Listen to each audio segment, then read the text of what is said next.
we done came from the bottom. Mad that we up, but I don't hear him talking. Started with knowledge inside of my noggin. We took a dream and then we started blogging. Put my city on the map now. I'ma say how it is and I don't back down. On the road to 100K, we finna act out. We gon' show them that we not just in the background. We the main event, we the main show. We the one that people always gonna pay for. FYF, we the best, no debate though. Number one sports channel, every angle. I'ma show them all how we ride. Best sports talk show, we not like them guys. We playing it safe while they feather the lines. We switching the narrative all the time. Like who to go in the game is not MJ. Kobe Bryant top 10, not what we say. I keep Elijah one is very overrated. Keep it real if it ain't fact, we don't say it. Now stable, we won't be ignored. We number one, especially when coming to sports. FYF bringing the heat here, of course. Where everything backed up with actual source. Everything backed up with actual source.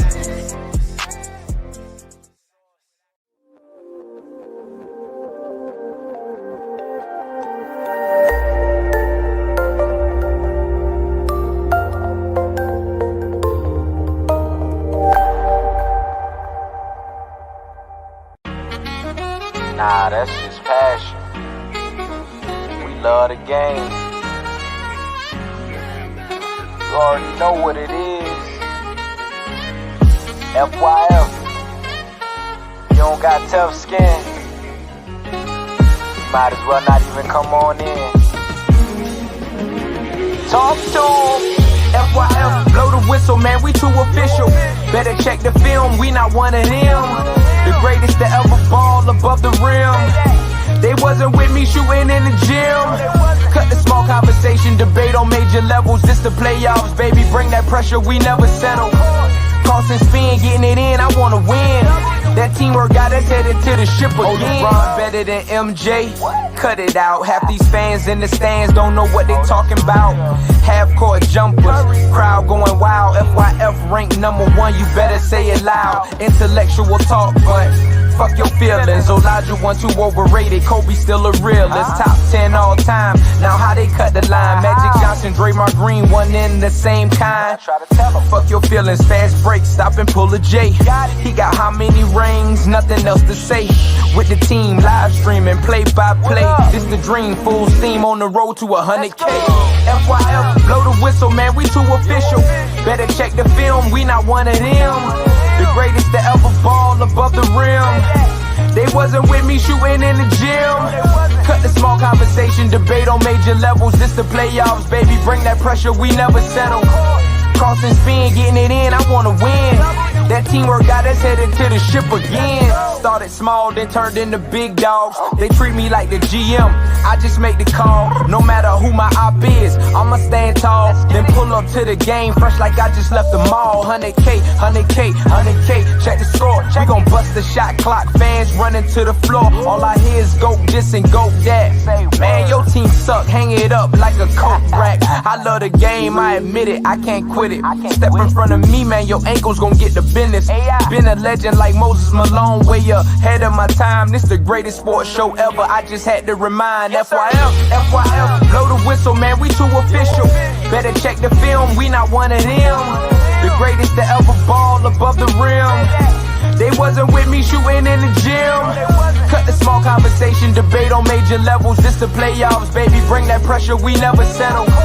Cross and spin, getting it in, I wanna win. That teamwork got us headed to the ship again.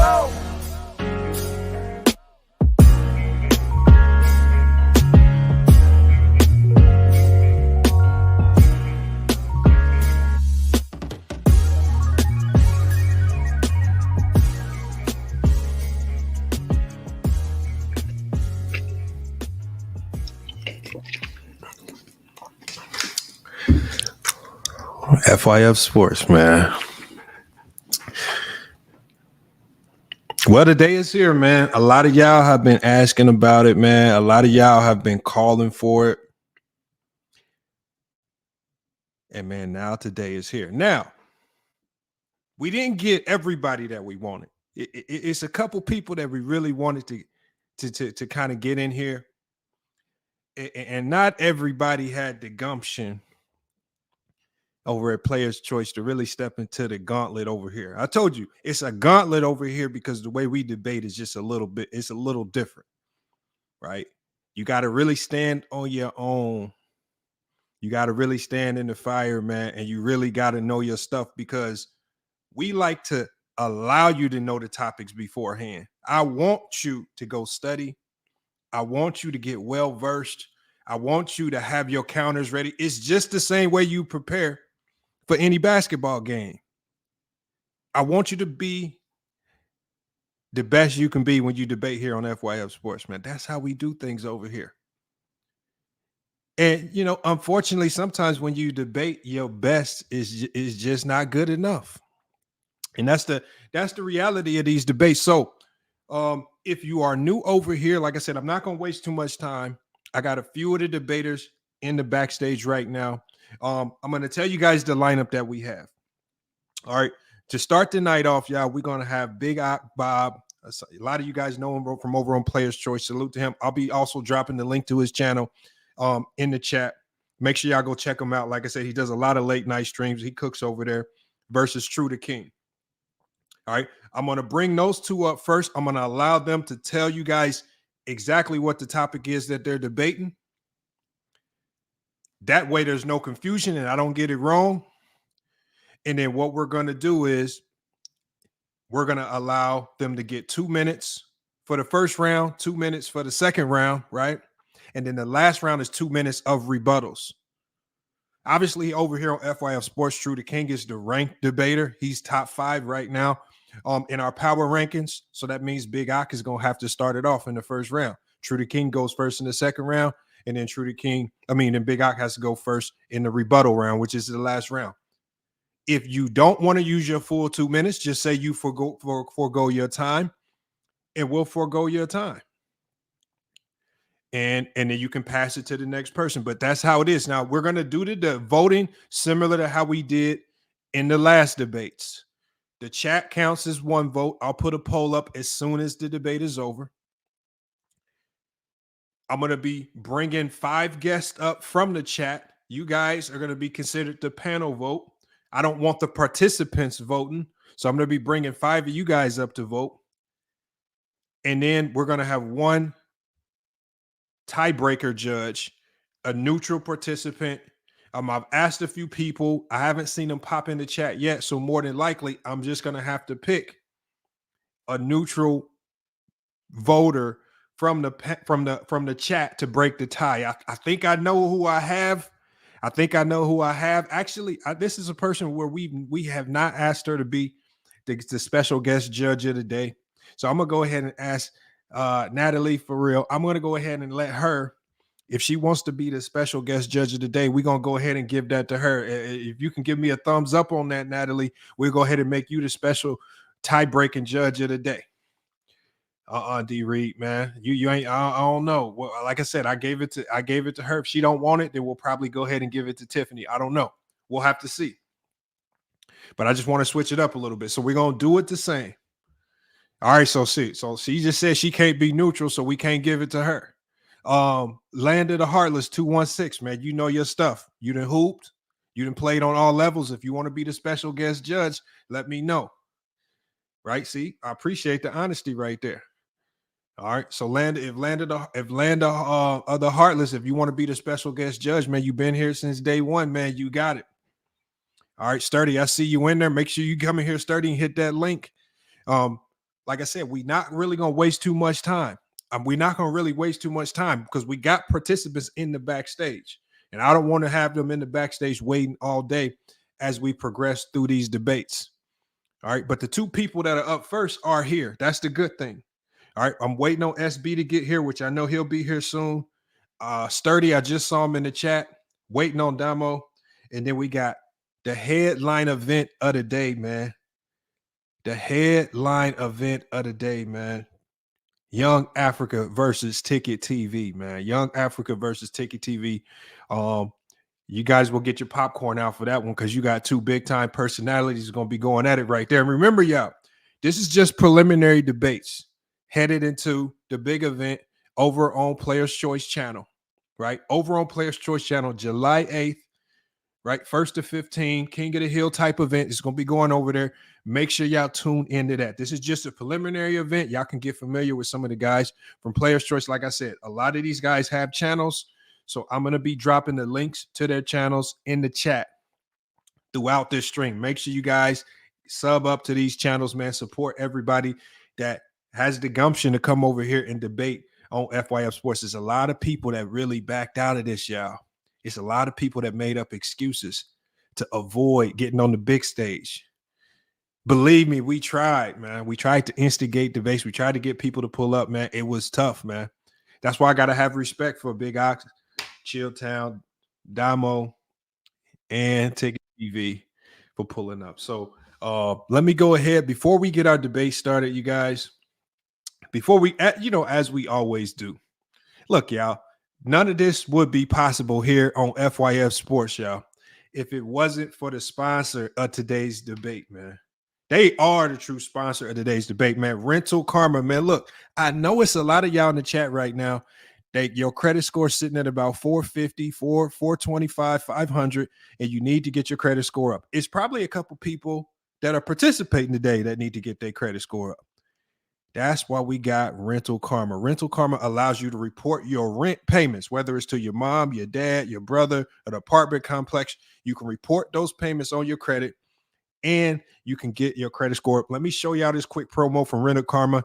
As soon as we get back, we're going to be bringing up TruDaking and Big Ox Bob for our first debate of the night. Did you know that you can add your rental payment history to your credit report and help you improve your credit score or establish credit if you don't happen to have it? At Rental Karma, we've helped over 62,000 families across America in the last 5 years do just that.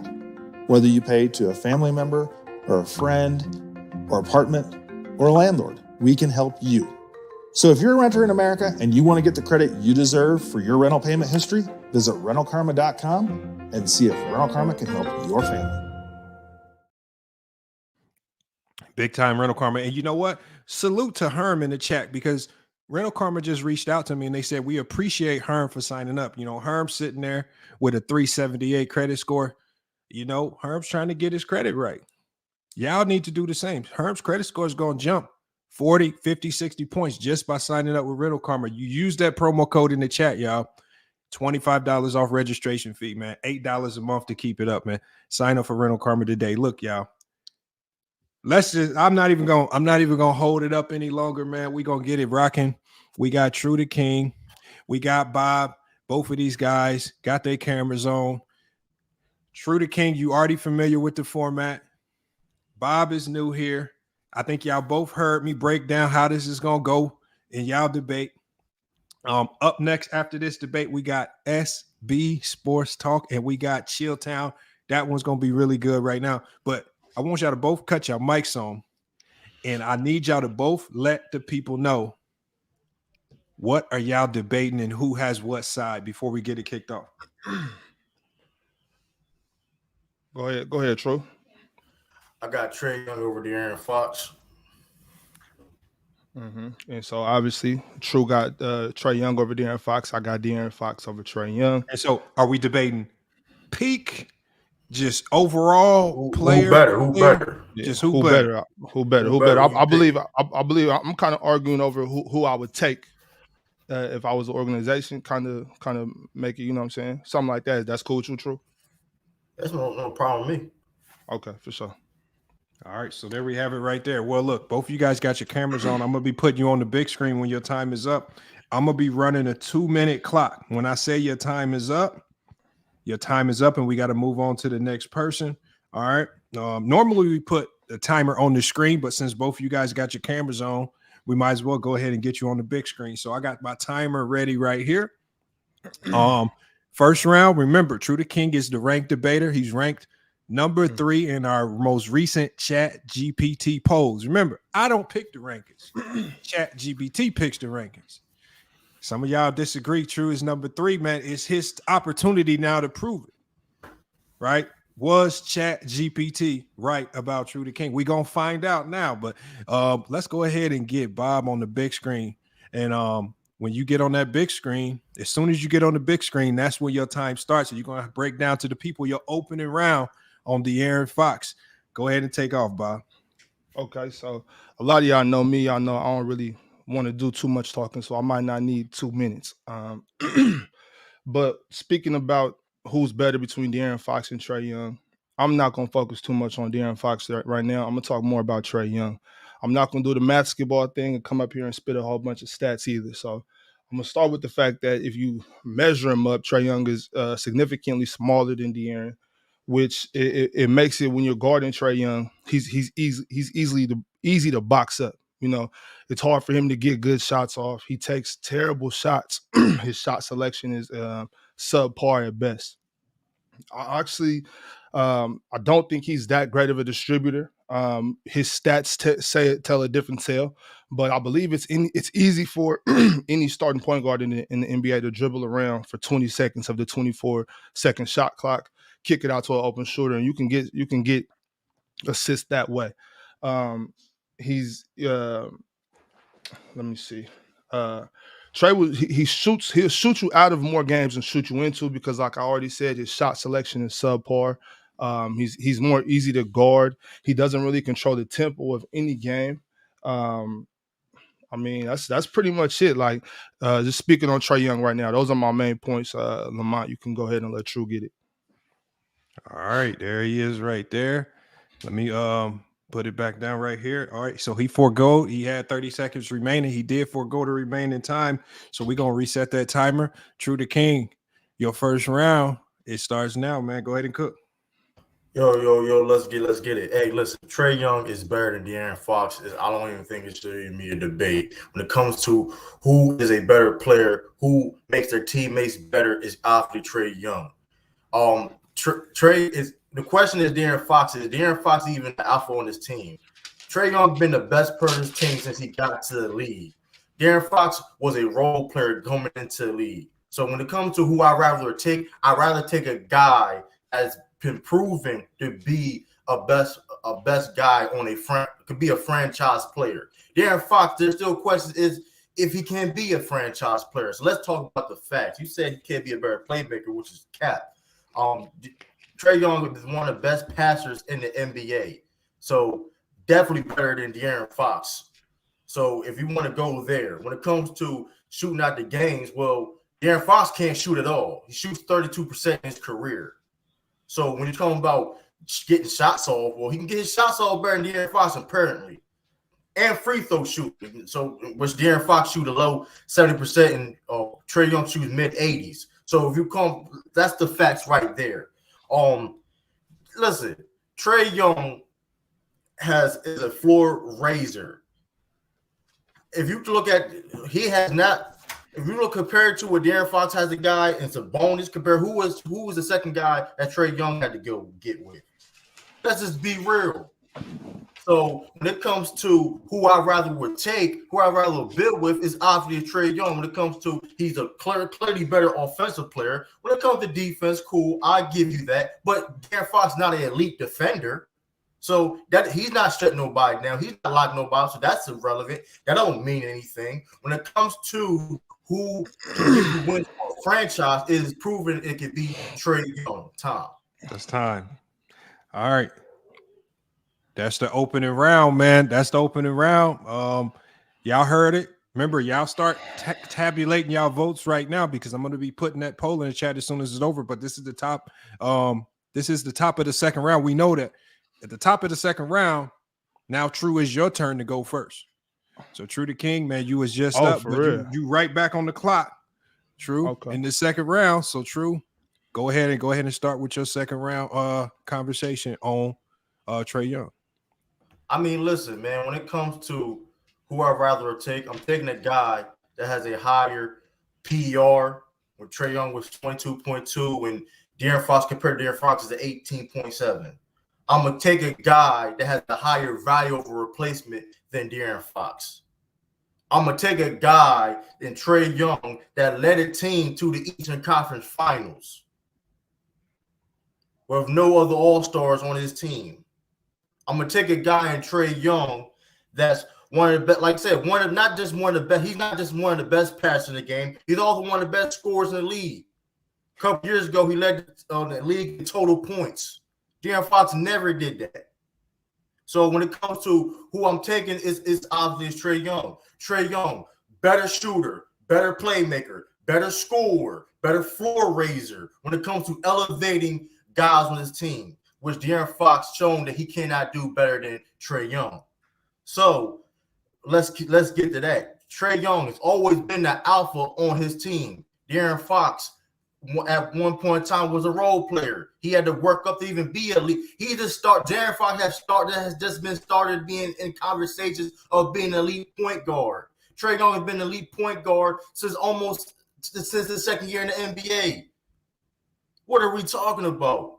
You talk about a guy, and Trae Young I've seen the playoffs outplay guys you could be in best player in the world conversation. So when it comes to who I'm taking, is obviously Trae Young. Better true shooting percentage of a career at 58% compared to De'Aaron Fox, which is 55%. Better passer, of course, which I don't even know why he mentioned his pass overrated, was his cap. So, Tom. All right, that's time right there. You had a little time left, but we're going to go ahead. We're going to go. This is the bottom of the second round. Bob, you heard what he had to say, man. You had a lot of time to think on it, man. Y'all, second round starts now, man. Go ahead and cook. I did have a lot of time to think on it. And true, I can't believe you told that lie. To say that De'Aaron Fox was a role player, De'Aaron Fox was never a role player. As soon as he came to the team, he had the reins. For you to say that Trae Young, that he's not the best player on his team, you're saying that we're questioning if he's even the alpha. That's, first of all, that's irrelevant. Second of all, it's not his fault that DeMontis is great. And for to be an alpha on the team, would you rather be the alpha of a weak pack or just be in the pack like Sacramento? Trae Young is easy to scheme against. De'Aaron Fox can get to the rim at will, so I wouldn't even consider Trae a better scorer. De'Aaron Fox is a 3-level scorer. He does shoot 32 from 3 range. I concede that, but he's a 3-level scorer. He can drive. The way he gets to the rim at will, nobody can stay in front of De'Aaron Fox. So he attacks the rim. He attracts defense. He actually creates offense. So at the end of the game, that's why he's the clutch player of the year. Because at the end of the game, he can take over a game where Trae Young can't. If Trae Young's not hitting 30-foot 3 balls in the fourth quarter and he's trying to play hero ball, they lose. So he's easy to scheme against. You just keep him in front of you, just hand up and just let him shoot his team out the way. De'Aaron Fox does not have that problem. He is a top 5 defender at the point guard position. He's a top 5 point guard defender. So for you to say that he was barely mediocre as a defender is a lie. We can't even speak about Trae Young on the defensive end. Head-to-head matchup, Trae Young could never guard De'Aaron Fox. He could never stop De'Aaron Fox from getting anything he wants.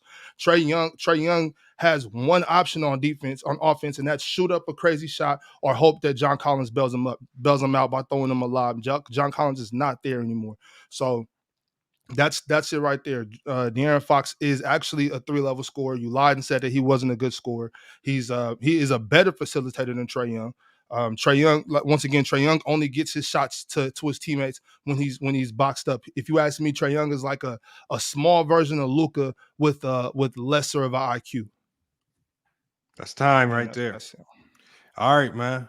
This is the final round, man. Y'all heard what they had to say. Now we back again. Now, Big Ock, this is your final round. We call this the rebuttal round.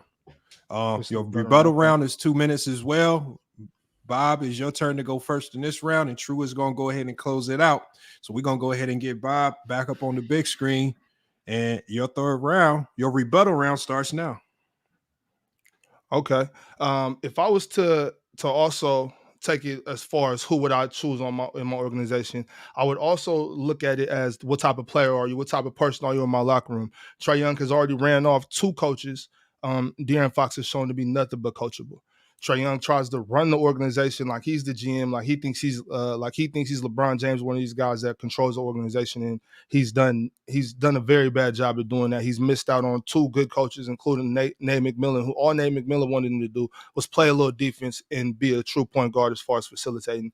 De'Aaron Fox is a stand-up guy in the locker room. He brings professionalism to your team. So, that's pretty much it as far as that goes. Lamar, I don't really got too much. I think I made my point in the round 2.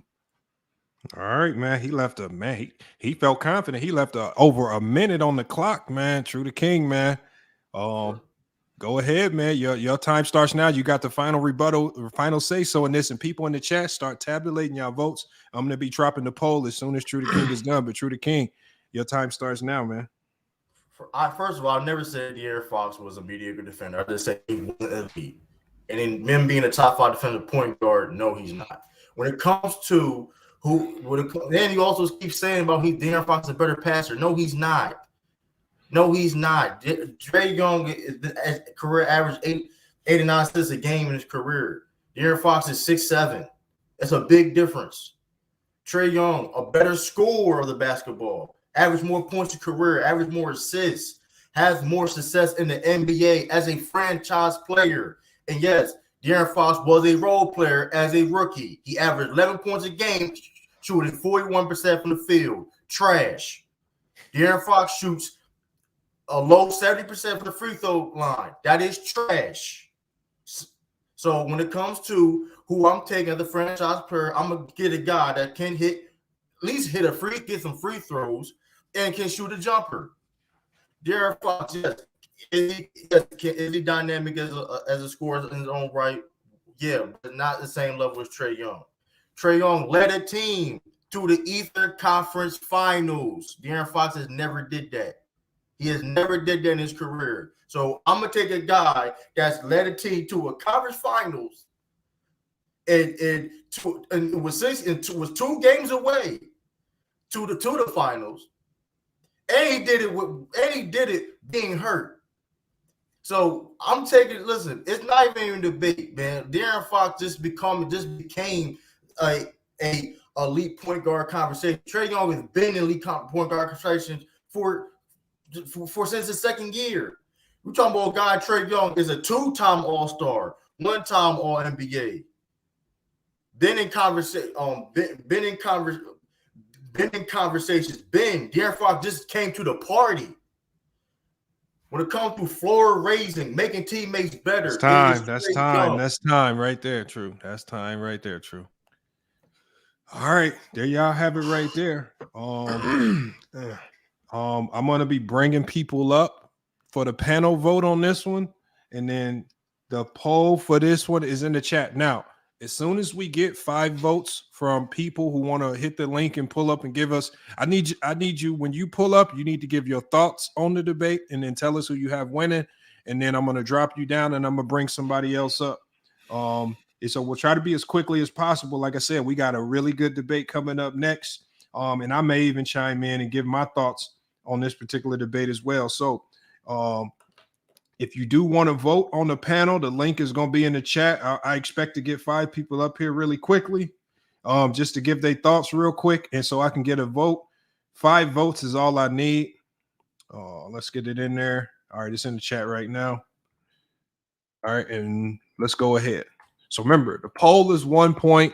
The panel is 1 point.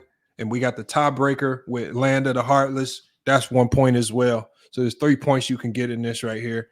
Link is in the chat. If you do want to pull up, give your thoughts on this one real quick. Who you got winning and why? All right, first person. Real quick, FYF. Can I say that was good work though? True, good work. No, y'all both put work in. Let me get Tyson. In here. Tyson, you heard it. Bob, TruDaking, man. Remember, and before we say this, for the people that come up on the panel, this is not about what you personally feel. This is about who do you feel argued they point the best. And that's what you vote on, not what you personally feel. So keep your personal feelings about this out of it. And we're going to do that with all the debates. But go ahead, Tyson, man. Let us know your thoughts on this debate. Who you got winning and why? Oh, man. Good debate, man. I mess with both of y'all. Ox, True, salute.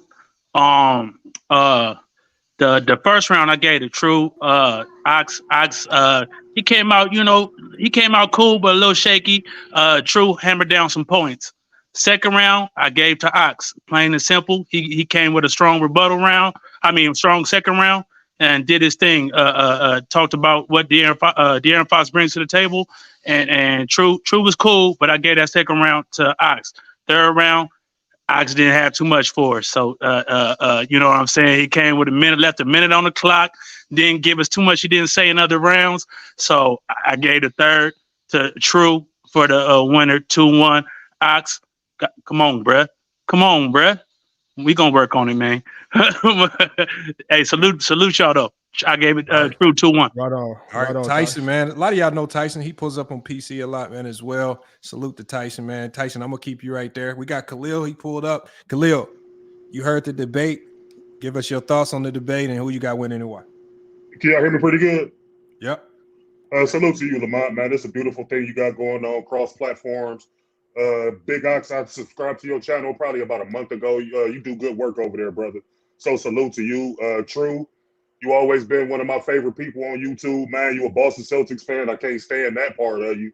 But overall, I think you a solid brother. I'm gonna go with True 2-1. I thought True won the first round. Ox, like the brother said prior to myself, he came out a little shaky, but he kind of cleaned it up. The second round, Ox, I thought you did a tremendous job with your explanations on why you felt De'Aaron Fox is a better player. True, you did okay, but I felt you left more to be desired. And Ox, you started off the rebuttal round solid, like you came out swinging. That was a really good point, but you left too much time on the clock. You should have hammered down some more key factors on why you felt he was better, but you came out swinging, and I thought True closed the door on you in the third rebuttal round. So I'm going to go with True 2-1. But this was a really solid debate to kick things off, and I can't wait for the other debates. And salute again, Lamont, for allowing me up. Sir, there you go right there, man. Hold on, I'm gonna drop the link again. We need some more voters for the panel because, like I said, I cannot end the chat vote until I get the panel, all the 5 panel votes, or at least one person gets at least 3 panel votes. Let me go ahead and drop that link again. Otherwise, I'm gonna have to pull somebody that's a participant up to go ahead and give their thoughts and vote. And I might as well do that now just so we can keep it moving. But look, y'all, man, we know he can be non-biased. We know he can be impartial, man. We got Chilltown, man. We got Chilltown here. Chilltown, you heard the debate, right? Right. We didn't have anybody from the chat pull up, so we have to use somebody here that's actually participating. I feel like he can be impartial here. Chill, what are your thoughts on the debate? Who you got winning that one and why? Oh, you on mute. You on mute, Chill. I thought that first round was a tie because I thought these guys were just feeling each other out. I think Ox came with the second round with his rebuttal. I thought that was really good, and then I think True came with the third round. I think the stuff that True made, I think the points that True made, he could have gave a little bit more. I thought he gave some really good points in terms of Trae Young's ability to pass the basketball, Trae Young's ability to score the basketball. Whenever you're making a point, one of the things you can't do, it can't just be he's better because I said so. Well, why is he better? So we can't stick with that. And I feel like True did that. I feel like Ox did that in the first round. So if I had to pick between the two, being non-biased, I think True edged him out. Like Usain Bolt and Donovan at the goal at the finish line, like that. It was like that. Okay, there we have it right there. So that right there puts us at 3 votes on the panel for True. And because now that the other 2 votes won't be enough for Big Ock to catch up, what we do now is we're going to go ahead and end the poll in the chat. And then the poll in the chat has Big Ock winning 65% to 34%. So we had a tie right now. So we need our tiebreaker voter to step up, man. Land of the Heartless, man. Where you at? Right? We know you can be impartial. All right, hold on. Just if you don't have time to hit the link, Land of the Heartless. If you don't have time to hit the link, then what I'm gonna do is I'm just gonna use another guy that I feel like can be impartial. He calls it like it is, man. Just like Chilltown calls it like it is. Let me go ahead and bring up as our temporary tie-breaking judge. I'm gonna go ahead and bring up LVZ. I saw you in the chat. LVZ, you heard these 2 debaters. Right. Who do you got winning this one and why? You're the tie-breaking vote. The panel is 1 point for True. The chat is 1 point for Big Ock. What's your say-so in this to break the tie? Okay, let me start out with both brothers had very good points about both of their point guards. Not to repeat what everybody else said about Ox starting a little shaky. He was very strong in the second round, so I had to give him the second round. True used up all of his time making strong points, and for people who didn't understand what he was saying, he wasn't saying that De'Aaron Fox was 6'7". He was saying that he averaged 6 to 7 assists. And I have to be honest, I have to give it to True because it's a couple of things that people are overlooking. It's not so much that Trae Young took Atlanta to the Eastern Conference Finals for me as much as it's De'Aaron Fox didn't make the playoffs till this year. And I've never been one to just leap another player. You leap another player because you finally had a good year, or you had a good year and your team finally had success. I think they both made strong points, but at the end, I think what pulled it out was because he used more of his time. Even if you ain't had nothing to say, you could have gave me a little bit more about why you were convinced that based on what we saw this year, we could say De'Aaron Fox is better than Trae Young. And make it so bad, I like De'Aaron Fox way better than Trae Young. So that's all I can say. All right, LVZ. Hey, LVZ, I'm going to drop you in the backstage temporarily, but I want you to stick around. Make sure you stick around because I want to get your thoughts on some of these upcoming debates. So I'm going to temporarily drop you down because we got another debate coming up. What I got to do, man, this was a good debate to start it off, man. I personally felt like, and this is what I told True yesterday. Mm-hmm. I said, man, you taking Trae Young, you fighting an uphill battle, right? I personally believe De'Aaron Fox is the better player. And for me, it's nothing's always in the numbers. So I felt like he was fighting an uphill battle. Obviously, the chat felt like Ak won. My personal thoughts on it was, once I saw that Ak didn't utilize his full time, it's tough to combat somebody that's really trying to utilize their full time. You got to try to make do. That's why I say these 2 minutes can get lonely, because if you run out of information, it can get tough, man, and people can kind of question you there. So, but you know what? For his first time being up, and you got to give a salute. Like I said, you got to give a salute for people that pull up and do their research and come out and do these 3-round debates. It's not as easy as what some people might try to make it seem. And for his first time up, I think he did an excellent job. So hopefully you guys can stick around. I'm gonna go ahead and drop you guys down. Again, salute to Bob. I put his link to his channel in the chat. Make sure y'all go subscribe to his channel as well. But you know what? I am gonna leave Chilltown up here. And salute to Khalil. Khalil, if you want to stick around as well to be a panel voter, go ahead and stick around as well. But I'm gonna drop you down for now because we gotta bring up SB Talk Sports, man. SB Talk Sports in Chilltown, man. Now, a lot of people, now I'm going to give you the feedback. Now, SB, word around town is that Chilltown is like a number 1 seed in college basketball, and you like a 16. And people are saying that I should have been the one up here. Nah, he better than that. He better than that. I'm just saying. He ain't Norfolk State. He better than that. But I know that's not true. I know that's not true because according to Chat GPT, and I'm gonna pull it up for the people to see. According to Chat GPT, where's our new rankings at? Salute to OG. It's good to bless the ring with you, my brother. It's still love. We at war right now, but it's still love. I don't have it loaded up right now. I'll shake your hand after the war, but we got. According to Chat GPT, they say Sturdy is the number 2 ranked debater behind Young Africa over here on FYF Sports. So, man, I mean, you got a lot riding on this, SB. You got to show up and show out because you got your hands full. Now, I want you guys to let everybody know, what are you guys debating? Who has what topic? And then we're going to kick it off with Chilltown first because he's the unranked debater here. And we're going to run it just like we did the last round. Go ahead and tell everybody what we debating and who has what side.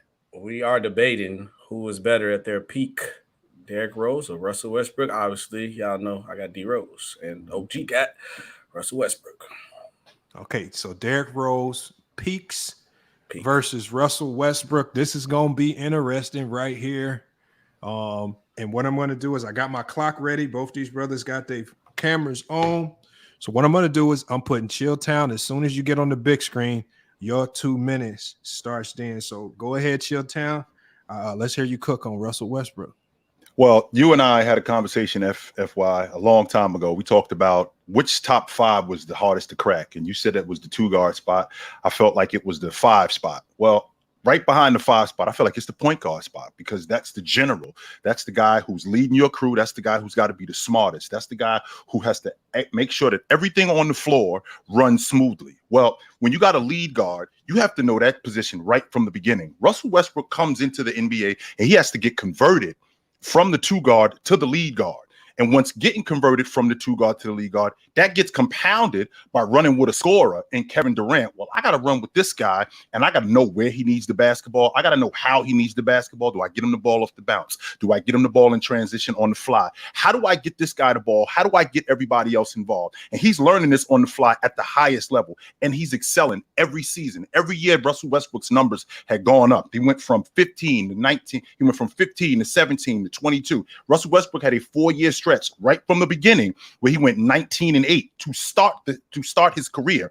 And this is a guy coming from converting from the 2-guard to the point guard spot. And his team was making the playoffs, right? Not only was his team making the playoffs, they were going deep into the playoffs early on. I mean, don't get me wrong. They didn't, when they first, that's how they got James Harden. They didn't right from the beginning, but right after that, they started making runs in the playoffs. And Russell Westbrook was a huge addition, and he was a huge reason why they were doing that. Russell Westbrook played at a high level. He was one of the better defenders at his position. Not only was he one of the better defenders at his position, he did leave some to be desired, but he was one of the better defenders at his position. And with all of that being said, one of the better distributors. People will give him slack for him turning the basketball over. Russell Westbrook was still a plus at a 2-to-1 assist to turnover ratio during that time, running with Ibaka, running with Russell, running with Kevin Durant, running with James Harden.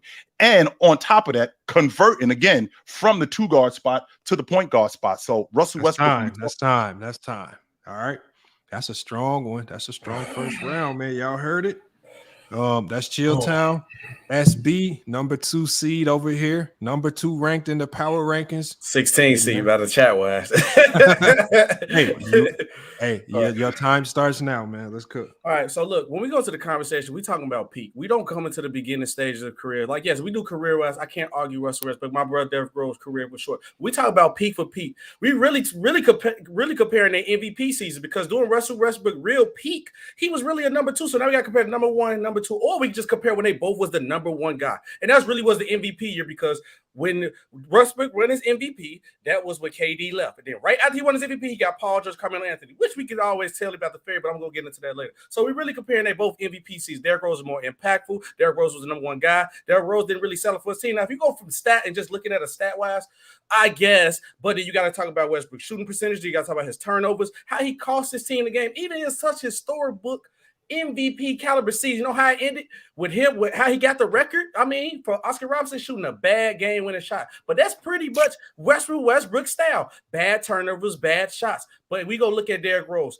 dominating, game-winning shots, very impactful. Derrick Rose lost 2 of his best players for half the season in Boozer and Noah, and he had Kirk Thomas and Taj Gibson starting, and he still led his team to 60 wins. And he led that team to the Eastern Conference Finals. Westbrook never couldn't get past the first round at his peak. So you got Rose, who's more dominant in every way, shape, and form at that peak, because we're not talking about career-wise. Russell Westbrook, great, because if the triple-double was so great, why Westbrook didn't win it more and more time? We just see something historic, and then we have to say, oh, that's nice. Then we look at the true player that he is. When we look at Derrick Rose, people used to get the Derrick Rose flu to guard Derrick Rose. No player could not stop him at that point in time. Point blank, period. So I'm going to take Rose at his peak, because when you look at the peak longevity, so that's what this whole round, I want to narrow it down. Don't look at careers. We really comparing their MVP. So at your peak for peak, when you're the number 1 guy who really dominated and executed more and did not hurt their team on the back end, and it's easily Derrick Rose. Time. That's time. Oh, I was on cue. Right. I was on point. So no, don't say I left no time on the clock. You was there. All right. So SB, you went second that round, but we know that you go first in the second round. So You right back on the big screen. Now Chilltown has the time to sit back and kind of analyze what you got to say. Your second round starts now, man. Go ahead and cook. Now I kind of harped on Westbrook. Let's get to Rose for a little bit in the beginning. So Rose came into the league and instantly became historic. Yeah, he came up averaging like around 16, 15 round rush range, then improved his points. And when Derrick Rose really took his first step in becoming elite and started getting to that peak form, it was when he broke, or though he tied Kareem record as a rookie, scored the most points in their first game in the playoffs, dropping 36. Instantly impactful. Then he goes the next year, boosts his numbers up, and then he goes another year. That's the MVP season. All his stats goes up. And if you compare the MVP seasons from 1 to 2, when they're both their peak at the number one guy, Rose had a better. Imagine Russell Westbrook controlled the ball more, had a higher usage rate and more turnovers. Derrick Rose's team had a better offensive rating. Derrick Rose's team had a better defensive rating. Their pace was great. And I know what everybody's saying. Rose only averaged 25 points. At that point in time during the league leader in scoring was Kevin Durant, and he averaged 27. So Derrick Rose in his MVP season was only 2 points behind that. But you're going to say Russ Westbrook averaged 30, and he did lead the league. But after Westbrook, it was 30, 29, 20. I think when it got past to the 27-point part, after that, it was like the 7th person. And that's what Derrick Rose was at. So he's still at the same peak point of scoring with the league average at that point in time. Now I'm going back on the Russell Westbrook case. You have to acknowledge the truth about Russ. Russ does not look as good as the guy at his peak. Everybody else has to come on and be secondary. Russ don't get as far unless he's the secondary guy, or really with Kevin Durant, because the proof is in the pudding. He went and got, after the MVP season, got Carmelo Anthony, Paul George. It didn't work out. And once after that didn't work out, they broke a team apart. Once they broke the team apart, they sent Russell Westbrook to the Rocket and sent Chris Paul to the Thunder. And you know that Chris Paul led that same Thunder team, who was weak and everybody Russ didn't want to stay with, to the playoffs, and they was only 5 games behind. And they took that same Russell Westbrook to 7 games. Russell Westbrook's shooting percentage is god-awful. His every point of time, his turnovers once again. That's time right there. All right, man. That's your second round. Chilltown, you had time to kind of let that marinate. Now you got a little bit of the edge in this one. Your second round, it starts now, man. Well, the reason why I started with how Russell Westbrook became a point guard is because it's important to discuss when you're talking about a guy becoming getting to that peak, because you got to see where it started at. So Russell Westbrook converting from the 2 guard to the point guard spot, now not just converting from the point guard to the 2 guard spot, now becoming elite. This is the same Russell Westbrook when you brought up the fact of Kevin Durant leading the league in scoring. Just so you know, Kevin Durant was on the crew when Russell Westbrook led the league in scoring as well. So not only did he lead the league in scoring, he also was a double-double guy running around with Kevin Durant. Now, when you're talking about a guy in having a peak, one of the things that has to be remembered when you're talking about a peak, how long did you do it? Well, Derrick Rose wasn't around very long. The reason why Derrick Rose wasn't around very long is because he couldn't stay healthy. Russell Westbrook, on the other hand, stayed healthy. And not only did he stay healthy, he was a plus for his unit, taking that team to the Western Conference Championship 3 times in 5 years, even if he was as the number 2. But once actually Kevin Durant left, his numbers went up. He led the league in scoring again. His rebounding went up. His assist total went up. All of this stuff went up. Now, the fact that he averaged the turnovers that he averaged, he still was a plus. Still with a 2-to-1 assist to turnover ratio, and taking pups to the playoffs. And since you on the subject of playoffs, Russell Westbrook, his team was in the playoffs every year that he was the lead guard. So with that being said, we're talking about a guy who was a plus, who was a better athlete, not only a better athlete, who was a better transition player, whose team was a plus while he was on the floor. The reason why they were as good as they were was because of Kevin Durant, and Russell Westbrook compounded that. And when Kevin Durant left, we saw actually how good Russell Westbrook was. I don't need to see anything else or talk about anybody else once I'm talking about Russell Westbrook as one of the elite guards, because this is a guy who at his peak was 27-10. I believe that he was running with the league MVP, not just the league MVP, but the league leading scorer when the 4-year stretch he was averaging 27-10. I'm sorry. No, you're good. That's time. Now, that's your second round. Both of you guys been cooking. Third round is back on Chilltown. This is your rebuttal round. Rebuttal round. Use it wisely, however you want to use it. Just as a reminder, you use your rebuttal round. You can attack their talking points, credibility, whatnot, or you could just double down what you got to say. But that's the rebuttal round. But Chilltown, you on the big screen. Your time starts now. Well, one of the things that I try not to do when we talking about I don't need to tear somebody down to make somebody else's case. I don't need to talk about Derrick Rose's inefficiencies. I don't need to talk about the fact that Derrick Rose in 2011 in the Eastern Conference Championship completely got bottled up and shot under 40%, which is the main reason why they lost that playoff series. I don't need to talk about that. What I do need to talk about, however, is I need to talk about Russell Westbrook and the time that he was in Oklahoma City when Kevin Durant left and everybody expected that team to go to pieces. Everybody expected that team to go straight under. In fact, he has an historical season. Not only does he have an historical season, he takes a team with a young Victor Oladipo, a young Sabonis, not only a young Sabonis, Steven Adams, and a Kevin Roberson, and a bunch of other cast-off, and he takes that team in a nightmare Western Conference, takes them to the playoffs, and is very competitive. In the process of them being competitive, he wins the league MVP. And with him winning the league MVP proves that what I was doing with Kevin Durant was legit. And I can also say that I could hold up. Durability is one of your best attributes. Once again, I care about what you did, I care about how long you did it, and I care about who you did it against. And Russell Westbrook, durability was never questioned. Not only was durability never a question, him being converted from the 2 guard to the point guard spot, that was even better because he thrived at it. And he did it in a time when it was a guard-heavy league, winning the league MVP. All right. We'll just stop his time right there. He left a little bit of time on the clock, but you know what? I think he put in work right there. But SB, this is your rebuttal round. You got the last say so in this. Your time starts. Your time starts now. See, I wrote a couple stuff down when I like from the beginning. Right, you brought up smartness. We don't see that a lot with Westbrook and how he does with the ball. You brought up he switched from the PG too. I give you that. And you talk about smoothness. I don't think his jump shot is smoothness. I don't think his scoring ability brings smoothness. I don't think his shot selection, his mentality brings smoothness because you see in the playoffs. I love how you bring up playoff drop. You go look at Westbrook. I don't got to tell you, he significantly drops in the playoffs. He significantly looked terrible. All that triple double 30 points scoring don't look like that in the playoffs. Also, I love how you brought up how Russell made his teammates better. Yeah, he did that at the 2 guard. You know, when the other team had to pregame for the main guy, I guarantee you in the pregame, in the game notes, they say Russell Westbrook's going to give us the ball up. And he does do that. Derrick Rose had the game plan against him. I don't believe Russell Westbrook ever had a series good against, like Derrick Rose did his MVP season against the Atlanta Hawks, when he put up great numbers. Every time Russell Westbrook goes to playoffs, all his numbers drop. Every single number drop. And I love how you brought up his teammates. Derrick Rose only had Noah Boozer, Ding, a young Jimmy Butler, Kurt Heinrich. Russell Westbrook led with KD, PG, Harden, Melo, Kawhi, and the farthest he got us to 1 finals appearance, and he won over 60 games once.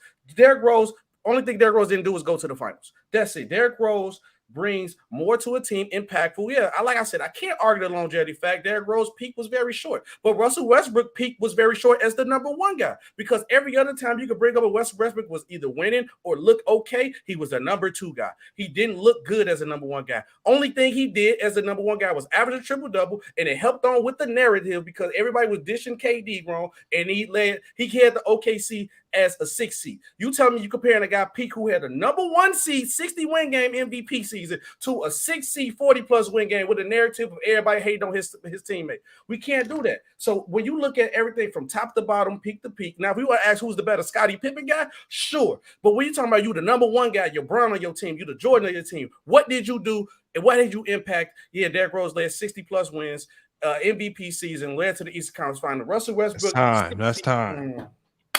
Yeah. Good. That's time. Hey, that was a good one right there. The poll is up. Now, I got some people in here already for the panel vote, some new names that I haven't seen before. So I'm going to start with some of the newer names that I haven't seen before. Let's go ahead and get, hopefully I say this name right, Kwabi. I don't know if it's a play on words for Kwame. I don't know, but hey, he dropped out. Whoever he was, he dropped out. All right, we're just going to go to OJ did it. OJ did it, man. You pulled up. You heard the debate. SB Talk Sports in Chilltown. Who you got winning that debate and why? What's going on, Lamont? What's going on, fellas? What's man, good? I really enjoyed that debate, man. And that was a real dope debate. Like both of y'all really brought it. That first round, I feel like SB had the upper hands because he was able to hear what Chilltown had to say. So he had some really good rebuttals that first round. So I give SB the edge for that first round. And then second round, I mean, it's the other way around. SB had some points. And then Chilltown came back with some really good rebuttals, especially when he talked about how Derrick Rose peak wasn't that hot. And then, the best availability. I mean, availability is the best. Well, the best ability is availability. You feel me? So I give it. And then for the third round, man, that was real tight because Chill Town really summarized everything together, brought it all together, and then SB came back. You feel me, with Derrick Rose take, saying that Derrick Rose just had better impact on his teams and winning and everything. Yeah. Derrick Rose did get hurt as the number one. They did pretty much spend the same amount of time as the number one. So when we analyze it, it seemed like Derrick Rose slick edges when you look at the team accomplishments, and then also with the stats they put up. I mean, I feel like I get an edge to SB in the last round, but that was a real great debate, though. All right. That's SB 1 point up. Okay, I'm gonna go ahead and drop you down. OJ did it. Appreciate you pulling up. Let's go ahead and get goated JJ. Salute, man. Appreciate you pulling up. What's good? Yeah, what's goated JJ? Salute. Who you got winning this one and why? So let's just get this out. Let's get that out the way. Everyone knows. Yeah, Chill already knows. I had spoke for him a while ago, so there ain't no bias when I say what I say right now. But and SB my dog too, so he knows there's really no bias. That's all love. I'm gonna say, I feel like I'm not gonna lie.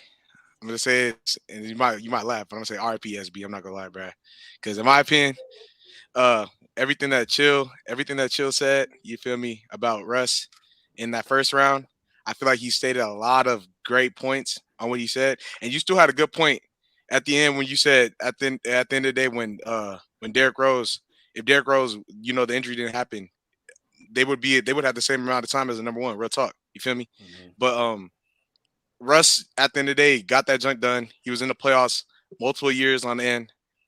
Even with KD there, he was the leading scorer, like Chill said. And then without KD, that man elevated to even higher status as a point guard himself. I'm just looking at how Derrick Rose was, and I don't know if I could say he would elevate to that level of what a point guard could do at Russell Westbrook. And that's just, and I love Derrick Rose because he's one of my favorite players. But that's just how I feel about that for sure. So I feel like Chill won. Real talk. All right, man. But it was a 2-1. It was a 2-1. SB, you had that second round. I'm not gonna lie. You started frying that dude up there. You feel me? All right, man. Hey, go to JJ. Salute, man. You can stick around if you want to participate in the next panel vote on the next debate. So I'm gonna drop you down real quick. Let's go ahead and bring up, everybody knows him, CA3 Sports Talk, man. Who you got on this one, man? Who you got winning and what?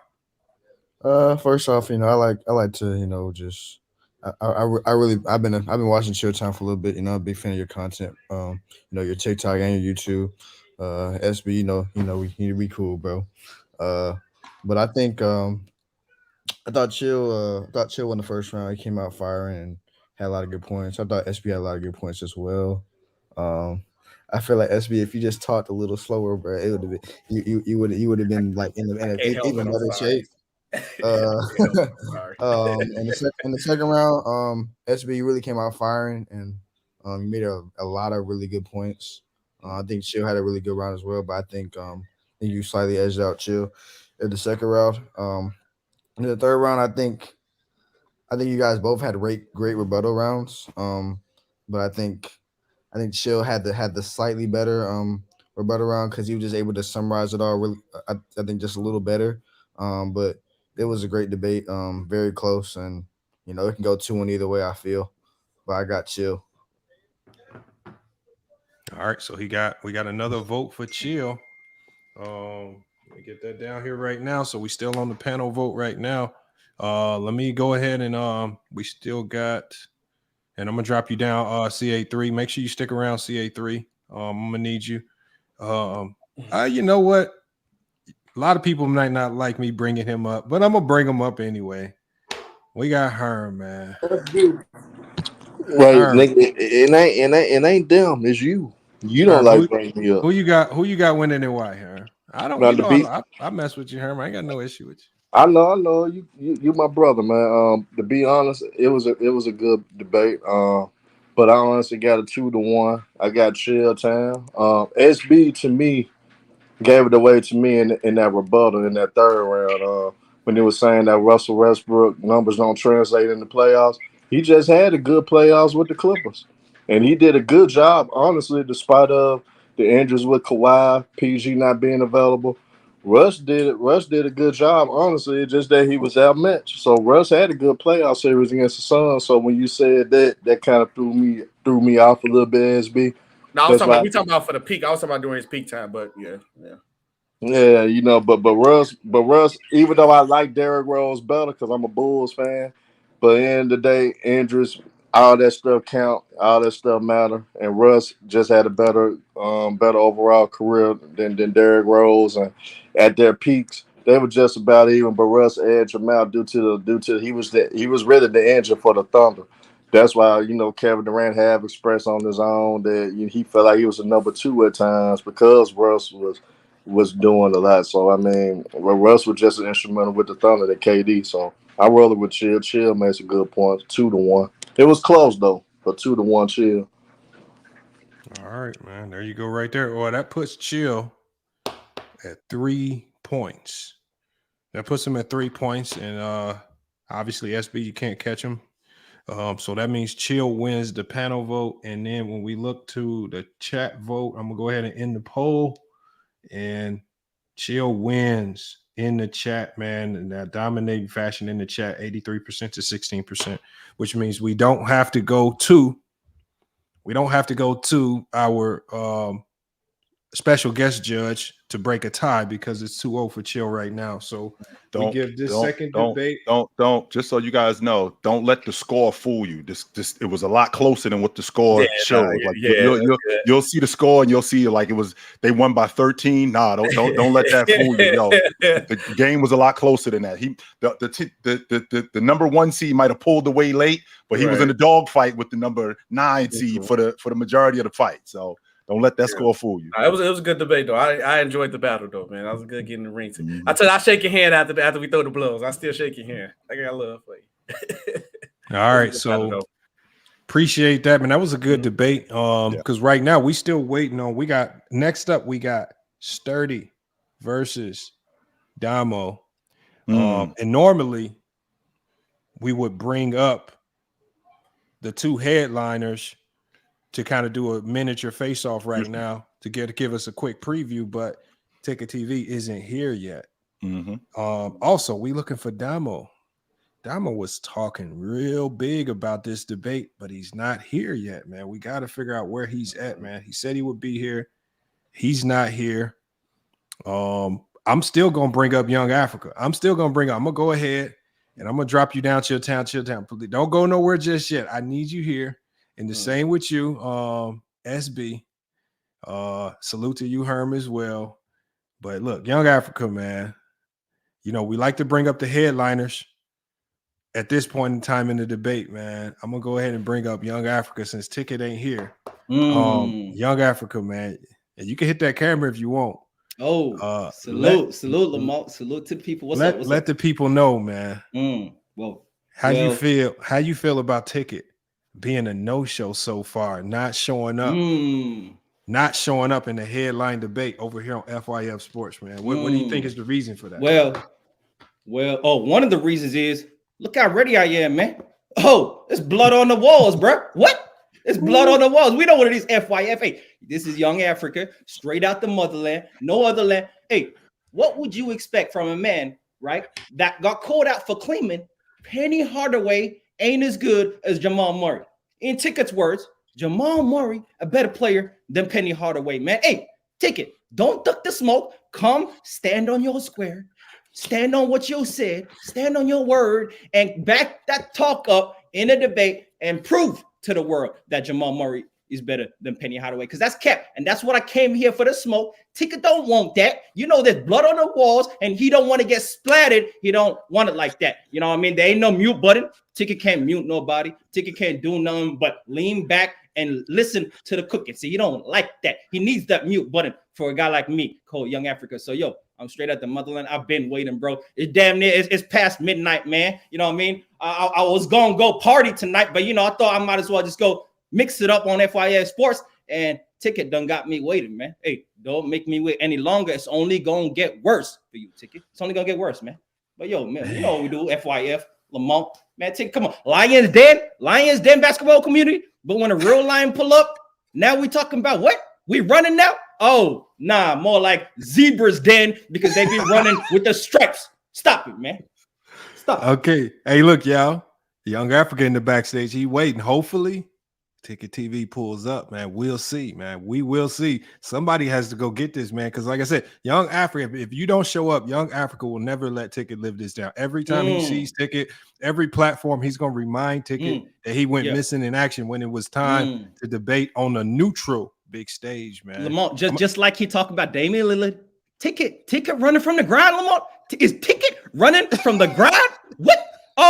Oh, don't tell me you're going to get a super team to come and fuck with a nigga like Young Africa, bro. Hey, don't go get no teammates. Your homies are here. You got the so-called super team, and you still ain't pulling up. It's looking bad for you, Ticket. It's looking bad, bro. And that's all I got to say. Looking bad, man. All right, let me drop you down, Africa. Now, we got another debater, though, right? Sturdy coming off a loss. But Sturdy still is one of the toughest people to debate against. But the funny thing is the person that Sturdy's supposed to be debating ain't here either. We was looking for Damo, and Damo, don't let him fool y'all, was talking big talk, man. He was talking big talk, man. I'm trying my best to get a hold of these guys. They said they would be here. They knew the time, man. I'm trying to figure out what's going on. I don't know where these guys are at, man. I don't know where these guys are at. Sturdy, man. What's going on, man? What is it, Lamont? Like, what is the way I talk? Is the way I look? Like, why niggas keep ducking? Why? I didn't even ask for the debate. This fool asked for the debate, and this fool, oh my God, bro. If it walks like a, quacks like a, it must be a, y'all know the saying. Bro, like this makes no sense. Matter of fact, Damo, I don't blame you, bro. I don't blame you because real talk, I was gonna make an example out of you anyway. I only made it easier for you because I know you a Lakers fan. That was the topic, ladies and gentlemen. I was gonna pull a Charlie Clips and do a whole nother scheme with it and make Damo feel comfortable. It's gonna be Lakers versus Celtics, who's the greater franchise. Because in the private chat, Damo asked for a debate, tiptoeing around the topics. I'm throwing around suggestions, and then just to appease his comfortability, we did a topic that I knew he was a fan of, which is the Lakers. And unfortunately, he wasn't man enough. I mean, he wasn't brave enough to show up for some reason. But Damo, I understand it. It's like Lamont said, bro. When you up here, that 2 minutes, man, it gets real lonely. The walls start to close in. You get a little short of breath, and you start. And I even myself, as one of the GOAT Hall of Fame members here, I had a stuttering moment. I had a down moment. But like most GOATs, it's not how you lose, it's how you bounce back. And unfortunately, Damo, you stripped me of my glory today, Damo. You stripped me of my food, Damo. I was gonna souffle your ass in front of these people, Damo, but you're taking that away from me. I don't know why. Oh, you coming up? Please hit the link, Damo. Please hit the link, Damo. Please hit the link, Damo. All right, man. Please. Like I said, there's nobody trying to get in. There's nobody who's clicked the link so far. We'll give them some more time, but it's starting to look like these two ain't gonna pull up. And if they don't pull up, what I'm gonna do is I'm just gonna go ahead and bring up everybody from the backstage. Just go ahead and make it an open panel conversation. If these guys pull up at the last minute, we'll have the debate.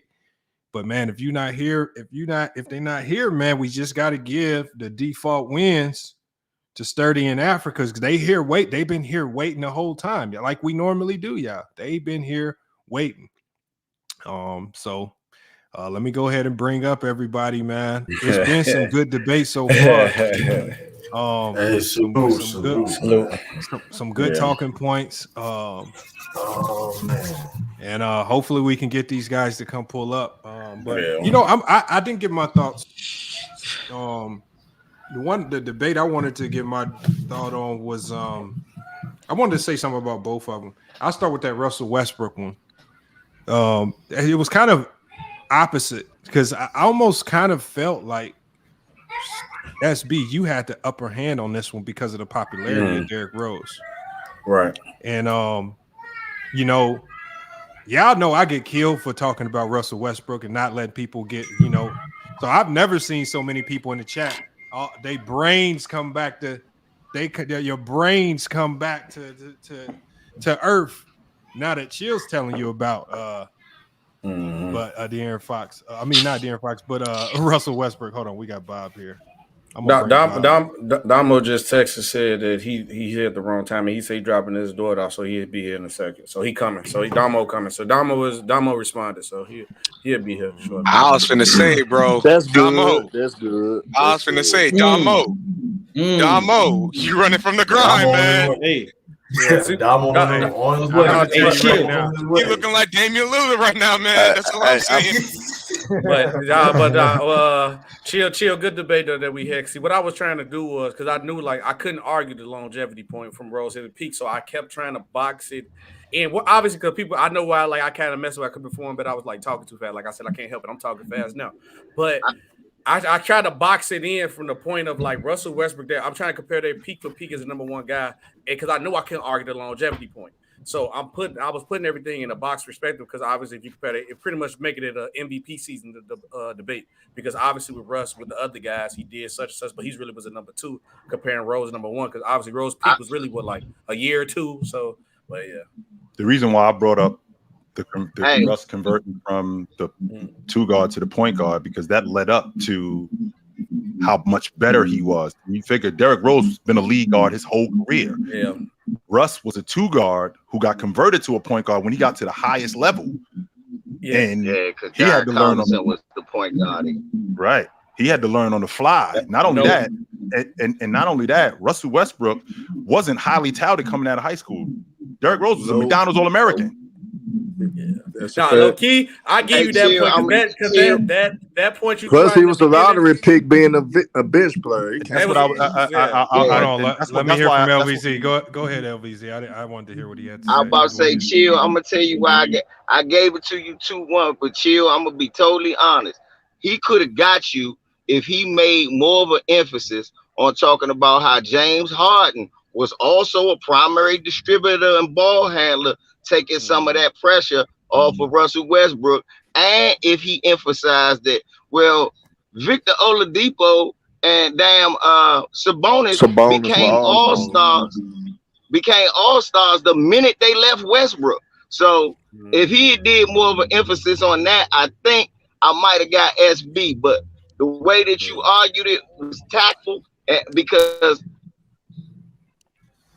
gravity. But when he said go from MVP to MVP, I would have had to pick Derrick Rose. But the way that you argued it was.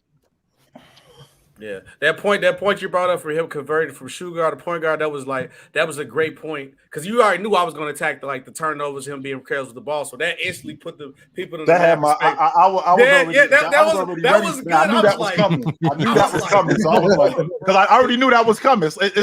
It's like when you're standing in a group full of dudes and you getting sized up and you see this dude over here about to swing on you. You already know he about to swing on you, so you like. That took the turnover away from the chat instantly. Like, oh well, he wasn't really a point guard, so the turnovers don't matter. And like every time I brought that up, it was like that was a good start off. I give you that one. I gotta say this. I was not well done, Chill.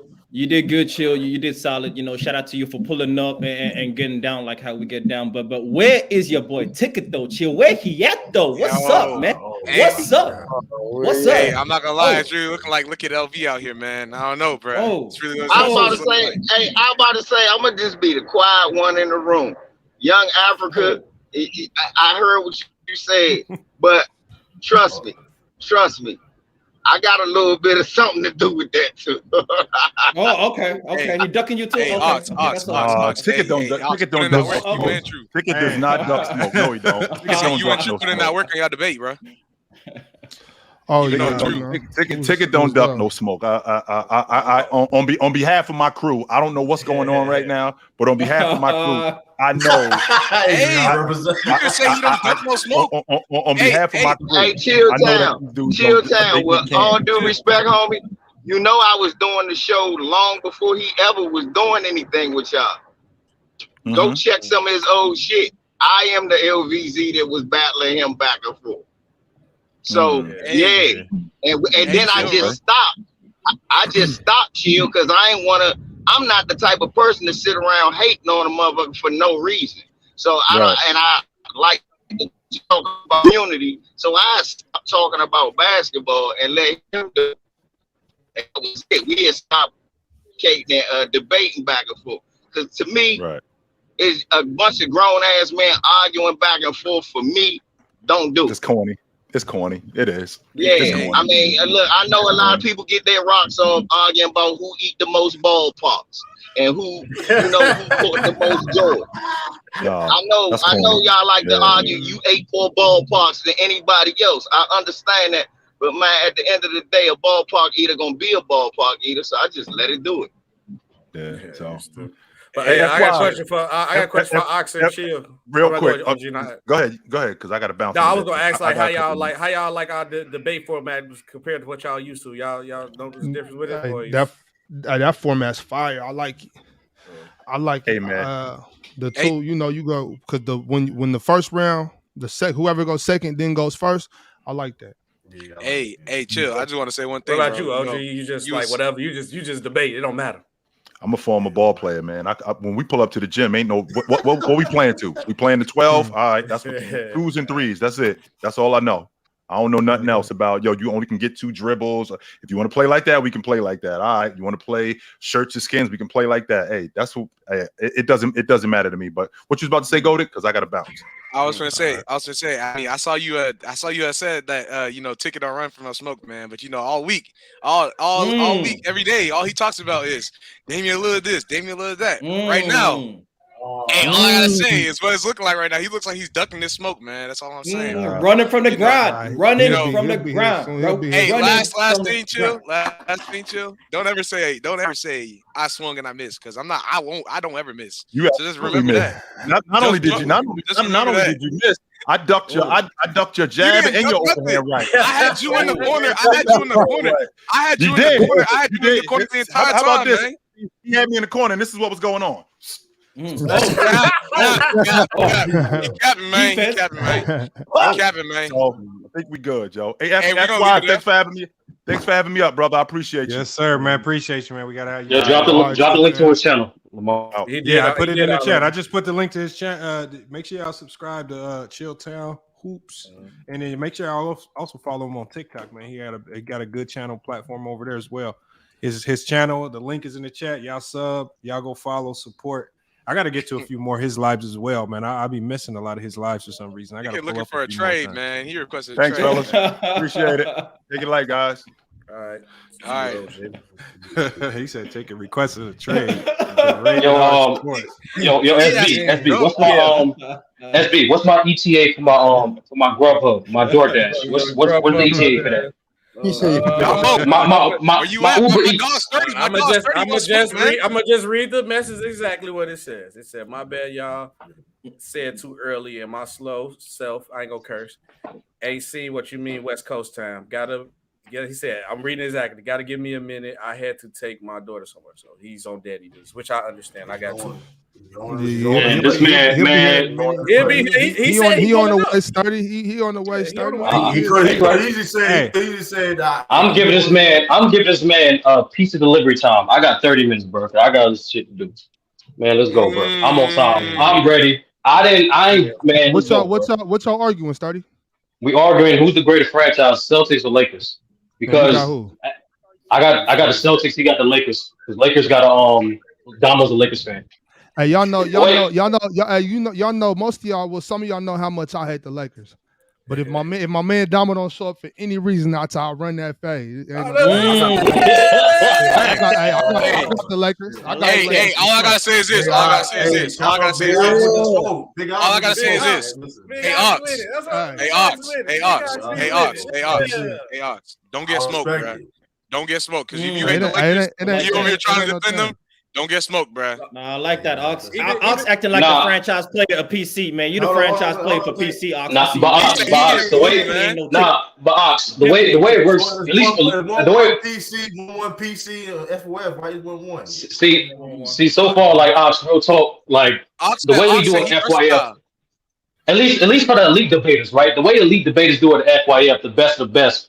What we like to do, we like to make dudes comfortable. You know what I'm saying? We don't give them no excuses. I want to make the reason why I allowed Domo to represent the Lakers, because I know he's a Lakers fan. I want to beat guys at their best. I don't want you to ever come to me talking something, oh, you only beat me because I barely know this information. Yada, yada, yada. You not only a Lakers fan, but also we've had prep time. No excuses, bro. Prep time. No excuse. No excuse. Okay, I mean, I respect that. I respect that. None. Domo on the way though. Damo, stand on that. I'm gonna have to go back and look, but I already knew, like, with me battling Chill, with Chill would, like, even being popularized. If I didn't completely cook Chill for his clothes, I knew I was going, like, it was a downhill battle on that side, even no matter what we debated. So I had SB, I like the SB real talk. I like the angle. I like the angle you did. I like the angle you put at, because that's the only way to do that. Because if you go by the numbers, Westbrook did have this way better short season. But like, the fact that you did highlight his weaknesses like that, and you reminded the people of why they dislike Westbrook, that was a good angle. Yeah, I tried to put the angle with SB, I'm not even gonna lie. I really didn't want to pull up to vote on that one. I'm not gonna lie, because I was like, bro, that got good points. And then it's gonna be weird. We gotta be honest, bro. We gotta be honest. No, I'm saying it's gonna be weird though. I say it's gonna be weird because then they're gonna be like, if I pick SB, they're gonna be like, oh, now he rock with SB. That's the only reason why he picked Chill. I'm gonna say one thing about Tru's debate. True, you barely skated by, man. You got by the. I mean, yeah, Ox, you should have finished off, bro.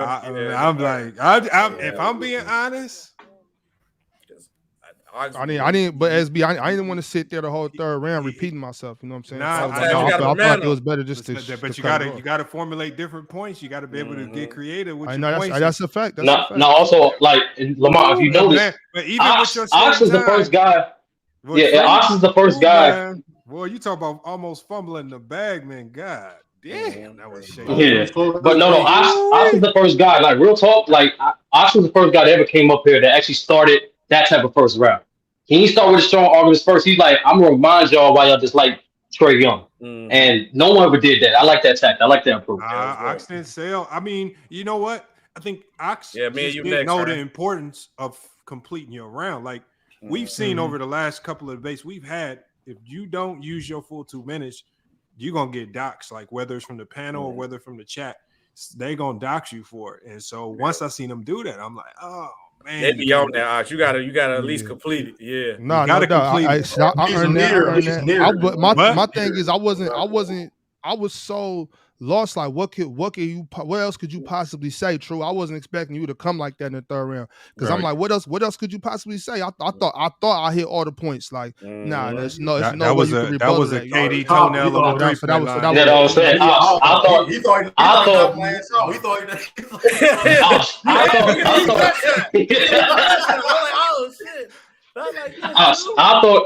I thought you should elaborate more on how great of a season that De'Aaron Fox had. You could. You know what I'm saying? You could have thrown a little bit more of a clutchness, throw a bit more of the fact that he is, even despite Trae Young playoff performance, he's never because low key De'Aaron Fox did some historic shit this season. So I thought that was some meat that you left off the bone. But all in all, you definitely showed out.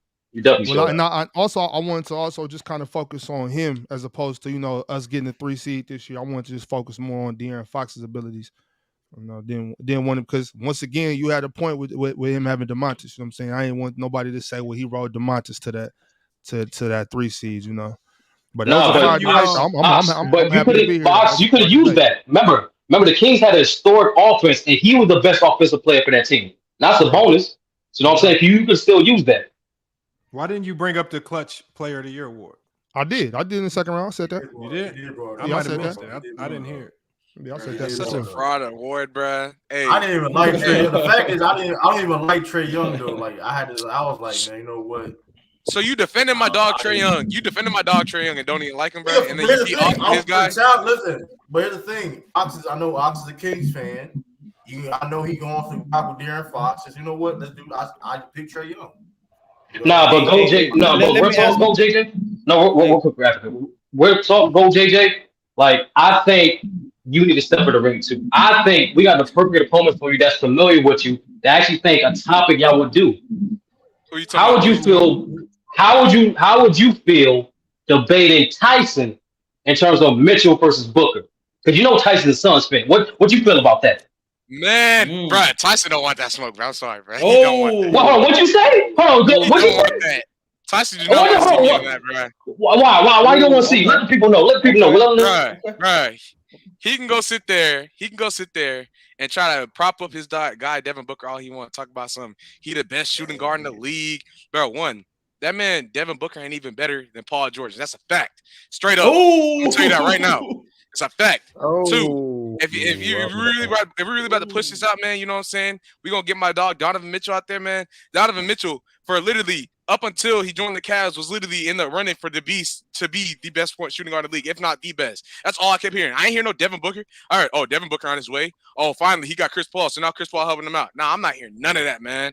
So you don't want none of that smoke, man. I'm telling you, Devin Booker ain't really. We already know he's a fraud. Hey, respect to him in that Nugget series, but what else was he supposed to do, man? That's all I gotta say. That man, Donovan Mitchell, way better than him, bro. Come on, bro. Come on, bro. What are we doing? Tyson don't want this, bro. Tyson, you know you don't want this, man. That's crazy. I like that. I don't know, man. Yeah. I would put. I haven't heard you debate much, but it's not gonna be easy to beat Tyson. Smoke Tyson, bro. Come on, bro. Ooh. Tyson no ball though. Like Tyson know what he talking about. Tyson my dog. Tyson my dog. He just don't want to see me though. That's just it. It is what it is. Okay. Hey, go to JJ. I like the energy, man. Let me ask you something, because see, me and Tika were meant to talk about like Penny Hardaway, Jamal Murray. I wanted to attack that topic, right? He made grand statements. I think you heard it right after Jamal Murray wins a chip. Jamal Murray better than Penny Hardaway ever was, right? And then even the brothers right now talking about Trae Young versus De'Aaron Fox after one great season. What you think about like individually great seasons and having a great season, whether it's individual success, team success? How much should that elevate an individual player in your eyes, man? Man, individualized seasons for me.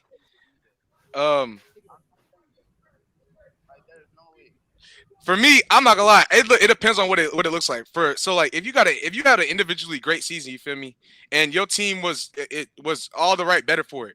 So like we can go to a Trae Young back in his second year, third year, when we went to the ECF, as on the Hawks, right? He had a great season as in and of itself. People were saying like he was putting up historic numbers for him to be in the second year already over here putting up about this many points. He put up I gotta go look, but he put up a crazy amount of assist to turnover ratio, all that stuff. You feel me? And so when you look at individually great seasons, you feel me, you can see the potential and the talent where it goes, but you can't always rank that fully in a sense. You feel me? So like, if they can't keep on repeating it, then that's just one season, bro. Like you can use that as a one season sample size, but you can't use that in the totality. You feel me? That's how I look at that. That's fair. Hold on. Let me do this right here then. JJ? Because I'm Oxford.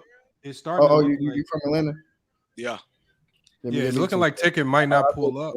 Do we have any volunteers that will step in and debate for Ticket? I see you got a Centennial hoodie on, bro. Yo, that's crazy. Wait, you from out here too? Yeah. I went to North Atlanta High School. I don't know if you know. That's crazy. Hey, Ox, go ahead and step up, man. You say you swinging for all these folks, right? Go ahead and step up. I already said what I said. I'm still here, so you know. Man, anybody in the chat, we know y'all ignorant. Anybody a fan of Ticket? True. Anybody from the chicken circuit, the chicken nuggets, step up to the plate, bro. African been waiting. Y'all only didn't want to step up. Can one of y'all be brave enough to step up for him then? Y'all doing live talk in the chat. Y'all doing live talk in the chat talking about this and but will y'all pull up though? He said stand on business. Talking in this chat. But y'all gonna pull up, you know what I mean? It's a live talk in the chat though, but no, the link is there, ain't being clicked. Herm said he wants to smoke. Herm said he want Africa. That's my nigga, Herm. That's my nigga, Herm. Come through, Herm. Come through. No problems. Come through. Africa said he got blood on the walls. No problem. Blood on the wall. You can see what it is. That's like the Incredible Hulk versus goddamn man, goddamn, man. Why are we gonna do that to her?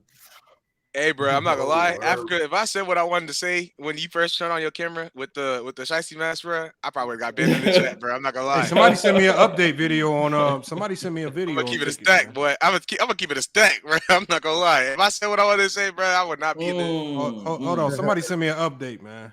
We're gonna see what's going on with him, man. Hold on. I don't know what's going on here. Who took it to base? Bring out Cole running like a bear. Look, bring out Cole running like a bear. Oh! And that's where he at, man. Oh, yo, Lamar.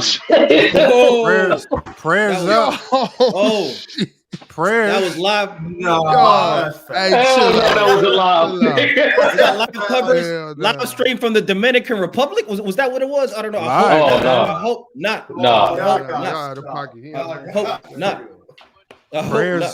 Prayers up, man. Hopefully, man. We know he bounces back from stuff like that. I think my heart. You know, hopefully he's all right, man. But maybe he can make it up. Make it back. That's crazy, bro. We've seen her versus Africa all that man rolled on the card. Let me drop the link for Herm. Let me drop the link for Herm. Because that's not a headline fight no more. If it's Herm. Hold on. Hey, man. It is what it is, man. Man, really, Africa, how long Ticket been running, bro?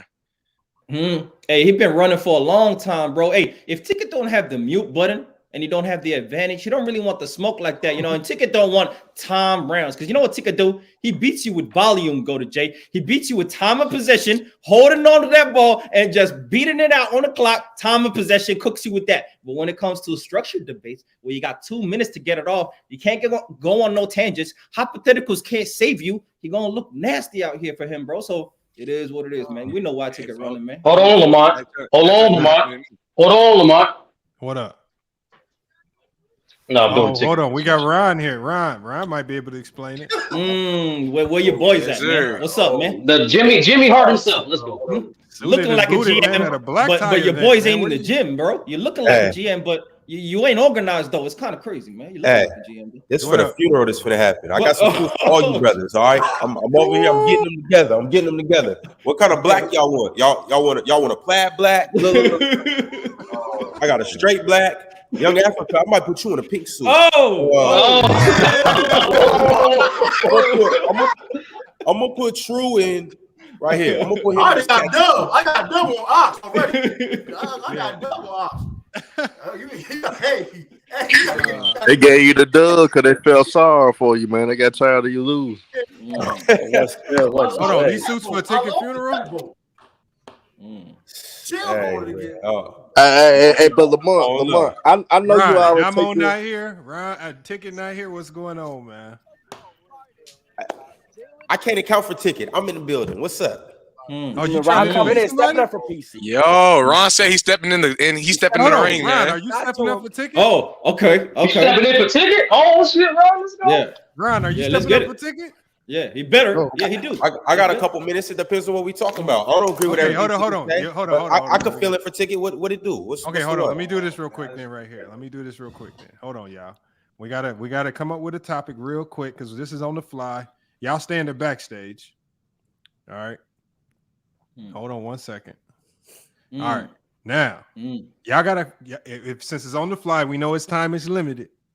Y'all got to come up with a topic real quick, and we just got to get right to it. Now, Brian, you're at a disadvantage. You haven't had much time to do research. So what I'm going to do is I'm going to let you pick the topic. You're going to really put our number one. Look, when I show you our power rankings, this is our number one seed.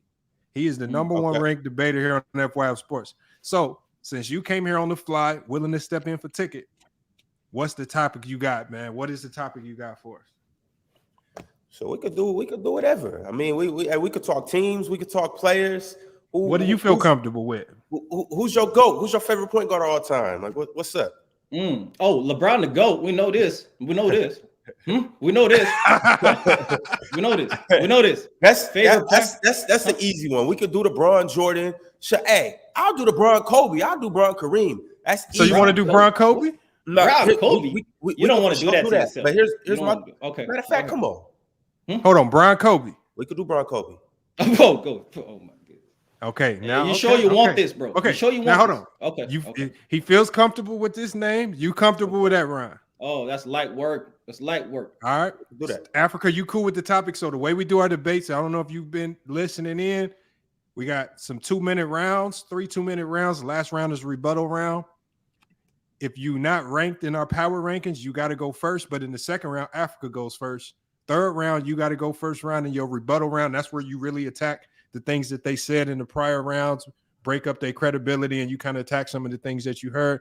And then Africa's going to finish it off. You cool with that? Yeah, that's cool. How much time we got though? For real, I really only got like 15, 20 minutes. Okay, it's going to be less. It's going to be way less than that.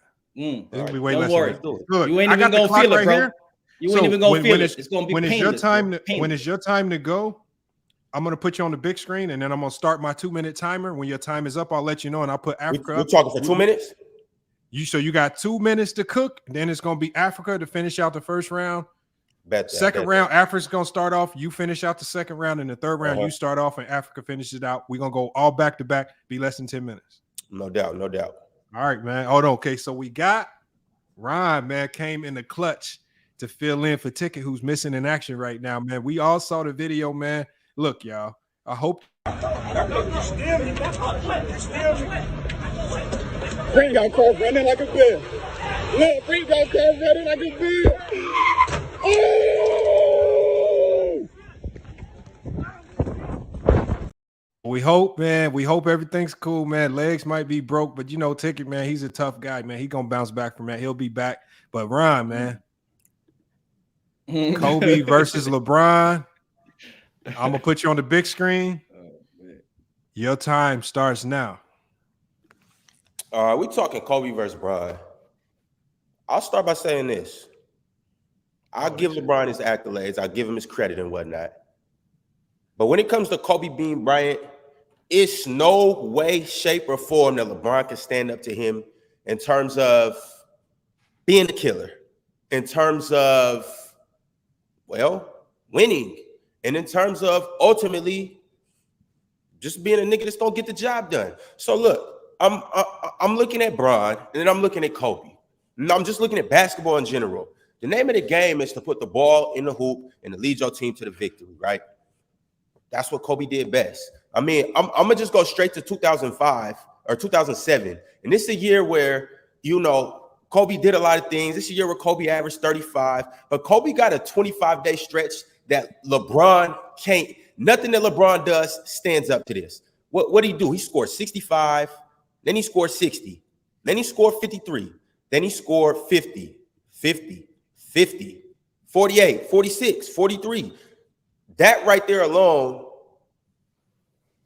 is something that LeBron can't really fathom, can't really think of, can't really do. So for a dude that a lot of y'all say is the GOAT, when I get to talking about things like that, and it's just something that he can't do. But then also we're gonna go to the winning part, because obviously, you know, I gotta start with the whole finals accolades and all of that.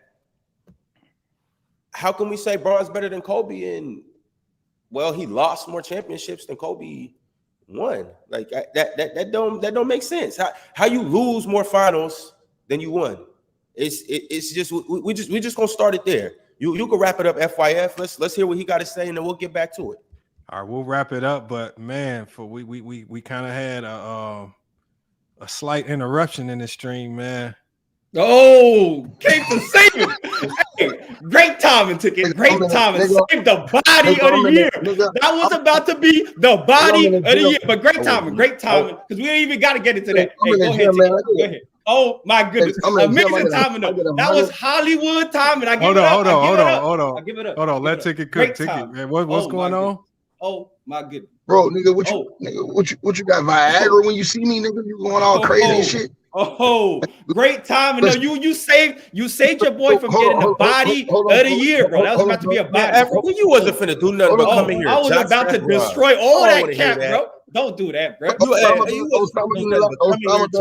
on. Hey, Ticket, if you want, I can body Ron, and then you can wait your turn. I can body you if you want to like that. Or you can say hold on, bro. Hold on, dog. Hold on. First of all, I didn't know this was until the 8th. I didn't know this was today. So I wasn't even checking my other phone for the message. Then when I checked it, Lamont, you guys got a different Streamlabs link up there, and that link is not working. The link y'all had the other link was Ron's link from earlier today. Okay. Okay. I didn't know that link was in the chat. I thought that was a link, and so I clicked on that link. That link wasn't working. So yeah, I had 1 million people hit me up while I was in the gym. I had to run out just to handle this business right here with this nigga because I didn't even know y'all was live. So now I know I'm right here. So what we talking about real quick? So he wanted he was saying that y'all had a Jamal Murray, Penny Hardaway debate that y'all wanted to get settled here today. All right, hold on, Ryan. I don't know, man. That was you lucky, Ron. You very Ryan. very The first lucky. round was cool. Very, Ryan's first very round was cool, but you know what? The thing is, he was Not filling in for Ticket, but Ticket is here now. Salute to Ryan as well. We'll handle that some other time. No problem. All right, man. I'm gonna drop you down, Ryan. Stick around if you can, but I know you got to go. If you got to hop out, that's fine as well.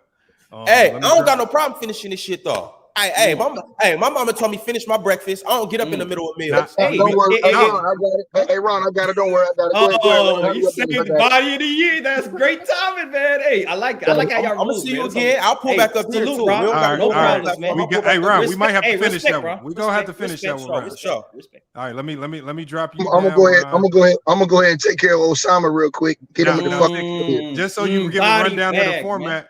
Just so you know the rundown of the format. Y'all debating player for player, Jamal Murray versus Penny Hardaway. You got Jamal Murray. He has Penny Hardaway. And the format is 2 minutes each round. We got 3 rounds. The last round is your rebuttal round. You go first in the first round. Africa goes first in the second round. And then you go first in the third round. Africa's going to finish it off. That's the format we got. So when I put you on the big screen, that's when your time starts. You got 2 minutes on the clock each round, and you can cook on all your talking points. And then you can use the other rounds to kind of rebut the things you hear from Africa. But let me go ahead and while we go, I can't cut him off. He can't cut me off, right? No. Nobody can talk. No, it's just you. It's just you. All right. I'm gonna put you on the big screen. I'm gonna mute him, and like I said, you cook for 2 minutes, and then we're gonna do the same for him each round, and then we're gonna have a vote. We got the chat vote. We got a panel of 5 panelists that vote, and then we got a tiebreaker vote, a special guest judge that breaks the tie if we have a tie after the fact. But let me go ahead and get you on the big screen. TicketTV has Jamal Murray. Your time starts now. All right, this is easy. Well, first of all, we got to look at both of their careers, and I ain't even do no research or no homework for this debate. I just showed up to cook his ass real quick because he easy work. Y'all already know this. But when you look at Penny Hardaway's career, he only had a 4-year prime in his career. He only had a 4-year span. And mainly that 4-year span was playing with one of the most dominant players to ever play basketball, even more dominant than Jokic is right now, Shaquille O'Neal.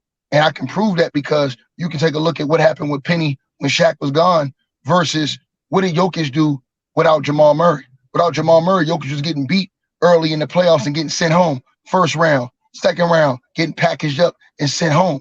You understand what I'm saying? So we seen what Shaq went on to do without Penny, with other players, he went on to win a championship. And even as a sidekick, he went on to win a championship. Now, with Jamal Murray, he comes back off injury, instantly wins a championship, always been a 20-point player for these last, 3 or 4 years. Basically, he's been close to that.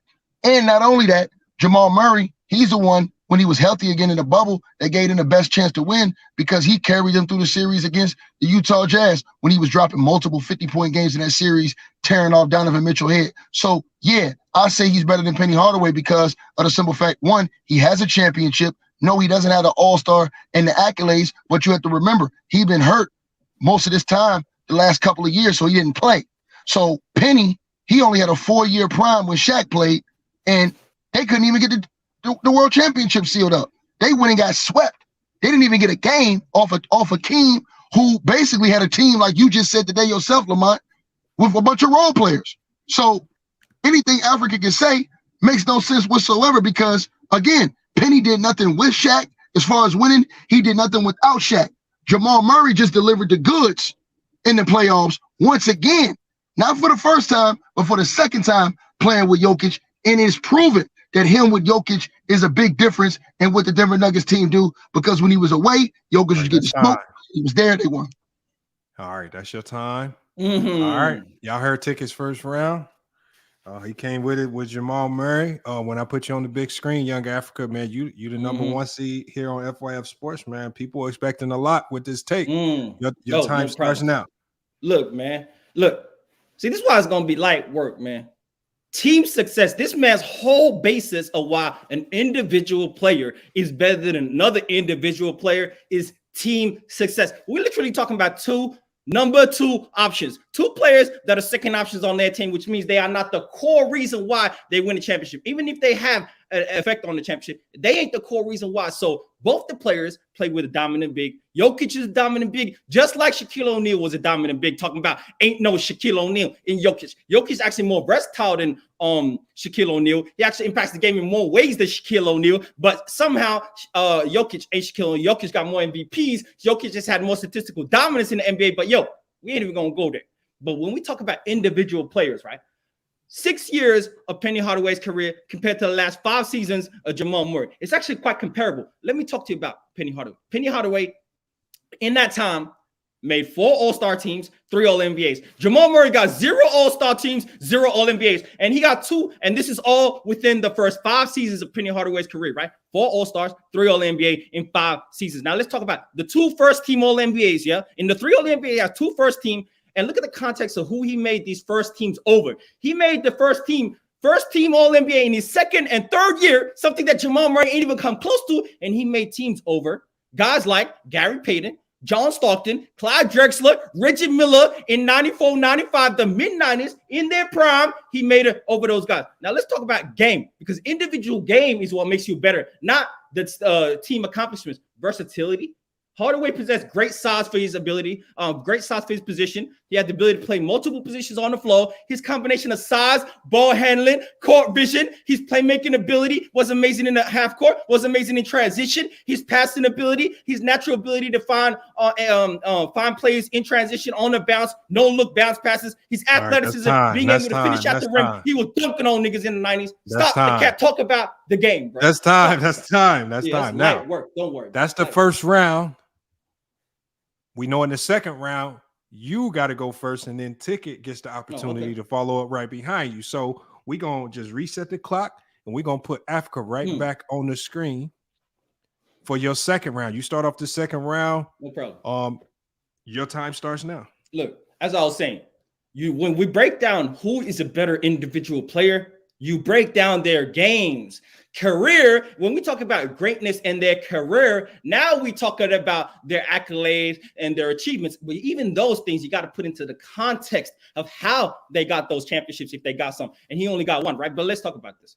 When we talk about their games, see, the thing you didn't want to talk about, Penny Hardaway is a more versatile player, like I just said. His playmaking ability is better than Jamal Murray. His passing ability, his ability in the transition, like I was saying. Now, his scoring ability, Hardaway was a highly skilled scorer, would impact the game in various ways. He could shoot from the mid-range. He had a smooth jump shot. His ability to hit from the three-point line, off the dribble. He could finish at the rim with dunks, acrobatic, ridiculous layups, and he was a threat off ball, off the dribble, and as a spot-up shooter, right? His scoring ability was greater than Jamal Murray, right? Athleticism was way greater than Jamal Murray. His ability in the 90s to finish over bigs on a consistent basis, taking contact, was one of the greatest guard play we had ever seen up to that point in the NBA. And then we talk about the biggest difference in their game, the defensive ability.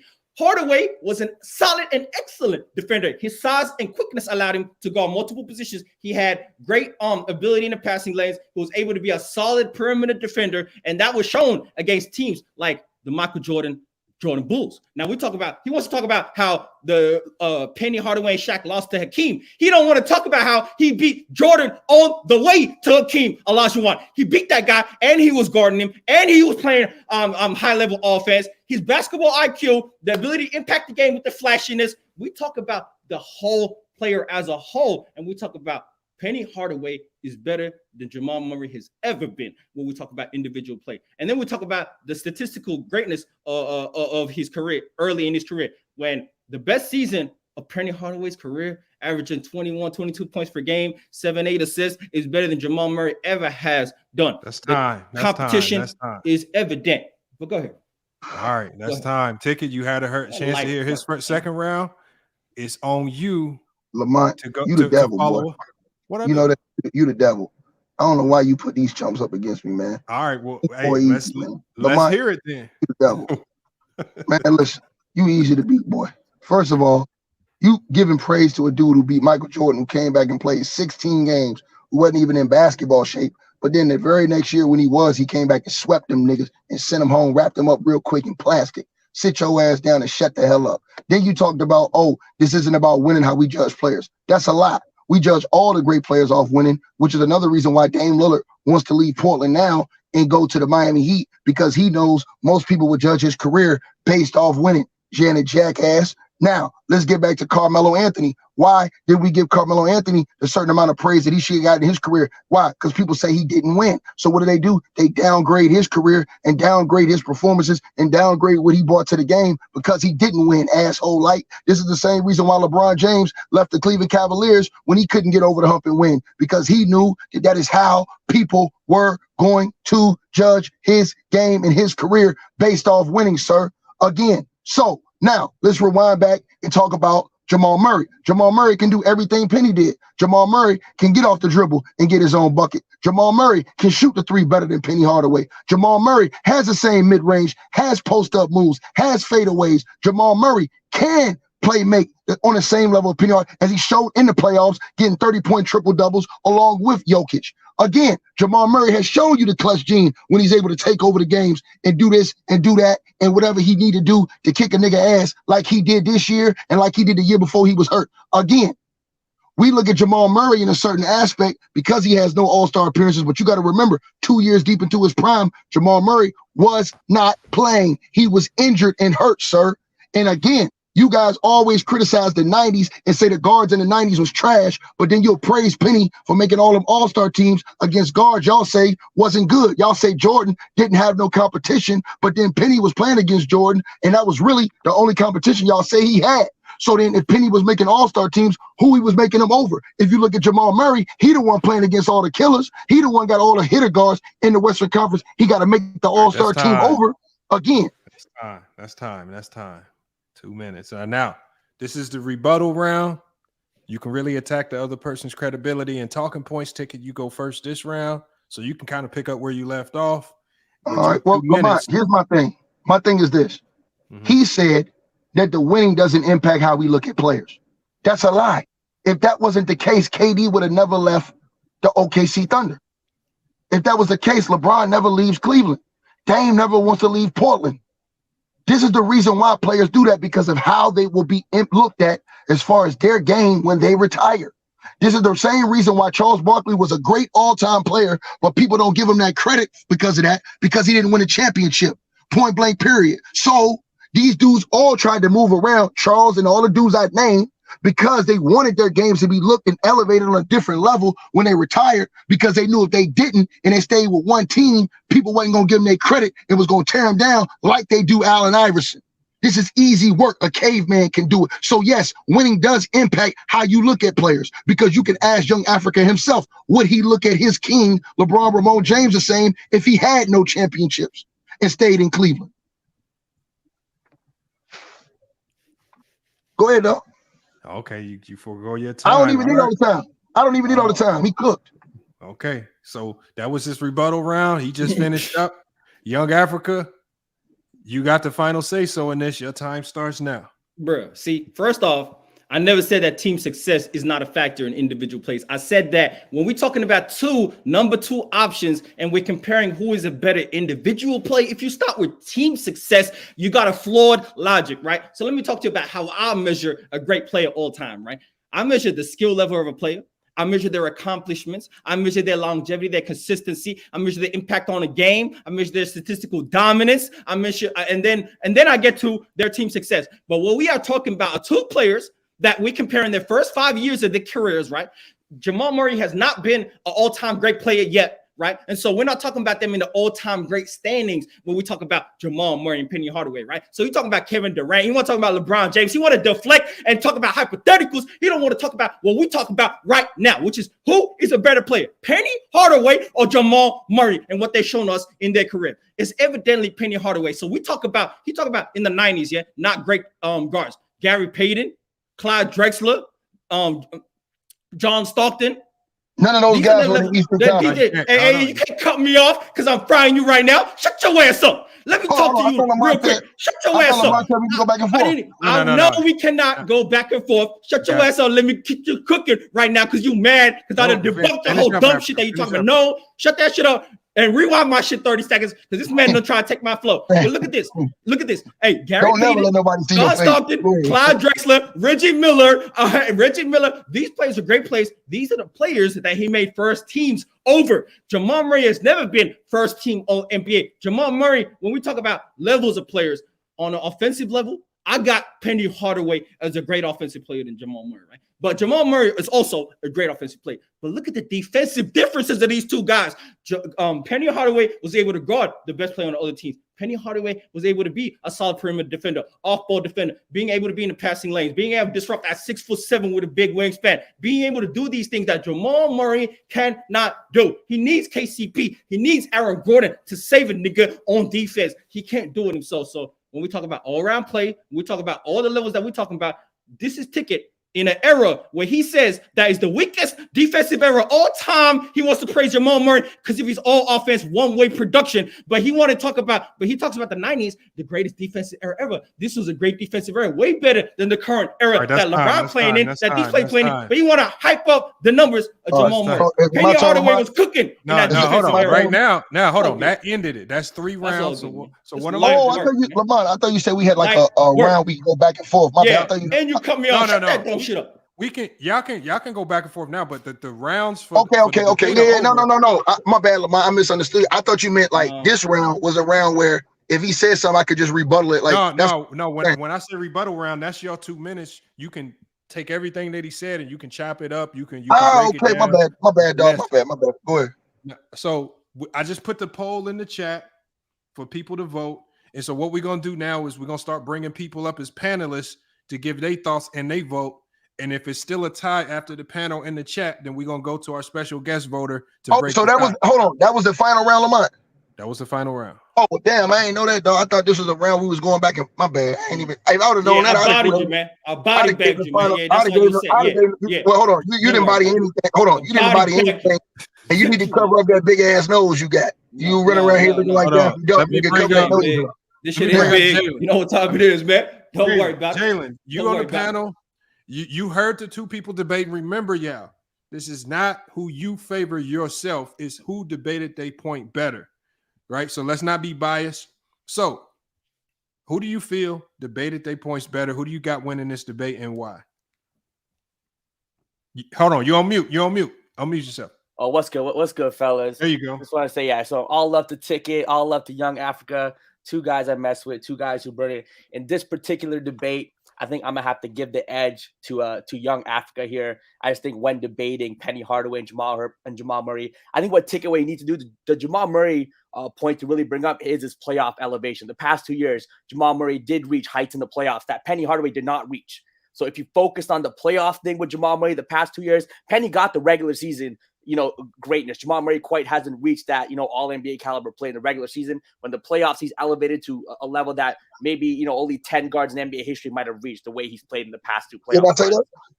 Yeah. Didn't I say he went and got the chip and Penny didn't? Penny got you did. You did. You did take. You did. Yeah, you just said I didn't say that, but I did. It was easy. No, I think he said you just details. wish Bring up the numbers. Yeah, bring up the numbers. Bring up the games. You know what I mean? Instead of the generalities. Hold on. I told you he had the 250 games against the Jazz. I hear you. Back when it was in the bubble. I told you he had the 30-point triple-double in the NBA Finals this past year. I told you about the other games he played. I did mention it. You guys didn't listen. I got you mentioned it, but it was also you brought up a lot of the. You didn't hear what I said. Go ahead. It's cool. Go ahead. No. But I hear you. I just felt like a lot of times, like you brought up the other players too, Carmelo, LeBron, and like I get it. It was part of the point. No. That was a rebuttal. He told me to rebuttal his point. So when I rebutted his point, my point is that fool came on here and said that you being a good player doesn't have to impact winning. And I said it does. I said it does because that's how we look at players. I gave him examples of all the players we look at. We don't look at Carmelo Anthony the same because he didn't win no chips. If Carmelo Anthony and AI won chips, we looking at them completely different as far as their game. And Lamont just said this the other day. We want to appreciate Carmelo's game because he didn't win no chips. But if he won chips, so that does mean that you winning chips has an impact on how people look at your game, which calls them out on a lie he told. He said it doesn't. No, it's not the deciding factor. Is my point, bro. You don't start off with the chips, you dumbass nigga. What are you talking? When we talk about individual players, hey, is Robert Horry better than all-time greats because he got 7 rings? Huh? Nobody said that. Hold on. Nobody said that. We talking about Hold on, y'all. That's the exact Hold on, logic hold on, that you Africa. be using, man. We It's all gotta good, get though. It's through. all You gotta get that boy It's all off. good. Hey, that boy gotta stop. gotta That get boy through gotta the stop people on the fighting his panel. talk. Yeah, We need you don't like it when panelists. niggas come with the same energy. I know. Hold on, I know. Africa. We got to get to 5 panelists. That was just Jalen's thoughts on the debate. Look, we got other people. The next person might say something completely different. So hold on. Let me bring up. We got Dev. Dev pulled up. Salute, Dev, man. You heard the debate. Salute. Who you got winning this debate and why? It was very close. I feel like they both made some good points. I think Ticket rebuttal was really good when he said about the guard competition, and Young Africa came back with another good rebuttal. But I'm gonna give the slight edge to Ticket because I think he did make some good points, and he did make some good points with the playoff elevation and talk about the regular season. And I think to Ticket's point that we haven't seen all of Jamal Murray because of the health. Due to him being unhealthy for the last 2 years, whereas like Penny Hardaway, we have seen him. Here, I think he argued his point a little bit better. I do think, in my opinion, Penny Hardaway is the better player, but I do think Ticket made some good points about the health. We haven't seen of how we haven't seen fully of what's called Jamal Murray and playoff elevation, and has been precedent because like we haven't, because Jamal has elevated his play in the playoffs at great levels. Yes, he's playing next to Jokic, but we do have to give credit to Jamal Murray, so I'm gonna give that slight edge to Ticket, just a slight edge. Because I feel like he argued his points better. Even though I think Penny Hardaway is the better player, but I think Ticket. In a point of debate, that Ticket did deliver his point across a little bit better. All right, so we got so right now we had a tie on the panel. We're gonna go to look, we might as well bring him up. We got Dub from Players Choice, man. Salute, man. Make sure y'all check his channel out as well. Look, did you hear the debate? I don't know if you were in the chat to hear the debate. Yeah, I heard a good portion of it, man. Salute to you guys, salute to the channel. Appreciate you guys for being up here. It was good, Ticket. Always happy seeing you, brother. What up? Good.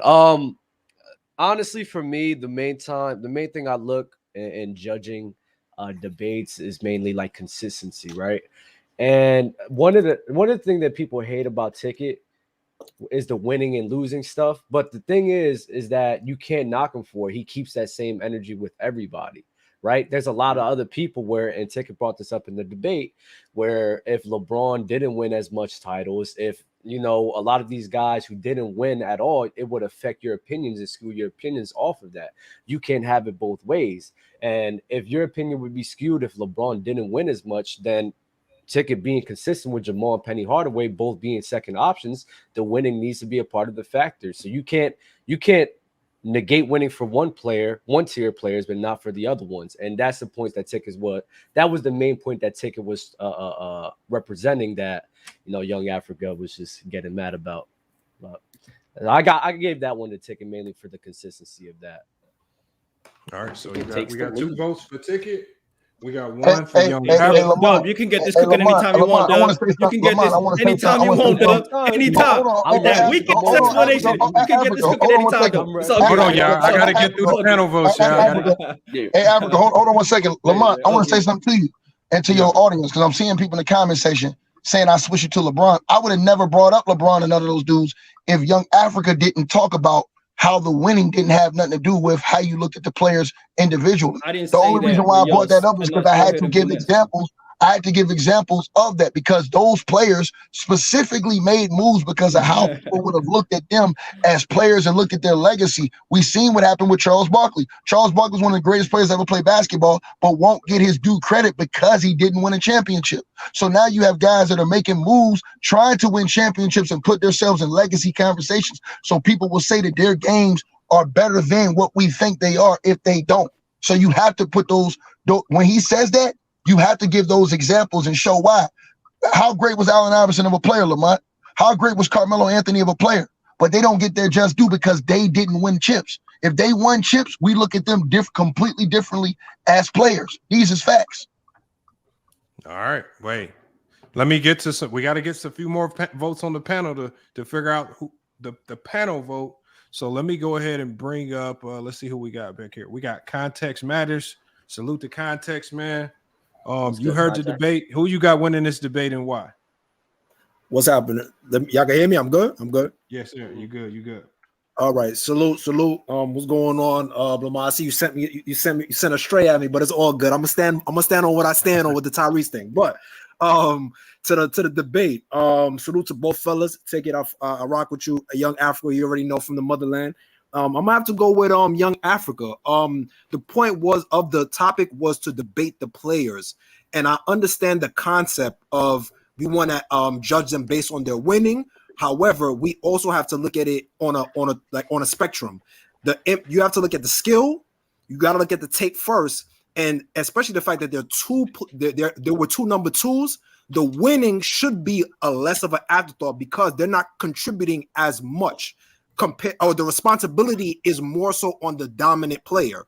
So the thing about it is you got to evaluate the player a little bit more if we're going to do the one-on-one. I think for the lead dogs, like a Charles, let's say, for example, who's doing like a Charles Barkley versus a Karl Malone, then you could emphasize more winning impact because their responsibility is to create that winning atmosphere, things of that nature. I feel like it's unfair to have to judge two guys on the winning impact and to compare them based on each other because circumstances can affect different guys. So I'm going to edge that one out to Africa because I think that he was able to argue the point of the players and focus more so on the players and their skill set, things of that nature. Because I think team success is circumstantial.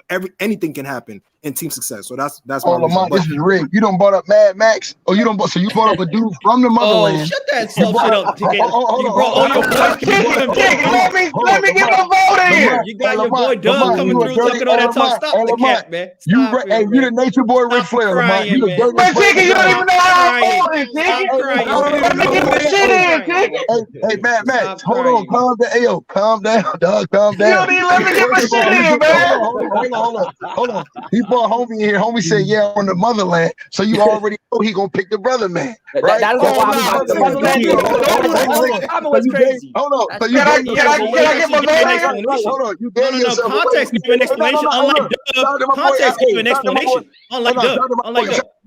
I get my explanation. You just ain't like it. You had no explanation outside of winning. Outside of winning, Hey, man, let me get my vote in. Let me get my vote in. You had no explanation. The bias is consistent with Doug's explanation. Young Africa. Young Africa, you know how I rock with you. Hold on, you dropped the ball, Young Africa. You dropped the ball. I got ticket 2-1. I got ticket in with the win. You dropped the ball. Africa ticket debated better. He made the better points. I don't know how in the hell he got close to winning this debate and won his debate, but he won it. I got ticket one. I got ticket because he debated better. He made up the good points. He both of them got a history together. So if you know the history, you know they logic. What points did he make, man? What points did he make, man? Say the points though. Go ahead. About how you particularly always talk about Jordan weak era and the guards being weak. And so you bringing up the Penny Hardaway All NBA team is kind of muted your point right there. Like it's but you got him on the get back when you brought up how Ticket talk about the no defensive era. But I just think Ticket argued his points better than you did today. So I think we can all agree it was a really close debate. Yeah, we can all agree.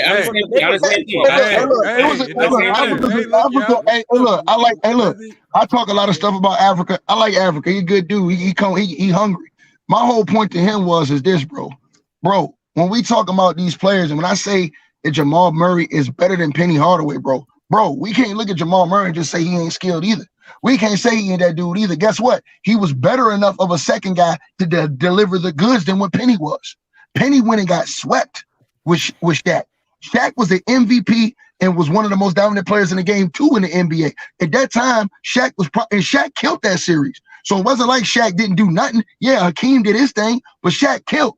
Penny was supposed to be the difference. Hold on. Penny was supposed Africa. Penny was supposed to be the difference in that series because if Penny Hardaway was everything you said he was, Shaq and Hakeem were supposed to cancel each other out, and Penny was supposed to be the difference over anything else Houston had. Especially because Orlando had a squad too. They had D3, They had Kenny Anderson. They had all those other Grant, all those other dudes on the squad. So Penny should have been the difference. Jamal Murray Jamal Murray was the difference in delivering the goods. And think about this is the difference. Hold on, let me reply to this shit because this shit be swinging the people on some dumb shit. I'm not gonna cut you up. Hey, hold on one second, Lamar. Africa, I'm not gonna cut you up. I want you to think about this, Africa. When you think about hold on, Africa, hold on. When you think about Jamal Murray, Jokic was a 2-time MVP almost 3 times. Without Jamal Murray, he was losing in the first round and got sent home in the second round. So we saw the impact without Jamal Murray versus with Murray. Because when he had Murray, he's in the Western Conference Finals and he won the chip. Without Murray, he goes home in the first round, second round. So Murray's impact and his ability, remember, we've seen him get 30-point triple-doubles. We've seen him go off and drop the 50 balls and carry teams. So he could do the same things Penny did. So we're not gonna say he couldn't. Bro, hey, now so we're gonna hold on. We're gonna let the second. soliloquy go down. Hold on, Africa. I'm about to let you cook in 1 second. I'm just saying I brought people up. Obviously Damo's not here, and I know Sturdy has to go.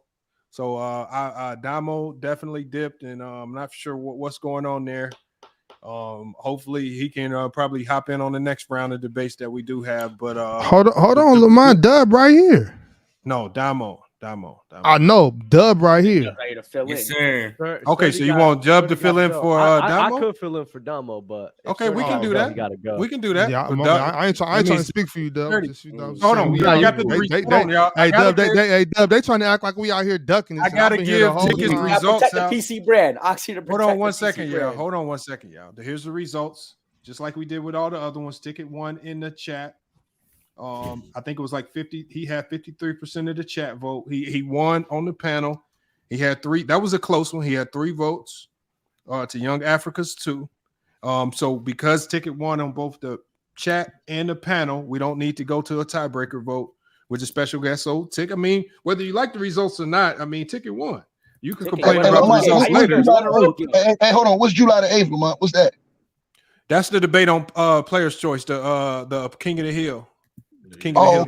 My bad, dog. I would have been here, man. I would have been here earlier if I would have known. My bad. I didn't know it was today. I thought it was on the 8th. My bad, homie. Yo, Lamont. Yo, real quick, I gotta go. But shout out to everybody. Shout out to everybody that showed up. Shout out to everybody that showed up. Thanks to the chat. Subscribe to like all the channels here, and also Dub. Real talk. If you want that smoke, we can do Kareem versus Shaq. No, but like, wait, not in this setting. Yeah, because Sturdy has to take off, so we might not be able to get you in, Dub. But I gotta take a rain check for a different time. That's no problem. Bet. But once again, shout out to everybody. Yo, thanks for pulling up, y'all. Real talk, because like everybody don't do it. Everybody don't always show this type of sport. But like, y'all, everybody have a good day, y'all. You too, bro. Salute. Hey, which one you got? You got. Is he gonna have Kareem or Shaq? Kareem. Hey, let me hear what Africa had to say real quick. I want to hear what that nigga had to rebuttal. Look, ticket. Hey, so salute for pulling up, man. I ain't mad, but this is what's crazy about it, right? Is that I go through a whole 3 rounds breaking down individual game, right? Breaking down the different aspects of an individual player. Breaking down how he's a better defensive player, how he's a more versatile offensive player, how he's a better playmaker, how he's just as good of a scorer, how he's a 3-level scorer, how he's more elite athletic-wise, he's more elite defensively, right? He's when he was peaking, he was making first-team All-NBAs in the 90s, right? In the defensive era, slowed down tempo, all that, right? He was able to beat Jordan in his prime, right? In his first 5 seasons, he was able to do all this in 5 seasons, and you come up with winning bias talking about he won a championship, and this is the difference, right? And if Penny is that guy, then why didn't he win a championship, right? Okay. Penny comes up against Hakeem Olajuwon, one of the greatest players of all time. Jokic and Murray come up against Jimmy Butler and Bam Adebayo, bro. This is the ridiculousness that I got when we talk about the context and how we frame winning, right? When we're talking about second options, I don't know we go to winning as the first call of difference, right? I don't think that's the case. And when we talk about the level of players that they are at, they're both great players. But when a player is a better two-way player, when a player is a more athletic, 6'7", more skillful individually, and when we talk about, hey, Jamal Murray is just as skillful. No, he ain't. He has similar skills, but if we put the skill sets next to each other, he actually is not better in most facets of offense, most facets of basketball, actually, straight up. And so when we talk about that, and then the chat and Doug want to pull up and talk about, hey, even though it's biased and Ticket got the winning bias, he applies it to everybody fairly. Just because you fairly discriminate against everybody ain't make it right, though. And so you can't slide with that, Doug. And at the end of the day, if winning bias, and if that's your only point, bro, and you're going to come up and put a vote for Ticket because of that, that says a lot about you and your analysis of the game, bro. So at the end of the day, I done broke the game down. I broke the man down. I broke Jamal Murray down in terms of comparison to Penny Hardaway. And all Ticket did is talk about winning, his impact next to Jokic, what Jokic didn't do versus what he did do with him, and talk about a championship that they won against the 8 seed Miami Heat, bro. That shit is light work, bro. Stop it, man. Stop it, bro. Hey, Bob, you is this how y'all felt when I was how I was talking that time? You know, and you know what? Now that I see it, I'm crying your ass. Bad. My bad. I said all facts, though. I said all facts, though. When you're debating, right? You're just not debating points. I said, like, I agree with you. I think Penny Hardaway is the better overall player, but this is the problem I have with a lot of people in general, that y'all don't apply the same energy towards everybody. At least Ticket does that. So when you're debating each other, you're not just debating the players, you're debating yourselves too and y'all logic. And if your logic is a guise of wins and losses and he's attacking that logic and you have no rebuttal against that, I'm sorry. You have to get penalized for that. I agree with you though. Penny's better. Hey, Doug, and it has to be held against him. He's called the 90s guards trash, but then he wants to praise Penny, an elite guard in the 90s, when he said them guards was trash. Jordan had no competition. This is what this dude always matter if he made a better argument. No. But you're not hearing what? No. You're not hearing what I'm saying. It does matter because he's talking about all-star appearances against guards that he said was trash versus Jamal Murray playing against the elite creme de la creme of guards in the NBA, and that's being the reason why he didn't make the All-Star team along with injuries. Because if he wasn't hurt the last 2 years, we already know he'd have been made the All-Star team. That ain't even a question. We don't know that. We don't know that. We don't know that. It's too many guards in the West to say that. Too many guards in the West to say that. Hey, you want to talk about injuries? Penny Hardaway was about to be one of the greatest guards. We're trying to dominate the panel, man. You said your piece. Before he hurt the last time we seen him, he was in the Western Conference Finals with Jokic. The last time we seen him before he got hurt. What? What does that mean? Hold on, bro. Hold on. So if he was healthy and came back the next year, he would have been an all-star, bro. Bro, Ticket. If Penny Hardaway was healthy for 10 years straight, he would be one of the greatest point guards of all time. So what we talking about? Exactly. What happened to you after Shaq left? What happened to you after Shaq left? What? He was hurt, bro. That's what happened. No, that's after Shaq left. The year after Shaq left. This part two of the debate, right? Oh, Shaq left. That's what happened. What are you talking about, bro? Shaq. Hey, I want to get to everybody's thoughts on the panel before we open it up to Let me get to Jeremy Jackson, because I know he wanted to chime in on this, and then I know True probably wants to get in. I got a couple people on the backstage as well that want to get on this. But Jeremy, what's your thoughts, man? Man, I think Africa won that thing hands down, man. 3-0. There's a bunch of bias. Everybody from over there from the other platform came over with a bunch of bias. And Dub, you had the worst example ever talking about somebody being consistent on their takes. Like, that don't have anything to do with the battle, dog. The debate was about the players. You bringing up stuff from the past. Nobody in the chat knows what you talking about. You were just rumbling about what was going on and didn't make no sense. I ain't understand now one point you had to rebuttal the debate, bro. It was trash. Young Africa won, man. Ticket, he claimed he didn't know the rules, but he knew the rules, and he wanted to do his thing. He wanted to beat him. Ticket wanted to beat him, and that's what it was, man. Young Africa won that thing, man. He got house, man. He got dead in. That's me. Let me add on to what he just said, bro. I'm not gonna lie. Y'all boys chumps, man. Real talk, man. So I play Young Africa. I don't even No. Y'all boys JJ, what's your thoughts on the debate, though? JJ, y'all boys I got you. Y'all boys chumps, man. Y'all just, it was that boy Ticket. That boy Ticket made 0 cents on what he was trying to say on half the stuff he was saying, other than the fact that Dub said he was arguing the point on his winning bias. It don't matter if he was arguing the point on his winning bias if his logic made 0 sense. Africa smoked, bro. Africa smoked dude 3-0 straight up. Real talk, man. Tick was just, Tick was being Ticket, and I respect that because I like Ticket. Tick is one of my favorite panelists, man. You know what I'm saying? But if we're really gonna argue winning bias and all that stuff, go ahead, start talking about your other dudes, because we're not gonna bring that up now. But he should be talking about them pre-merger dudes already. But those guys should be up in his list. But we're not gonna talk about that, man. All I'm saying is y'all really sold my dog Africa. Real talk, man. No cap. And I ain't even got no bias towards Africa, because if Ticket was really smoking Africa, I would have said it what it was. But that boy Africa straight smoke Ticket. Put him in the pack. I thought Young Africa. So this is Young Africa and the cheerleaders crew that we got right here. This is what really? That's what it is, though. I like both shows. I'm a fan of both shows. So no. Is this Ticket's fan club right next to me, bro? Yeah, what we doing? Facts. What we doing? Hey, I give credit what credit's due. I give credit what credit's due. I told Young Africa I agree with him. You didn't say anything. You didn't say nothing. You didn't break down the debate in any way, Dub, besides talking some cap about winning bias and inconsistent. That's about it. Exactly. But Dub, my one question would be this. My only one question, and Dub's vote, it is what it is. Like I said, it is what it is, because I can't even get mad at Dub. My one question is this, though. Okay.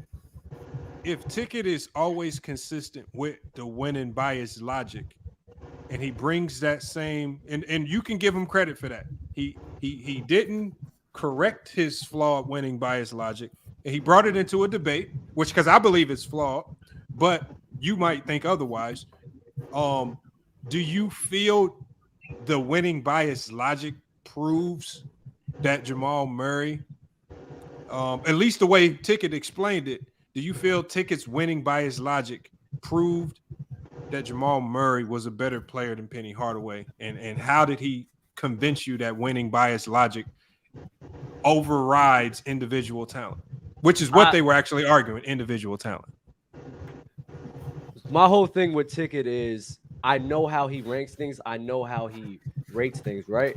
So, like, I think it's completely wrong. And I think what Young Africa should have done, and the thing that, and which he tried to do, but then Ticket counteracted by saying, well, there's some players you have above people because of winning bias. And in my personal opinion, is either you're going to have winning bias for everyone or for nobody at all. I don't like this whole you choose to give one for another player, not a different player. And that's the issue I have with a lot of people. So if Ticket, I could respect his opinion a lot more, because I know at least, even if Mo it's ridiculous, crazy, at least he keeps the same energy with everybody. So I'll never hate on it. And if he's consistent with that logic in the debate, somebody, in order to beat him, has to prove that wrong. But if that same person is trying to prove him wrong but has winning bias themselves, I'm sorry, you don't. How do I show I have winning bias? How do I show I have winning biase, though? How do I show I have winning bias? If LeBron didn't win in 2016, is he your GOAT?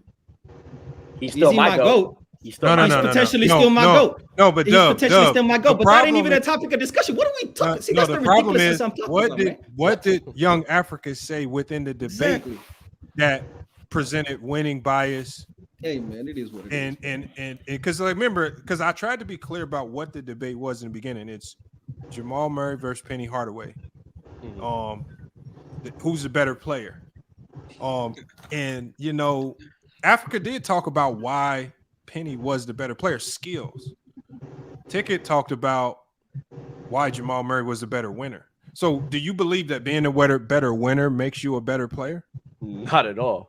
I completely disagree with that. So that's what I'm saying. How did Ticket convince you when I look winning at bias? I'm not trying to go at you. I'm just saying, how did Ticket convince you that with his winning bias argument, that everything that Africa said about individual talent wasn't sufficient? When we're looking at debates and then debates across all like aspects of life, what you say in your past can be used against you. It is what it is. What you use, talk about a different topic, can apply to a debate, a scenario, a trial which you're going up against you. So when somebody brings that up in the debate, at the end of the day, it has to be addressed. And hold up, wait, hold on. I get what you're saying. Hold on. Y'all be mad. So you telling me? Oh no. Hold on. Taylor, let me say one thing. Taylor, hold on. This is the problem with that statement. if you use the things that people say and they passed against him, Ticket loses before he even opened his mouth. So then bring it up. Bring it up. Then bring it up. No, but you so nasty, bro. That's trash. That's why it don't matter in this debate. That's why it don't matter. His vote is his vote, though. His vote is That's a fact. No. Y'all trying to kill my man because he voted the way y'all Hey, did. Ox, this would be. That ain't right. That ain't right. Wait. Ox, this what happened to you too. If you said the same thing, you know that. But I'm not saying that. I don't care if it happened to me. I'm saying if a man got a vote, y'all live with that vote, man.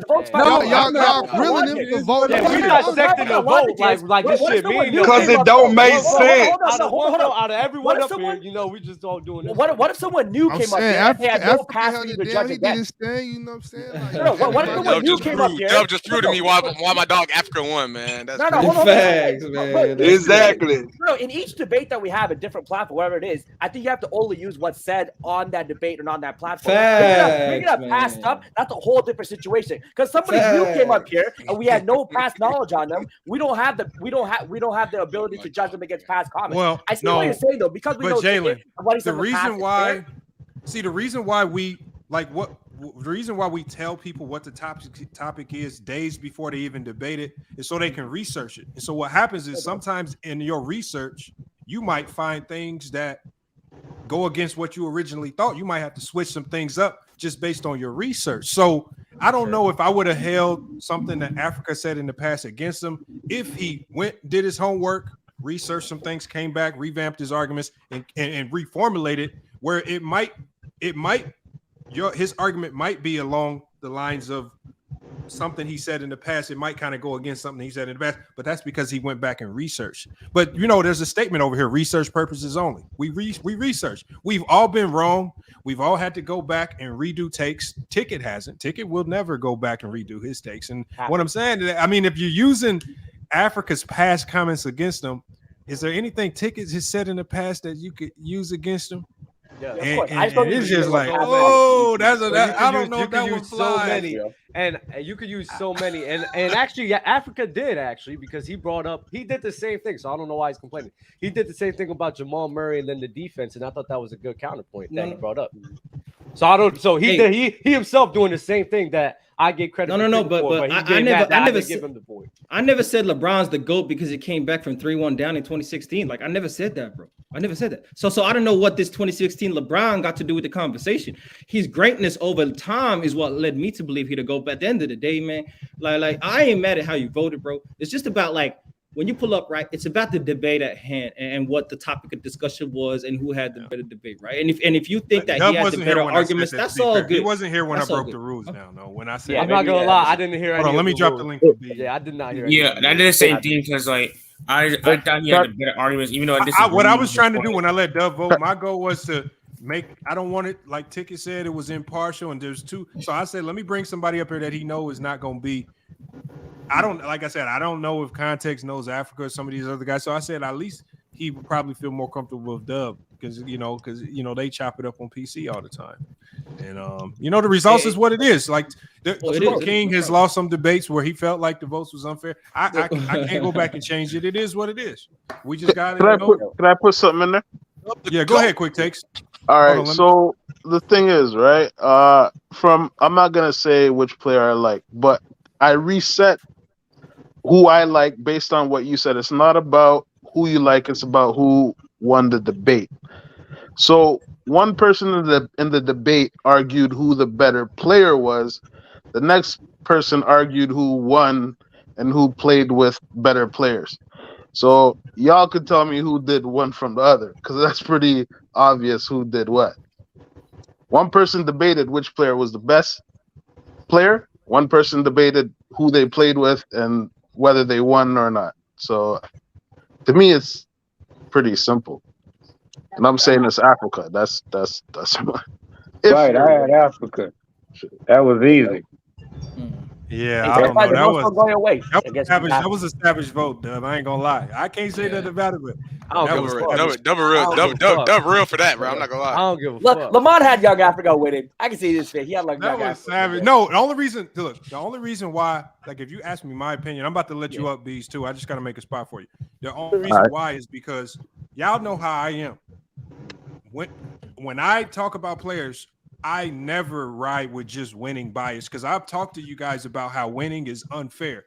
If you get put on the right team in the right circumstance, like a Draymond Green with the Warriors, you're just going to win a lot. Your careers. So we can't, when we put Draymond Green up against the best power forwards in NBA history, I can never say Draymond Green's better because he's done all this winning with the Warriors. He just got placed in a better situation. That's why I say winning bias alone, and maybe Africa should have highlighted that once he heard Ticket running with the winning bias argument. He probably should have taken 30, 45 seconds just to chop and screw it, knock it up out the box, and then eliminated it better because Ticket's all 3 rounds was about winning what he did in the playoff. And it's just like, man, that was kind of, I feel like what Africa did, breaking down skill sets, individual talent, defense, that's what they were arguing. I don't think Ticket stayed, or he was smart by staying away from individual talent. He went with the only avenue that could have gave him a victory, which is talking about, he won. And then obviously the one thing he had in his favor was recency bias. Jamal Murray just won the championship. We just saw him put forth a ton of big time performances in the playoffs. And so he does have that recency bias that gave him a little bit of edge as well in people's minds. And people just kind of forget that Penny was so great. But I thought it was good either way. If it was up to me, I think Africa won it. But like I said, I can't change the vote. The vote is what the vote is. When you just got to go with that. When you were just saying about player being dropped onto a team, and like Draymond Green, I think it's fair to use winning to a certain point. Like you can, I do believe that there are players that have, has been responsible for a lot of winning on their team. So I don't really believe in winning bias all the way. I feel like if you Draymond Green might not be the best player, but Draymond Green is a winner though. You know what I'm saying? No, he's a winner. No, Draymond Green, I love Draymond. Like as a winner, you're not going. But the thing is, as a winner, it's not going to be too many players that I can say are a better winner than Draymond. But if you tell me who's the better player, if you give me Kevin Garnett and Draymond Green, well, really, I will never let my mouth say that Draymond Green's a better basketball player than Draymond Green. If that's the debate. Now, if the argument was who had the better career, which still would include career achievements, winning, and things like that, you could probably lean that towards. But they weren't arguing career; they were arguing who's the better player. Individual. I think Zach Randolph is better than Draymond. What up, B? Hold up. Hey, what up, man? What up, man? I just observed the highway robbery, bro. You got niggas up here. You got niggas up here on this panel, up here voting for life, liberty, and the pursuit of happiness, bro. I don't get it, bro. This nigga came up here. It says who you got winning and why. And this nigga Dub's explanation for his vote was trash. Was his consistency throughout talking about basketball. It had absolutely nothing to do with the actual argument. And when you hear this stuff come out, you have to deny these dudes the right to vote, bro. You got to for sure. If you're not going to analyze, that's not very American. Hold up, bro. If you're not going to, that's not in the Constitution, bro. Hold on, y'all. Let Bees cook. Y'all let him cook. If you're not going to analyze the debate that is actually taking place, regardless of what your personal feelings are, then you shouldn't be voting on the debate. Ticket made 1 point for 3 rounds, bruh. 1 point for 3 rounds. He stood on the same point. So if you give him the nod in the first round, he can't win the next 2 rounds on the same argument. He never added any context to his argument other than the initial point he made. So I didn't come up here to call old boy out. I'm just saying that, hey man, when y'all vote for this, bro, y'all need to be fair. If y'all ain't mean, so what's the then don't come up here, bro. that you're talking about? What's the personal feelings that you're talking about? I don't think W's are personal feelings. Because there was no personal feelings at all. No, there is, but no. His explanation was Ticket has been consistent throughout all the players he talks about. That's his personal opinion of Ticket. That didn't have nothing to do with the debate. That's not a personal opinion. Wait, no. That is a personal opinion. That's a personal opinion. So ticket don't hold winning bias to literally everybody. It don't matter. What does that have to do with the debate? What does that have to do with the debate that's going on? Hold on, but what does that have to do with the debate that was happening right then and there? What is that? What is him being consistent in other debates? I'm not FYF. I'm not gonna repeat myself. Y'all can just rewatch it again. Just a lot of No, I don't need to rewatch. I just seen it. Hey, bro, it just happened like 2 minutes ago. Go rewatch it, man. I'm not going. It was horrible. You can think it's horrible, but you can't say I didn't explain it properly. Bro, you came in on TV nuts. These dudes, man. You said what? You came in on TV nuts. Look, bro, let's not go. You know you my boy TV. All I'm saying, if you that should have disqualified your ass anyway. Listen, bro, if you feel ticket won, you should at least be able to give an explanation on why he won that debate. Your explanation did not substantiate that. That's all I'm saying. You could disagree. Hey, Dev did the same. Dev did kind of the same shit though. He didn't really give no explanation. He just it was like, and he damn near too young to be fucking voting anyways. He looked like he's still drinking Similac. Wait, my bad. Oh my mom. He's in college. Wait, my bad. Yeah, exactly. This nigga don't know nothing about no Penny Hardaway. This nigga ain't never seen Penny Hardaway in his life. He don't know what the hell. The debate. Yeah, the chat voted for ticket. The vote ain't supposed to be, if you agree with Penny being better. The vote's just about who debated better. That's true too, but he was stuttering the whole time. He didn't even know what the hell he was talking about. Dev was not a good voter. You get real voters up here. Dev, bro. That boy Dev had a straight vote, man. No, I just thought that I didn't like it. But the one thing that if anything don't sit right with me is that he took things that he heard from things outside of this debate to judge this debate. Yeah. And that's the one thing that really slaps us up. Like if it was me voting, if I took things that I heard Ticket say outside of this debate, he would never. That's what I'm saying. If everybody did that, Ticket would never stand a chance in any vote, because you could mishmash up all the hypocrisy and all the bad takes. He's had such inconsistent takes. Ticket has not been consistent on winning bias. That is not true at all. True. Like, I've been listening to Ticket since 2020, and I know that. So I want to let you know something true. If Ticket in Africa battle on PC and you came up and voted for Africa, we would never grill you like this, bro. We would never pick apart your assessment. We would never do that to you. FYF, this is crazy, bro. This is America. This is a democracy. And you let these brothers tear them apart, bro. This is wrong. Hey, actually, hold on. Actually, I got some smoke for Lamont too. I didn't just come up with smoke for Dub. I got smoke for Lamont. Bruh, but when they stop debating, you mute them. You do not allow people to politic. No, bro. They kept politicking while the voting was going on. Facts. He didn't let me get it off. He let the long soliloquy ass Ticket get it off. It's so good. It is what it is, though.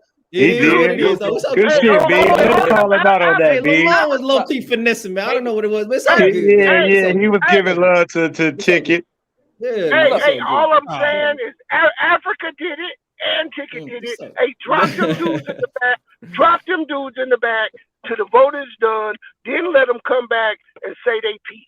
They don't get the politic after the rounds is over. I want to touch on the logic thing. The logic thing, the debates, and be consistent with the logic. So over here, if I'm given the task of saying why Kobe Bryant is the best player ever, my logic is going to be different than why I think everyone knows I think LeBron's the greatest. But in the debate show, if my topic is why Kobe is the greatest player of all time, my logic is going to be inconsistent for why I think LeBron. Because in that particular sector, I'm going to say the reason why Kobe is better. It's going to be different. So I don't think the past and my logic using the past can ever interfere with the new topic in the debate that we're going to have.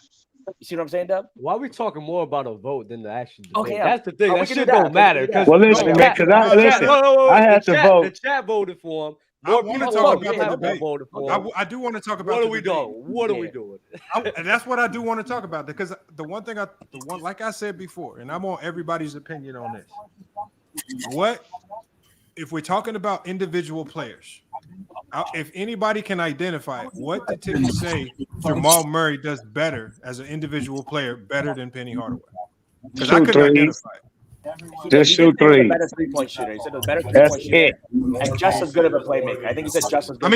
I mean, let's say I want us to look. Oh no, I want us to look at it like this. Let's say we don't know nothing about Penny Hardaway or nothing about Jamal Murray, and we're having to judge what these two said to determine who's the more skillful player, who's the better player. Somebody got an echo. Hold on. Is it me? No, might be you. I don't know. Somebody got an echo. So what I'm saying is we don't know nothing about these two players.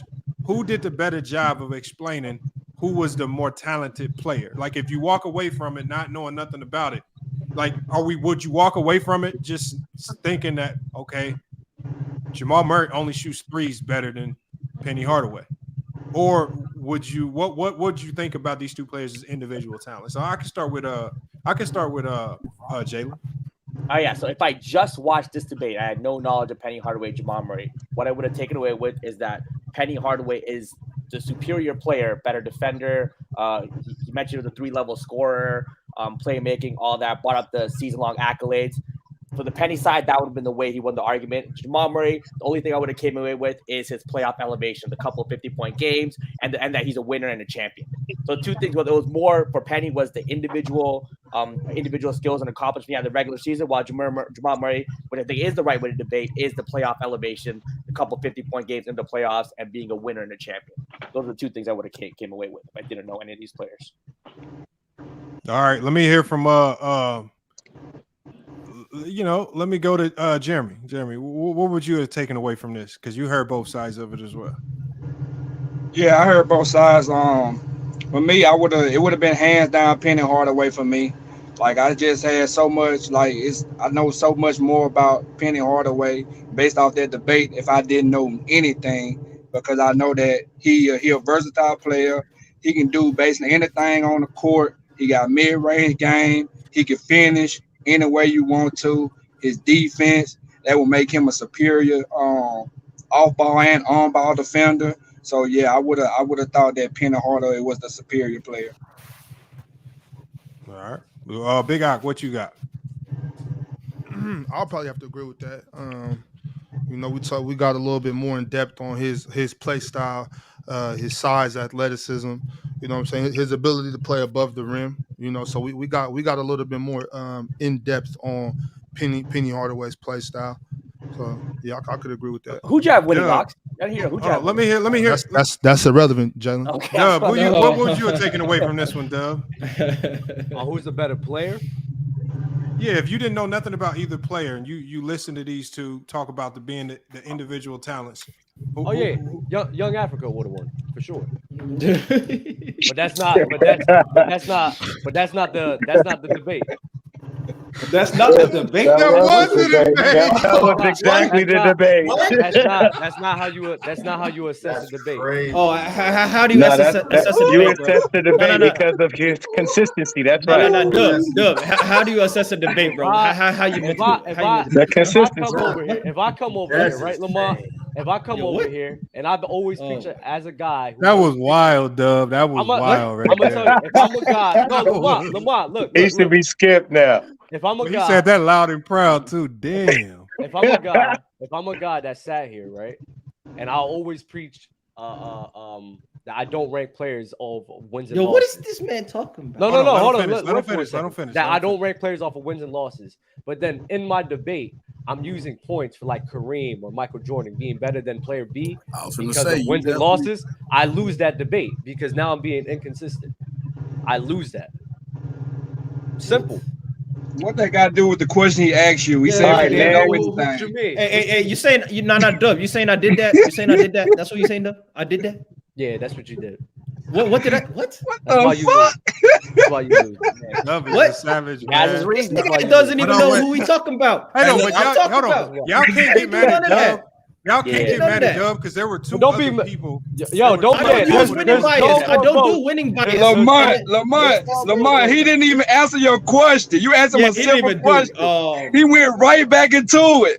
He didn't even answer the question. You said if you didn't know anything, I did. Which player would you think was better? Whoa! What are you talking? I did. I said Penny for sure. That's all you just said. Penny. You ain't say why. You just said Penny. You just said Penny, and you went right back into about how the debate went. A simple question. I gave him a simple answer. Hey, no, he did. He said why. Let me ask Dub a question. Now, let me ask Dub a question. What was the contradiction that I made in my debate? What was the contradiction that you're talking about? What was the contradiction? Lost, brother. No. Yeah, you can't even explain. You can't even explain yourself. I ain't even talking about the loss. I ain't talking about the loss. I ain't talking about it. I'm asking you, what was the contradiction that you talking about? Bro, you done took 100 L's, bro. Don't talk to me about L's. I'm asking you, what was the contradiction? Bro, you can get this smoke anytime, Dub. What are you talking about, man? Nah, man. You tweaking, bro. You tweaking. And Lamont, you tweaking having like 4 or 5 of the dudes that came up and voted, all being PC dudes out right, here. For you sure. What's up with that, Lamont? What's that kind of shit, man? That's all good. That's all good. We all fair. I'm a PC dude still voted for you. No. I ain't talking about you, Jalen. I ain't talking about you. I'm talking about Duh. I'm talking about Dev. No explanations. I need explanations. If you give a solid explanation as to what your perception is and what your opinion is, that's all good with me. But when you come with the cap like Dub and then act like that's valid, you know it's what, ridiculous. Africa. I don't expect you to act this. The good thing about this is when I compute this in the chat GPT and I really ask chat GPT questions about Dub's voting logic, it might not really mess up you in the rankings too much. You never know. Okay, so like I said, I don't do the rankings, chat GPT does. And then, like I said, so we might still, you might still be up there. We just got to see where it falls, man. But it is what it is, man. I came back because I was running around on my way to work. I'm gonna go back and watch it for sure. The only thing I was confused off of, I got beef with Dub because what Dub logic from what degree of why Ticket won match. I didn't watch it yet. Go back and watch. Dub, we argued the same point, and you made your point for why Ticket win, and you 100% disagree with that. So that was kind of weird because you can't go off the consistency. How the debate works is you only go off what you hear. I'm a vote. Also, Dub, I got spoke with you too. Because when I came on the panel, it was like, why SB up there? Dub, cook SB. When did you cook me, Dub? I'm confused on that. When did you do that? They said, Dub. I was like, damn, man, you have conversations all the time. So what are you talking about? What are you talking about? That's what the chat said. I'm confused. I'm like, ask the chat. Don't ask me. I don't think he said anything. I don't think he said anything. SB, I'm gonna do a video on it. Don't worry about it. I gotta chop this. Lamont, real quick. But no, Dub got to answer that. Why you give somebody a dub off a logic? Something's going on with Tyson. Your connection messed up. I know my connection messed up. I'm gonna be in and out, bro. I just wanted to say why I can't get no smoke, man. They ducking me like Terrence Bud Crawford out here, bro. I just want to match up, man. Tyson. Today's debates was really just for the PC FYF. So on the next I'm on a 10-day contract, man. I'm a 2-way free agent, man. Sign me to a 10-day. I'm gonna get you in there. Hey, Lamont, did Sturdy and Damo debate it or no? Nah, they Damo had something come up. He couldn't pull up. Come on, bro. Man, I just listen. For the young Africa and Ticket, the showdown. I had Ticket came out strong in that first round, but Africa smashed him with the rebuttal. Like you trying to talk about the winning of the teams, and we talking about the players. Who's the better player? And then he just went on and killed him from there. To me, it was like it could have been 3-0, but I think Ticket came smooth with his second round. But that was the only round I would even give Ticket if I was to give him a round. It'd have been that one. But you can't keep saying the same shit you said in the first round, and you say it in the second round, and you say it in the third round. And that's what I'm like, how the hell did y'all come out with him winning with that? When clearly Africa broke down everything from the success of Penny Hardaway to his individual success. Like the 4 All-NBAs or the 3 All-NBAs, 4 All-Stars in 5 years, my nigga. That's ridiculous. What was the vote though? It was 3-2. It was close. The chat voted. He voted like I don't like even when me and Chill. I think the thing is we can't get mad at you. I don't know why people get mad at Dub because there's 2 other people that voted for Ticket. I don't know. And the chat. No, Lamont, you instigated it for them to do it. And then you don't know why they mad. What you don't know why they mad at Dub? How did I instigate it? Yeah. No, but Dub's the most recognizable face who voted for him. But Dub, how they do it over here though? You gotta, because once you say I'm going off the logic from him, they're gonna attack you. Because how the rules is, you gotta take your bias out. It's about only what you heard. But yeah, I don't know. I didn't know that those were. No, the it's all good. Don't trip. I thought Dub and Dev fucked it up. Hold on, wait. Even though you feel you won, bro, the voters. And the chat fucked it up too. A lot of people said chill. 3 man. I feel like our debate was close, and I kind of feel I won, but the voters vote. I don't argue the vote no more. It's like it is what it is. It's just debate. Oh, it is what it is, man. I'm just talking about explanation, but it is what it is. It is what it is. Listen, I've been through it. I've been through it. It is what it is. It's not is what it is. Y'all need to stop the cap. Stop the cap. No. Stop the cap. Stop it. A group loses. They don't know how to take it. Africa. Let me do this, Africa, because I think this is a perfect opportunity. Look, Dub is here. Dub is ready. We don't have a topic for you guys. We could just settle it now, man. We just do an impromptu debate right now with you and Dub, and you could just go ahead and get your heat off that way. You just get them all. We'll settle it on King of the Court. Yeah. You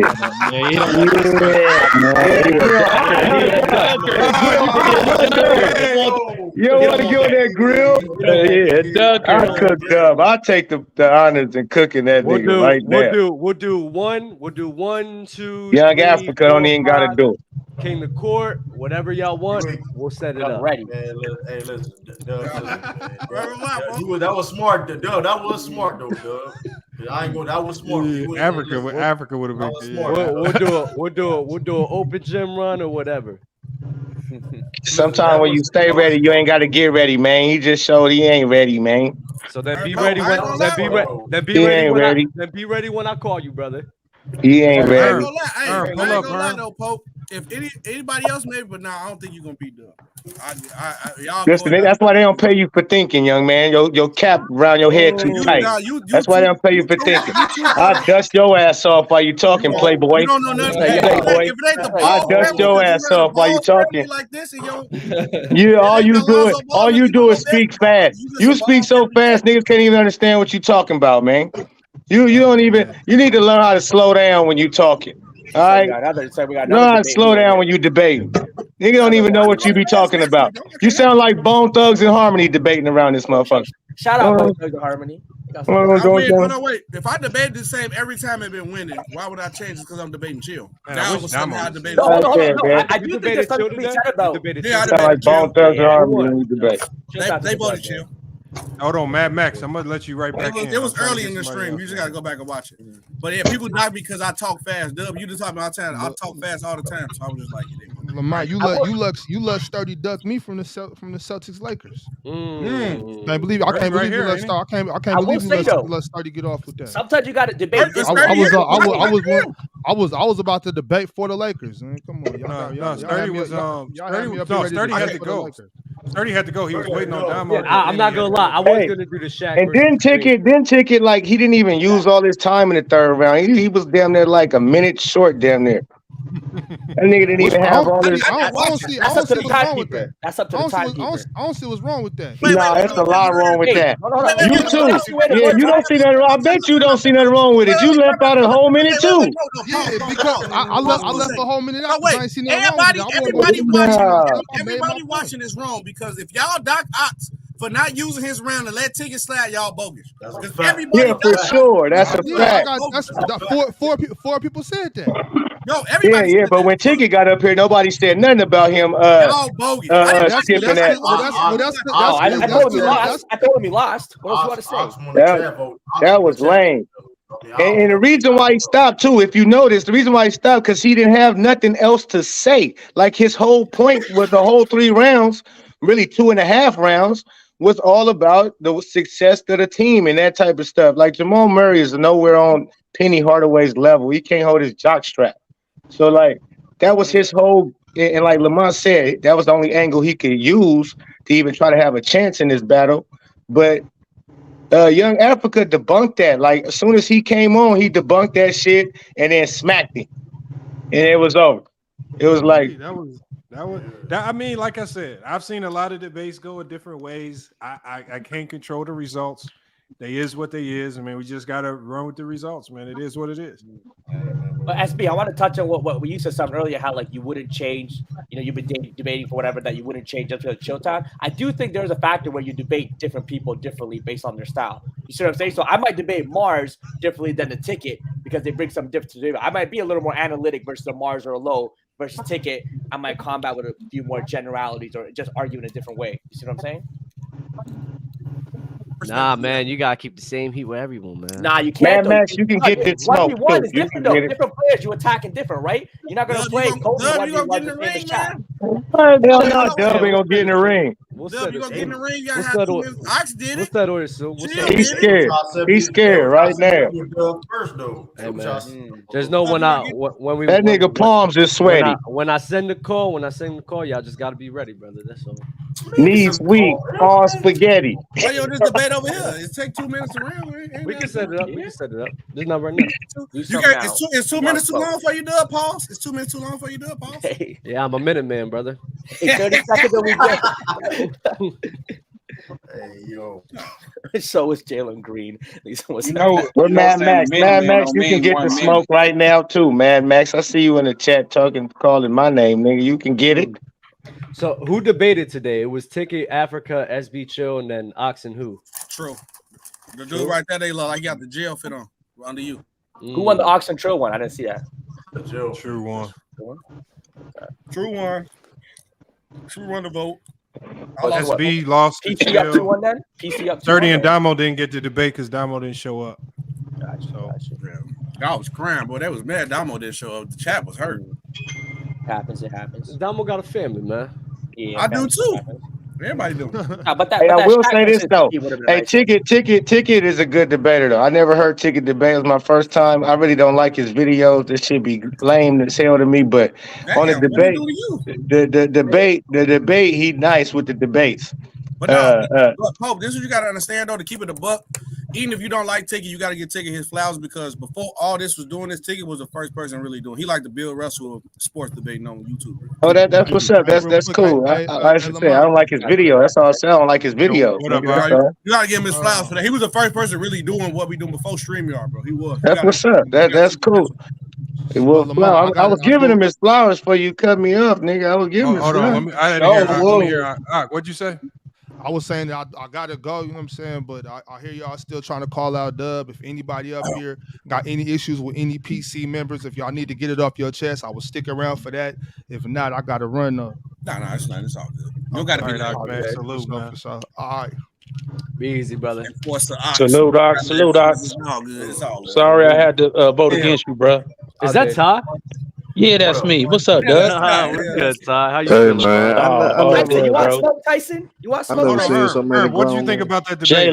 Jalen. Jalen, you said Andre Karolinko was the second best defender of all time. Hold up, You said Andre Karolinko was the best defender, second best defender of all time, bro. You just you on timeout, bro. You on timeout from all debates. Hold on. I did want to ask him about that. Right takes is crazy. Hold on, Jalen. Hold on. I want to ask you about that because I heard that stream. But let me hear Herm. Let me hear Herm get his thoughts on this because I know he wants to First of all, Ticket, he came in mediocre, but he still won. But the nigga I'm disappointed in is Young Africa. First of all, Young Africa, you didn't keep the same damn energy you had for Sturdy for Ticket. You came out flat. You came out a little shaky. I'm very disappointed in that. That's why Ticket was able to beat you. And all you had to just focus on.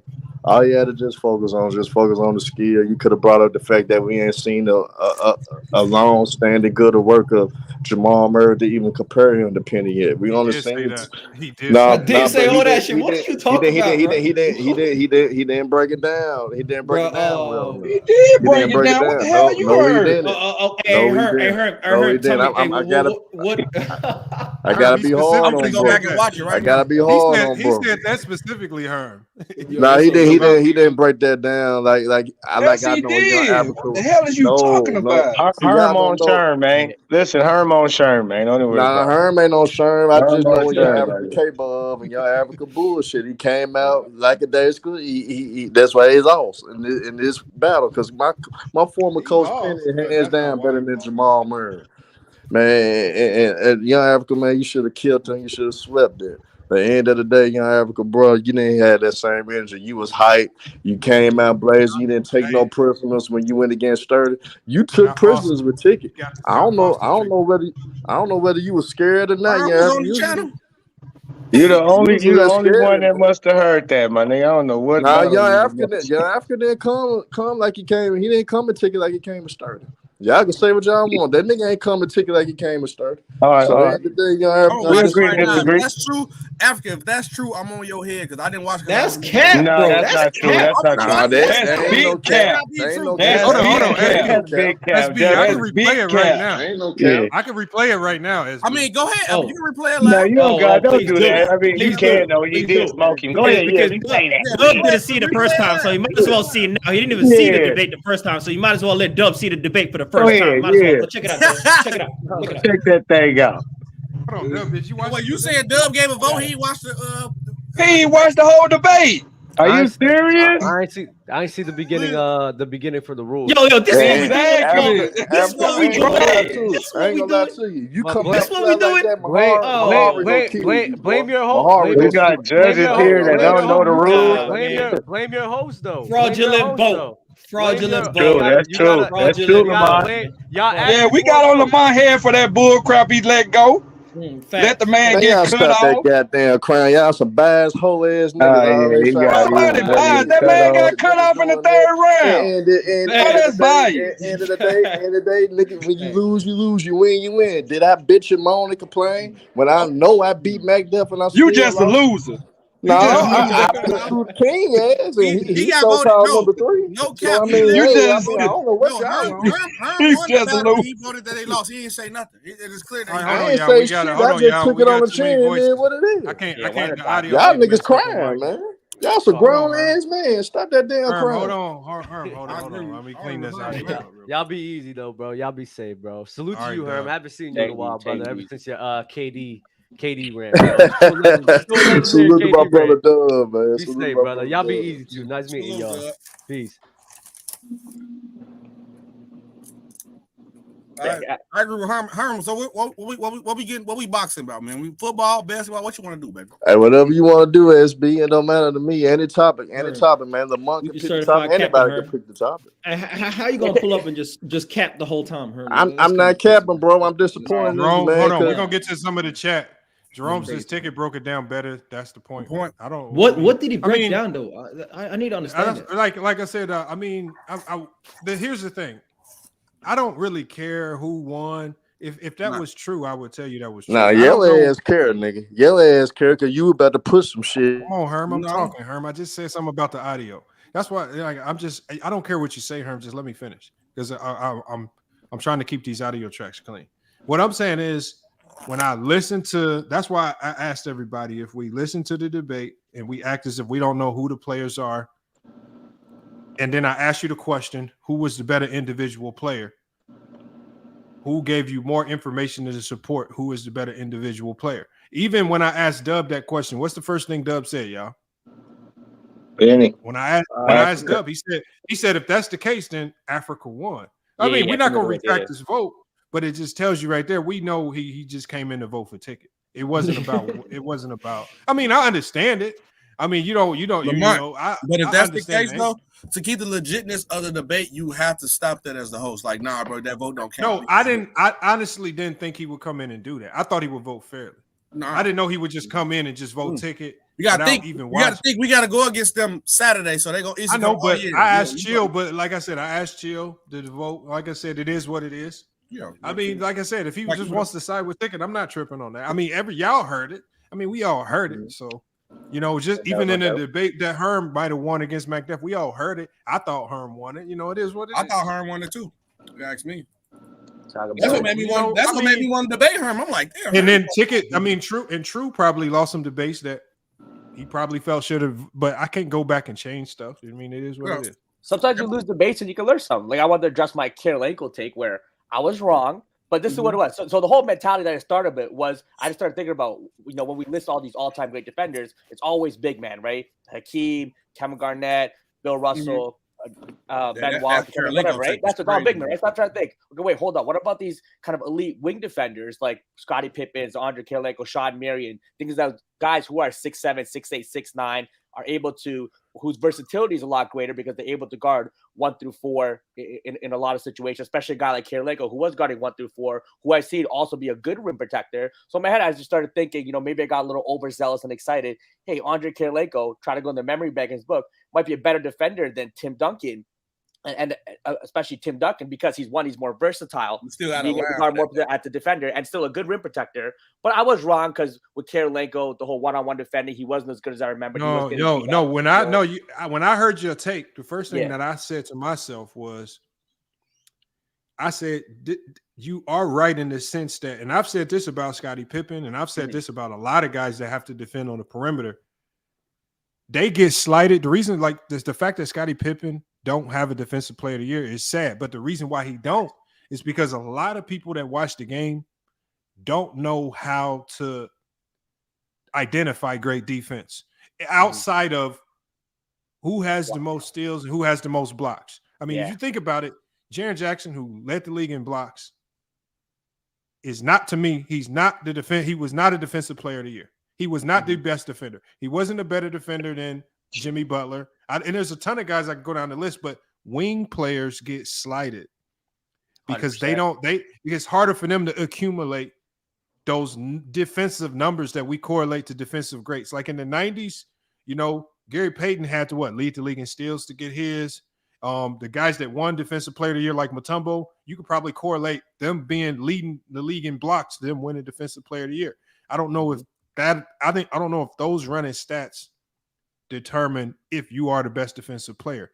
100%. And that's the scary part about wing defenders. So Kirilenko could very well be an underrated defender, and a lot of people just don't want to go back and do research, because going back to do research on defense is boring. Nobody really cares about that. And like I said, a lot of times, a lot of people don't know how to break it down. Like when people was asking you questions about, did Kirilenko guard this best player? Did he guard against? Well, first of all, Kirilenko is just a player. The coach decides the matchups. If the coach says you're guarding this guy, if the coach says this is your job within our scheme, you can't just go leave out of that scheme and then go guard the Kobe's and go guard whoever you want and just go haywire. That's just not how defense works. He has to defend within the scheme that's set forth. So when people ask you that, they asking you a ton of unfair questions about Kirilenko because they themselves don't know how to really break down defense. And that's the problem with defense just in general. A lot of people that you talk to really don't know how to break it down. And so they just say anybody's a good defender. People, a lot of people will still run around and tell you, like, I can tell you Kawhi Leonard's a great defender. A lot of people can't tell you what his biggest weakness on the defensive end is. No, Lamar, I agree with the point. Which is off-ball defense. Off-ball. No. I agree with the point you make. The point you make, it makes sense. But there's no logical idea you could say Kirilenko is the second greatest defender of all time. And that was strong. That was strong. The second was strong. Hey, man. The second was strong. Now, if you were saying he's an underrated defender and need to be talking about more, of course. But number two, you would the person they have is number two. With your dying breath, you wouldn't say Kirilenko was the second greatest defender of all time. You wouldn't say that. They said Damo live right now.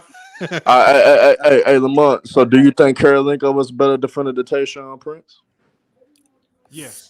Tayshaun. Yes, I believe. You sure about that? Kirilenko? No, you sure? If you got to think. For me, I don't know, Lamont.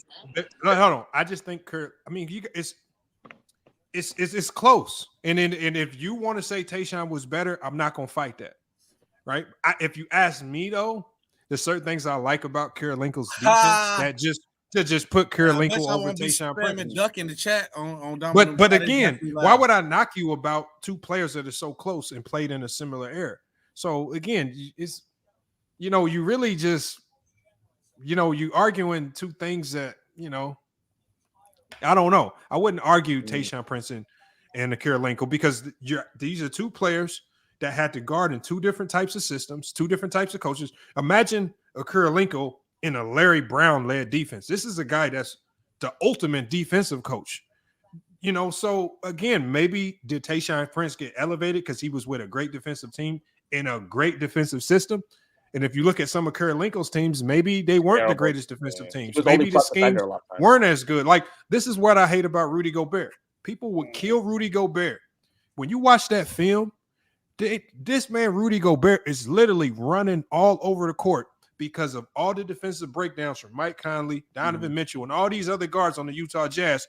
But people, the casuals will tell you, oh, Rudy Gobert's getting cooked. The casuals will tell you Rudy Gobert. I did a whole film breakdown of this, and I showed everybody how you can't defend in the NBA if you're getting beat off one dribble. Rudy Gobert is literally running to the three-point line trying to guard Maxi Kleber at one point in time. Then he has to run back in the paint to defend some guy that's slashing in like a Luka or somebody. And then, when he was playing the Clippers, people was talking about, oh, he got dunked on by this guard. Well, this man is running all over the court helping these trash defenders on the perimeter that, so again, like people, I just live with the fact that a ton of people that we talk to don't know nothing about defense, especially defense at the NBA level. I promise you they don't. And they just say stuff. I could have used you up there, Lamar. I could have used you up there in that debate. You just got to live with that. Sometimes you need somebody there. Hey, that Curry Linko versus Tayshaun Prince. No, sometimes when it's 6 guys coming at you, I got Low coming at me, video highlights. I got this dude coming at me with his stats. It's like a lot coming at you. No, I heard it. But like I said, when I initially heard your take, I wouldn't agree with him being the second best defender of all time. But him being like, I forgot how I initially heard it, but in the original context that I heard it, I was saying to myself, that's not a far-fetched concept. Right. I could, if you truly understand the game and you look at the system that he was placed in and what he did within that system. So, it is what it is, man. We've seen great defenders get stuck and thrown in horrible defensive systems and the team look like garbage. Like we saw, didn't we see a Clipper team with Patrick Beverly, Paul George, and Kawhi Leonard get bounced out by the Mavericks? You got 3 of the top defenders in the league right there, right? So again, system, just Tyronn Lue's defensive system was just so all over the place that you could take 3 great defenders, 2 of them arguably top 10 in the league, and still get ran through by a guy in Luka Doncic who was essentially by himself. No, they still beat that. They still beat Dallas. Hardaway, Mont, you a coach, right? But they never. Wait, listen what I'm saying. Let me ask my question. So, should you dock players, right, who look better in a defensive scheme from what they like? Say if they got a great defensive coach and they look excellent as a defender, should we still dock them or should we give them more credit because maybe it's just the system why they looked so good? And say if they looked different in another situation. Well, but it's like it's great defensive coach, they look like elite. That's a good question. Because you can always over time tell if it's just the system or if they're a good defensive player. And an example of this is Steph Curry. There was at one point in time, I think it was like last season, Steph Curry was like top 10 in defensive rating, right? And people were saying, oh, he's much improved defensively. Correct. No, he was not much improved defensively. He's in a great defensive system, right? He's the beneficiary of a ton of great defenders around him where he can kind of collect steals. We've seen him lead the league in steals. So that's a great defensive system. He's been able to capitalize on it to the tune that he's able to lead the league in steals and also lead the league in defensive rating. But nobody in their right mind is going to say he's a good defender. As opposed to a guy like Wiggins or Draymond, their defensive rating and some of the things that they do because they're exposed to the best players play after play after play after play, the hardest aspects on the defensive end multiple times. Their defensive rating and some of their defensive analytics might not specifically define who they are defensively. So you actually just have to watch, understand the game, and just kind of break it down from that aspect. So when you talk about the best defenders, analytics don't tell the true story. Stats don't tell the true story because they see the best of the best on almost every possession. Yeah. That's all that's why I always say like all defensive teams are some of the most flawed awards given because the advanced metrics or counting stats just don't paint the picture. Right. It is such an eye test metric, right? And I just don't think people. I don't even know if it's humanly possible for someone, unless it's your full-time job to watch enough games to accurately pick those guys, right? Because the amount of games and people in the chat saying, "Oh, you just watch highlights," and say, "Wait, hold on." Yes, a lot of us here, unless it's your full-time job watching games or making content, whatever, we have 9 to 5. You live a life. I'm not going to go back and watch 10 games of Andre Kirilenko at 40 minutes apiece. That's just not going to happen. I'm going to watch, 1 or 2 games and watch some highlights. Highlights still matter, guys. A lot of people, we're not going to go back and watch 20, 30 game sample sizes of whatever player we're thinking about. We just don't have the time. So the, unless it's like a good narrative or a story behind that one game, like the Magic Johnson playing center game. And you know, let me tell you, and Jalen, yeah, Jalen, I'm gonna tell you something right here, because when I pull up Synergy, this is crazy. This is the craziest thing I've seen all year. I've heard people say all year that Jokic can't defend a lick. This is what I've heard all year, right? But when I pull up Synergy is the most advanced analytical system in place that really defines who you are as a player. And it breaks down input from humans. It breaks down analytical input. They have Jokic as the 6th best defender in the NBA. And a lot of people will laugh at that. And I'm going to tell you on the list. I'm going to tell you the full list. They got Caruso, Brook Lopez at 2, Rudy Gobert at 3, Draymond Green at 4, Jaren Jackson at 5, Jokic at 6, Anthony Davis 7, Embiid 8.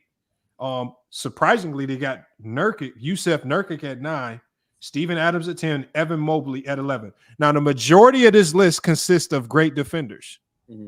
So I don't think this list is any accident, because the majority of this list is full of players that most people agree are great defenders. So when a guy like Yusef Nurkic creeps in, and he creeps in, I mean, it's just, you don't creep into this list with these players by accident. So I think when people say Jokic is a bad defender, I think what are they doing is they're just trying to find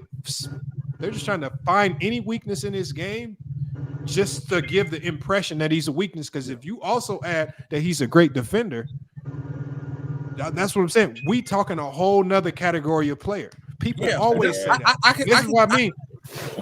People don't understand the game. I've heard it all year, and every time I watch games, when I watch how Jokic was guarding AD, I'm sitting here thinking he kind of playing good defense against AD. I'm literally thinking that. Lamont, this is the problem with Jokic, though. Keep it a buck. Jokic mentally knows and how to make the right plays defensively. He's just not athletic enough to keep up and do what he wants to do. The numbers don't support that. Mentally, he's a great defender. He knows what to do, knows to get to his spots or to play it, but it's like athletically, he probably not fast enough to get there. Or athletically, jump high enough to do what he wants. SB, you throwing that great word around too loosely, bro. No, what? No, he is not no great defender. Cut it out. No, I said mentally. Mentally, yes, he is. According to the numbers, he is. Mentally, yes, he is. Jokic is not athletic. If Jokic was athletically gifted like an AD, but he's not. He'd be the best defender in the league. So he has the basketball IQ to be a good defender. He has the IQ to do it. He's just not athletic enough to. But hold on. The numbers say he is a great defender. I mean, I think the numbers, obviously, the numbers do say. I've seen some advanced metrics, like raptor rating and stuff that they say it. I don't. What numbers? Which numbers? Which numbers say he's a great defender? Which numbers? This is Synergy. What do you use, Lamar? I'm gonna show you right here. I'm about to pull it up. I'm about to show you. I'm about to put it on the screen. And you guys can take from this what you want. But for me, it really exposes that a lot of people don't know what they're looking at on the defensive side of the floor. Because when I watched how AD was struggling against Jokic, I'm saying to myself, well, he's guarding the man without fouling. He's getting good blocks. He's holding them up. And I'm saying to myself, I'm like, because I admit it, I didn't watch enough Denver basketball. And I really didn't watch a lot of Denver basketball until they played the Lakers. And the first thing that stood out to me was he not as bad on defense as what people rumoring and shit. I said that's the first thing that stood out. But I'm gonna tell you what and I hate to say his name, because I know I'm gonna get hate. Like LeBron James now, right? He's not a good defender no more because he can't defend him. But once LeBron get that block or a highlight steal, they'll say, "Oh, but LeBron still got it. He's a great defender." That's what they they don't look at nothing else. But check this out though. But check this out. But SB, the funny thing is, we watched a lot of Laker basketball this year. Yep. We saw that LeBron lost a step on defense, but the numbers surprisingly also support that LeBron is no longer like, I'm looking at the Synergy list. LeBron is not in the top 50. LeBron is not in the top 50. He's not the same. So the thing is, if maybe these lists are more accurate than we believe, and we just don't want to believe Jokic is as good of a defender as he actually is. If you do a poll right now and say who's a better defender right now today, LeBron and Jokic, everybody vote Bron, and you know it's Look, here it is right here. Now, hold on. Y'all can take from this what you want. Y'all can take from it what you want, whether you want to run with it or not. So what I'm saying is, when I see this, and then when I watch Jokic play, I don't see this horrible defender that everybody else is talking about. I don't know what some people are talking about. I don't know. Do you see an amazing I ain't defender? calling him a horrible defender, but he's not no better defender. He's not no better defender than AD because he's still not gonna be on the perimeter like an AD. He can no way. No, look, I understand this list, like I see how the numbers are painting, but I don't think he's a better defender than in the post, maybe, but not on the perimeter. No. I know, but what we think, the reason why we can't contextualize what we think, because one, unless you're willing to sit there and say you watched majority of the games and you can computate all that into some measurement, this system right here is not biased. It just takes all the games, it takes all the data, it takes input from humans, and then it puts it all into a box and then shoots out whatever the results are. It does not care who ends up in this system. Don't care that Alex Caruso's number one.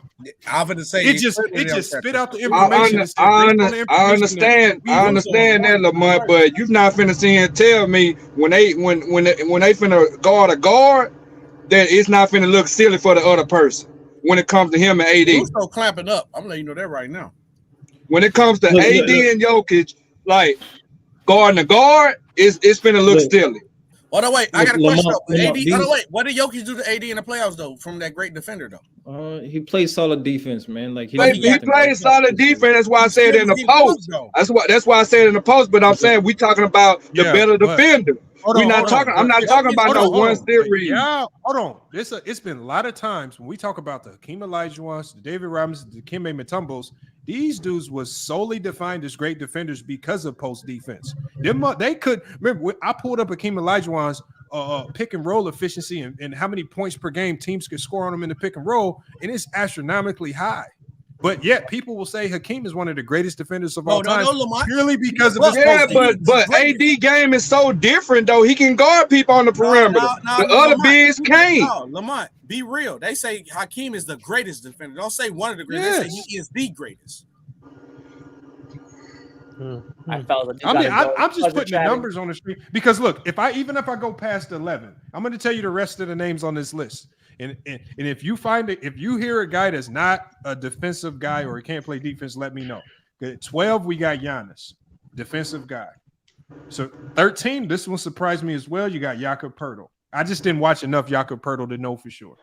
Larry Nance at 14, Paul George at 15, Walker Kessler 16, Jared Allen 17, Matisse Thybulle, Robert Covington, Herb Jones, Javonte Green from Chicago, Nick Claxton, Andre Drummond, Derek White, Josh Okuji, Drew Holiday, Robert Williams, Miles Turner, Bam Adebayo, Clint Capella. Bam, that low. Yep. Kawhi Leonard. He has Paul Reed and Xavier Tillman, and I can keep going on. But the thing is, how is it right on all of the guys that we know are defensive guys, the ones that we see the most on TV, but the ones that we don't watch a lot? How is it wrong on those guys? Because nobody in here can tell me you watched a ton of Denver games. Lamont, and I was about to bring that up, Lamont. Bam Adebayo gave him that work in the finals.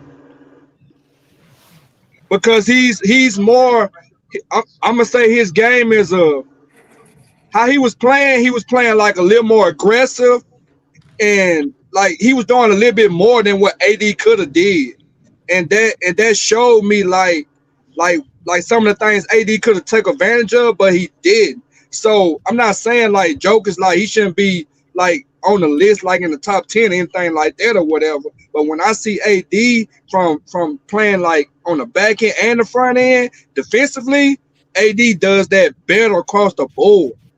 Yeah. Most of the bigs on this list playing drop coverage. My only question is this: how can you judge it fairly when I can honestly admit I did not? I might have watched maybe one half of Denver Nugget basketball all season. I came into this saying I know for certain I can't fairly judge Jokic on defense because I didn't watch enough of it. I didn't truly start to judge him until I watched that Lakers series. But I even came on my channel and I start scratching my head saying, why are people saying Jokic is this trash defender when I'm watching him game after game? But I watched him. Lamont. I even went to a Denver game in the ball arena. They were playing New Orleans. I watched them. But I watched ever since I went to that game. Like it was like maybe 3 months before the playoffs started, and I started watching them, and I started seeing that team at a different light. Like you said, we don't see them enough. So when I went to that game and then I saw them, I was like this team is dangerous. They can possibly do something. But you know, I'm such a LeBron fan or whatever. I just thought the Lakers was gonna do it or whatever. So, but they showed me a whole lot, like how the floor they play together, and to me that team defensively just changed, like all together, especially with Porter Jr. doing how he was doing. To me that changed the whole dynamic of the whole team. But like I said, I'm not saying he wasn't that guy on defense, but AD to me just across the board a little better. Most of the bigs on this list play in drop coverage. Remember, they're right next to each other. So if you want to bump AD over Jokic, I'm not tripping on that. But what I'm saying is when you look at this top 10, this is basically saying that these guys are in this top 10 round. No. If you don't feel comfortable with AD being at 7, go ahead and bump him up. Jokic's still in the top 10 according to these numbers. Jokic is not. Let me say this, man. These numbers, right, are strictly measured off box scores, right? When you look at something like defensive box plus minus, it's measured just off per 100 possessions. How much does your team score when you're on the court versus when you're off the court, right? And so when you have a team like the Denver Nuggets who have defensive box plus minus. That's defensive blocks per that's the defensive block. There's defensive box plus minus is right there. As you can see, Jokic's defensive box plus minus is higher than most people on this list. That's what I'm saying. So what is that? It's clearly taking into consideration other factors. No. The only plus factor minus takes into let me finish because Lamar coming up, but let me finish. Look, what it takes into consideration is per 100 possessions, what does your team allow when you're on the court versus when you're off the court? When you're at the Denver Nuggets, right, and you don't have an adequate backup big, now when you don't have an adequate backup big, now your defense obviously is not going to be as good when he's on the court versus off the court. It also doesn't take into consideration what you do on defense. You could be on a solid defensive unit, and you could reap the rewards of making your defensive box plus minus look nice because of the fact that you're playing with guys like Aaron Gordon, KCP that are doing a lot of the dirty work. Considering defensive box plus minus. So what's the other stats? Hey, explain to me what Darko and Raptor is, bro. Because I don't know what that is. What Darko is. So according to Synergy, Darko, it stands for daily adjusted and regressed Kalman optimized. I don't know what the hell that means. It says it's a composite predictive metric that uses box score and plus minus stats by blending these components in proportion to the total number of possessions of a player. Recent performance is weighed more heavily to better predict future game outcomes. I don't know what the hell it means, but I know it ain't what defensive box plus minus is. Okay. It said it got something to do with plus minus, and that'll be a big factor. It says is a composite predictive metric that uses box score and plus minus stats. It says by blending these components in proportion to the total number of possessions of a player. Like I said, the stat heads understand this stuff way better than me. But what I do know is that after they compile all this data and impute it, why are we consistently seeing all of the best defenders in the league fall in the top 50? And then when we see a guy like Jokic, who we want to believe he's a bad defender, we just don't believe that he made the list somehow. Somehow Jokic making the list amongst all of these other great defenders just has to be a big mistake. But most of these bigs that in this list play in drop coverage. Alex Caruso, he's not running. He's not. Alex Caruso, the only non-big not on this list. Okay, but you got Evan Mobley. I don't know what they run. The thing is, and Anthony Davis don't run drop coverage; they ice screens in LA. I said most of them. Like for me to act like I know all of their defensive systems, I don't know. I know Brook Lopez goes drop, but I don't know Gobert goes drop. Rudy Gobert. We know Draymond Green. I can tell you right now. What system do they run? Because they run drop with Rudy Gobert. Some people that don't know the difference between icing and dropping. Icing screens and drops coverage look almost identical. If you don't know what you're looking at, you can confuse the two. So I don't know what the systems are. I'm just telling you what the numbers are kicking out. These are mostly the best defenders in the league, but we do watch a lot of the Warriors. So we know Draymond Green's a good defender. We saw much more Memphis Grizzlies games. So we know Jaren Jackson's a good defender. We saw the Lakers a ton. They was damn near on every other day because they the Lakers. Right? I'm surprised Yusuf Nurkic is on this list. You know why? Portland games are hard to come by. They ain't on TV much. We knew Steven Adams was a defensive beast. We seen more of Memphis. And same with Evan Mobley. We seen Cleveland more. One of the best. Do you think Nurkic a better defensive big than Jared Allen, per se? That's not in his top 10? The only reason why I would say no is because of my bias. Even with me being a Portland Trailblazer fan, I didn't watch much Portland basketball this year. There was not much to watch. So I don't know. That's the problem. We try to judge these players on assumptions, but not facts. You judging Nurkic on an assumption. You didn't watch that many Portland Trailblazer games to know what type of defender he was. I know you did. Do watch. He's not a good defender. The ones you do watch, he's not a good defender. So, I mean, I give a layup line to the basket. But you know that you can't just use a stat and just use that as the end all be all. You know that, right? I'm not using it as the end all be all. But what I'm saying is maybe Jokic is just a much better defender than we give him credit for because I agree. I agree on that. I agree 100%. I've been saying that all year.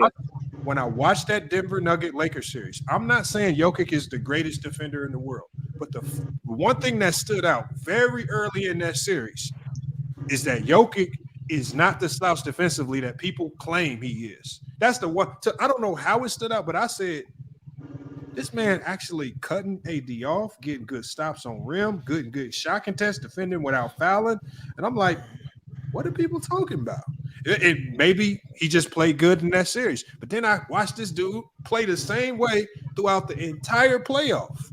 Now, the only player that really gave him problems was probably Bam with that quick mid-range jumper from the elbow. Killed him. I mean, AD was missing some bunnies that he's supposed to make on him. You said what? AD was missing some bunnies that he's supposed to make around the rim. NBA level, man, if you're missing shots, man, you got to credit the defense at some point in time. Agreed. You do. Especially if they sweep you. AD did drop 40 on him. No, what I'm saying, that's what I'm saying. He did. But like I said, I mean, I've seen players give Draymond Green 40.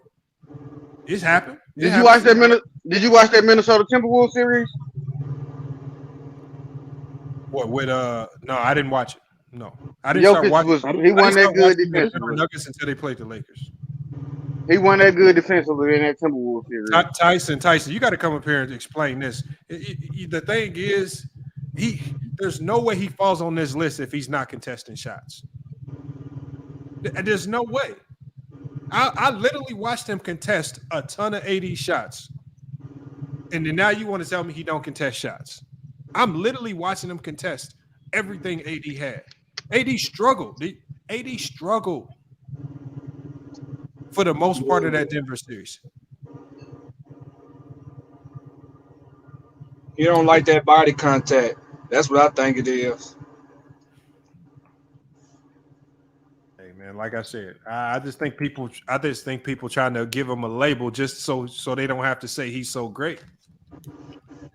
It's lazy. It's lazy. I agree with that, but also I agree with that. I agree with that because that'll put him in a different realm now. That will put him in a completely different realm.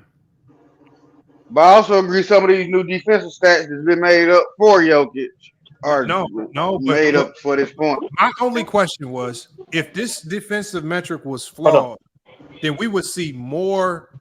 We would see weird anomalies. We would see Trae Young make the top 15 or something. How come this list, like when I go down this list, it's dang near all the best defenders in the league? Jimmy Butler's, Herb Jones, even guys that we don't talk much about, Nick Claxton, Javonte Green, Larry Nance. These are Derek White. These are all good defenders. Josh Okuji, good defender. Drew Holiday, good defender. Bam, good defender. Clay Capella, good defender. Jay Crowder, good defender. Real quick, bro, I can't explain that list because I don't really know all those metrics that they're using. But just the eye test, bro, Jokic doesn't move me defensively at all. All he does is drop. He just drops. That's all he does. They face teams that couldn't exploit it in the playoffs because of their lack of shooting. And all he did was drop. And when he drops, he's not contesting off ball. If you go to the rim, he's not contesting, and that's maybe because they don't want to get him in foul trouble because he's so important to the team. So I give you that coverage. That has nothing to do. What? You're just doing what the coach tells you to do. See, I understand. That's not the point, though, Lamont. You giving them credit for something that other players have to do. What I'm saying is, hold on. You still have a great responsibilities when you drop. When you drop, you still have great responsibilities that you still. Okay, so is Jokic a good rim protector? As far as what? Stopping guys. Well, he was against the Lakers when I watched. He was a good rim protector? Yes. The Lakers just set up for threes. They got to paint anytime they want to. Those other guys that stand in front of defenders, if you get past them guys, Jokic is not a strong line of defense at the rim. What do you mean? Hold on. First of all, when I see a ton of, if your best player is, coaches will tell you,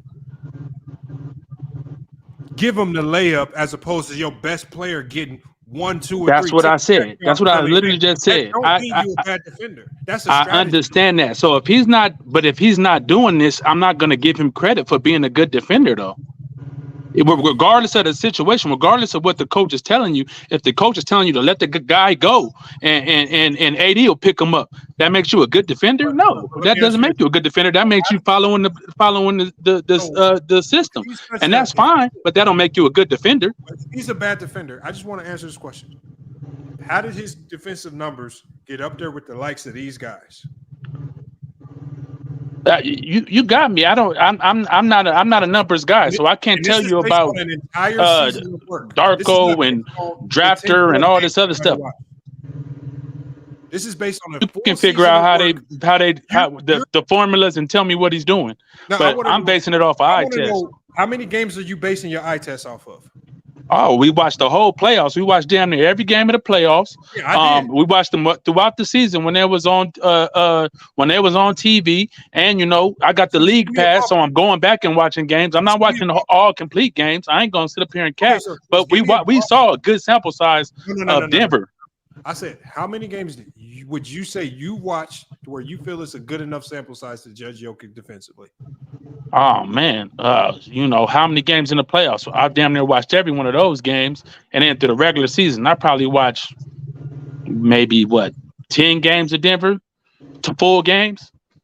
Okay, so you watched 10 full games. Synergy's computing 82 plus games. Oh, okay, bro. See, that's it's the same thing you did with the Chat GPT.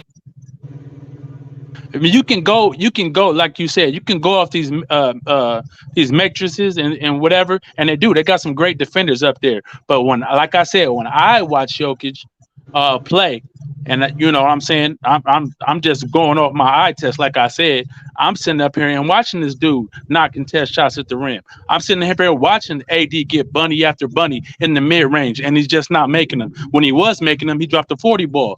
I'm watching Bam get wide open, uncontested mid range shots, and no defensive pressure is being applied. So to say he's a good defender.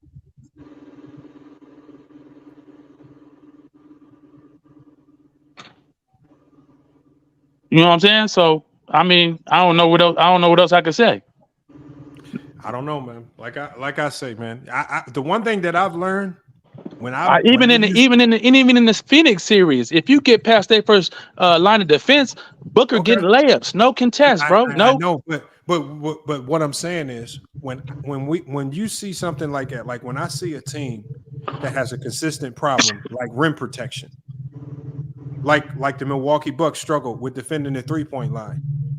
That's isn't that more so based on your coaching scheme than anything? Okay, so tell me what Joker. So you just going off of this. So tell me what Joker does good defensively from your eyes. Okay, from what you've seen in the playoffs, tell me what Joker did defensively. Besides I want a defender against today's centers because nobody has the height and size to really give him a problem. But from what you've seen, besides one-on-one, I'm trying to tell you, interior defense, what did you see? Hold on, what you mean besides interior defense? He's a big. I'm saying, but nobody really plays back to the basketball. So when we're talking about in today's game and good defenders, we're talking about people being versatile or being an elite rim protector against perimeter players, because wings are your primary scorers. You're trying to tell me now. You're trying to tell me what's the makeup of a great defender. I specifically said before. It's hard. I said we know that in the past. Okay, just tell me what he does. Just tell me what he does defensively. That's great to you. Hold on. I'm telling you what I saw. What'd you see? The things that I saw in the playoffs. One, I saw him play with a lot more energy than people give him credit for defensively. Now, did he make mistakes? Like for example, in that game 4 against the Lakers on that last play with LeBron James, well, I don't know if it was a mistake or if he just overcommitted to LeBron's side, but you still ain't told me what he does good defensively. You told me he has good energy. Now, what does he do good defensively? I'm breaking it down for you because I'm talking to people that don't look at the game like I do. So I'm breaking it down. So I've seen him make mistakes. I don't think mistakes make you a bad defender. So everybody makes mistakes on defense. So the things that I saw him do well, one, you got to start with energy. There's a ton of players that are just bad defensively because they don't play with energy and effort. He played with energy and effort. 2, he defends without fouling. He does not get himself in foul trouble. And when he does make good contests on shots, he defends like he did against AD without fouling. There was a couple times where he did get into foul trouble. But him getting into foul trouble tells me one thing, is that he's out there trying to make defensive plays. This is why a lot of the good defenders get into foul trouble. And this is why bad defenders rarely get into foul trouble, because they're not out there being aggressive on defense. So I've seen him. I literally watched him against most of the bigs or most of the matchups that he have within the scheme that they have. I watched him run his assignment perfectly, whether he needed to be in drop coverage, right? Whether he needed to shade over and play and help, right? Whether he needed to ice a screen, right? Whether he needed to stay in the trap spot or the dunker spot. The thing is, he ran his assignment to a T, and it wasn't a lot of players just going at Jokic saying, "I'm going to pick on Jokic himself." He's not a horrible defender, and he's not as bad as making it sound. Because if he was as bad of a defender as y'all trying to make him out to be, they would not be champs. I promise you that. I agree. The teams that they played couldn't exploit a lot of what he does. I agree with you. And I agree he stays in good position. He does follow the scheme.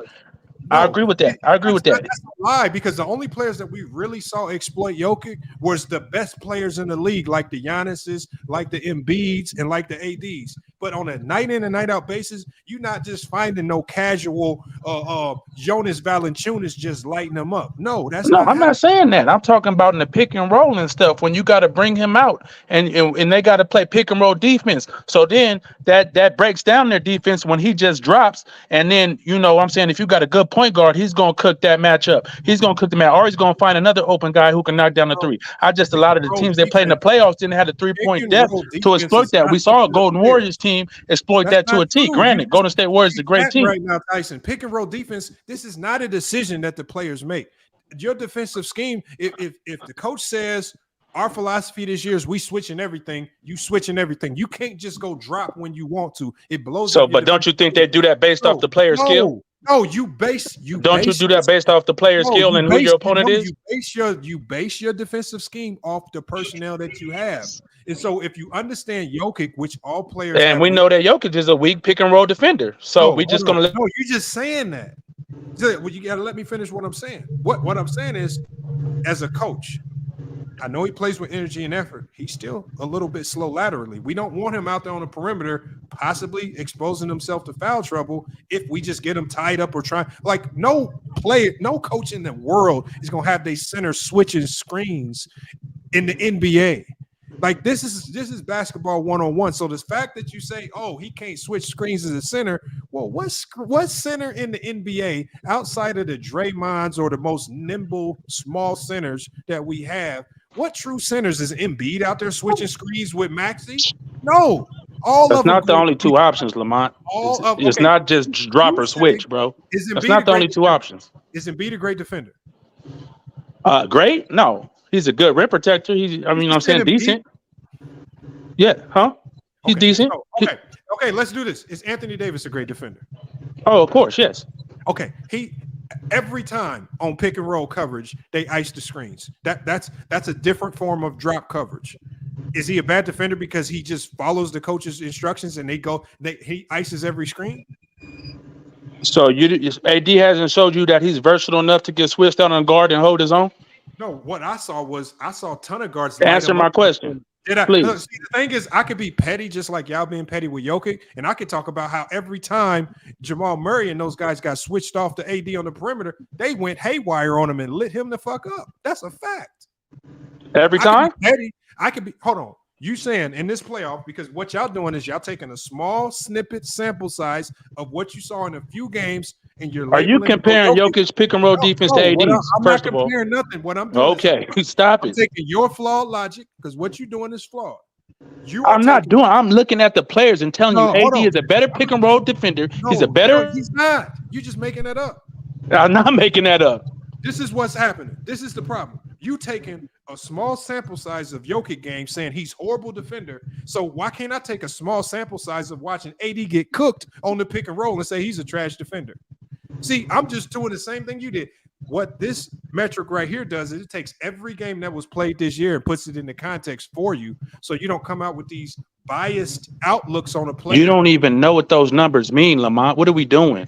The one thing I do know is that they're you don't even know what the numbers mean. So what are we talking about? No, the one thing most coaches use synergy don't know what the numbers mean, but the coaches still use it. NBA coaches use synergy.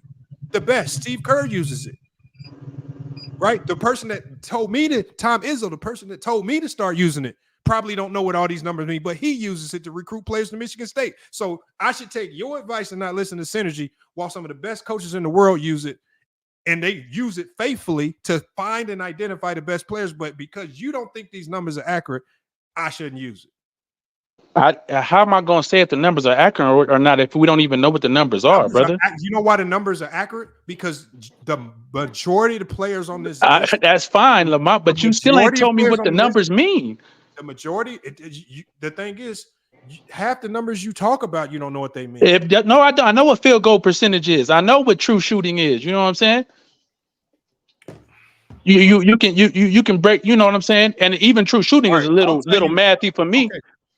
Okay, so when we look at these numbers, is Alex Caruso a good defender? Do you believe he belongs in this top 10? No, I don't think too many people would say Jokic is a top 10 defender. No, I said Alex Caruso, who's number 1 on this list, who actually was in the Defensive Player of the Year conversation as well.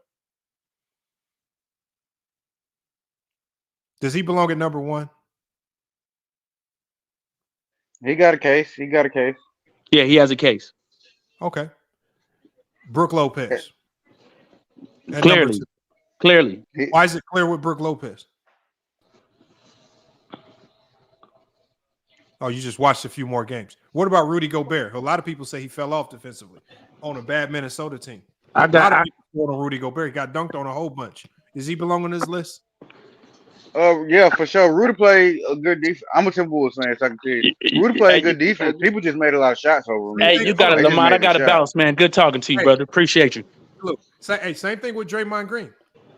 I watched a ton of players score. I don't know if Draymond should be up there. I ain't a fan of Draymond defense. Yeah, I mean, you don't have to be a fan of him. He's either good at something or not. Whether you don't like him or not, he's just elite at it. It just amazes me that Jokic finds himself on this list, and then people just find every reason in the world to reject the information that's put in front of you, even though people and systems way smarter than us that understand defense on another level put these lists together, and now we want to reject the information all of a sudden just because we just don't want to believe it. What are you talking about? I always heard you couldn't compete. I pulled up this list off Synergy, right? Mm-hmm. Synergy uses a number of defensive metrics to determine who are the best defensive players in the league. It's much more detailed than what you might find on Basketball Reference or anything like that. I know what you're talking about because I know these metrics, even though I don't use them. And so what I'm saying is, I said it was surprising to me that I listened to people, because I admit it, I didn't watch much Denver Nugget basketball this year. But all I heard this year was people saying, oh, Jokic's horrible on defense. But then when I look at this list, they got Jokic at number 6 in the league defensively. And then I even said this on my channel back during the playoffs against the Lakers before I even saw this list. And I said, I don't know why people saying Jokic's such a bad defender, because when I'm watching him against this Laker team and progress through the playoffs, I'm like, he low-key kind of doing his thing on defense, and he just ain't this pushover that people were speaking on. I didn't see it. And then when I look at this list, and I'm like, oh, so it just must be a narrative around Jokic being a bad defender, and it's not based in fact. I think people are just looking for something to say he's not good at, as opposed to really watching the games, breaking down what he does well. Yeah. What's going on, Lamont? So I just want to say this. One, I do agree that people will be trying to overdo it with saying Jokic is a bad defender, but using these defensive metrics is not going to help you. One, because defensive Darko literally is a luck adjusted stat. I just want to tell you that right now. That's why I don't use it. I read the definition. It is. Yeah. So one, these defensive metrics will tell you, and you know for a fact, even if you see half of these players, Alex Caruso was one of the best perimeter defenders in the league, probably the best guard defender in the league. But it doesn't tell you. You think Alex Caruso was a better defender than AD overall? Do you agree with that? Do you think that, Lamont? No. See, I'm not using this list to say who's better than who. I'm just using this because, like I said you could throw all these names in the bag and start pulling them out. I believe they all belong in probably, let's say, the top 20. What I'm saying is this, because I don't, as far as the ranking goes, that's just where the numbers put them. Yeah, okay. I don't see this list still is nasty to me though. Even though once again I agree with you by them saying Jokic is way better. I give Jokic I think Jokic is above average defender, but for more reasons of what I've seen of him do on the court. Like you said, people be trying to overstate what he actually does on the court.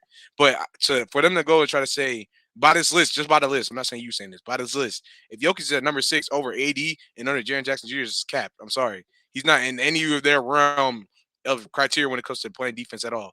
Yusuf Nurkic, same goes for him. Like, bro, it doesn't really make sense to me in that area. But for the other, I would say they're the two outliers. Yeah, but you know what though? Go to JJ. What up? The guys that I have the biggest question marks about on this list just happen to be the guys where I really didn't watch them play that much this year. And I'm one of the few people that could just admit, I admitted it in the playoffs. I said I just didn't watch enough Denver basketball to know who they were as a team. So I can't run around saying Jokic this horrible defender that people were claiming. I just didn't like the same with Yusuf Nurkic. Even though I'm a Portland Trailblazers fan, there was just not much to watch this year. I didn't watch them play that much. I didn't watch them. And you could if I go through this list, but the thing is, we saw Brook Lopez play with the Bucks. Yeah. We saw Draymond Green play with the Warriors. We saw Jaren Jackson play a ton of national televised games with the Memphis Grizzlies. We saw Embiid and AD play a ton of nationally televised games, right? Yeah. All I'm saying is this right here. I'm not saying that this list makes him one of the best defenders in the league. I'm saying maybe Jokic isn't as bad of a defender as a lot of people are claiming. I'm saying maybe we just really trying to hype up him being bad defensively to just label something negative against him because he's just so good. Yeah, you're right. No, I agree. He's not as bad as defensively. But if you were to give him a ranking, if you're on his ranking, because you said after you are looking back at some certain stuff, where would you think you would rank? Or what rating would you give him personally on the defensive end, in your opinion? Hold on, say that again. in your opinion, what rating would you give him on the defensive end? Like, what rate would you give him if he was a defender after watching enough of as much as you watched? Yes. Man, I don't really rank defenders. Not rank him. Just rate him. Rate him against himself. Rate him to where you think he. You said rate. I'm with you on that though, Lamar. I'm with you on that, Lamar. Oh, he said rate. Oh. I would say he's a slightly above average defender. Okay, yeah, me and you on the same. I agree with that. No, that's what I like. If I had to personally, just based off my eye test, like I said, I'm not taking these numbers and just saying these numbers are fact, but these numbers do support what my eyes saw.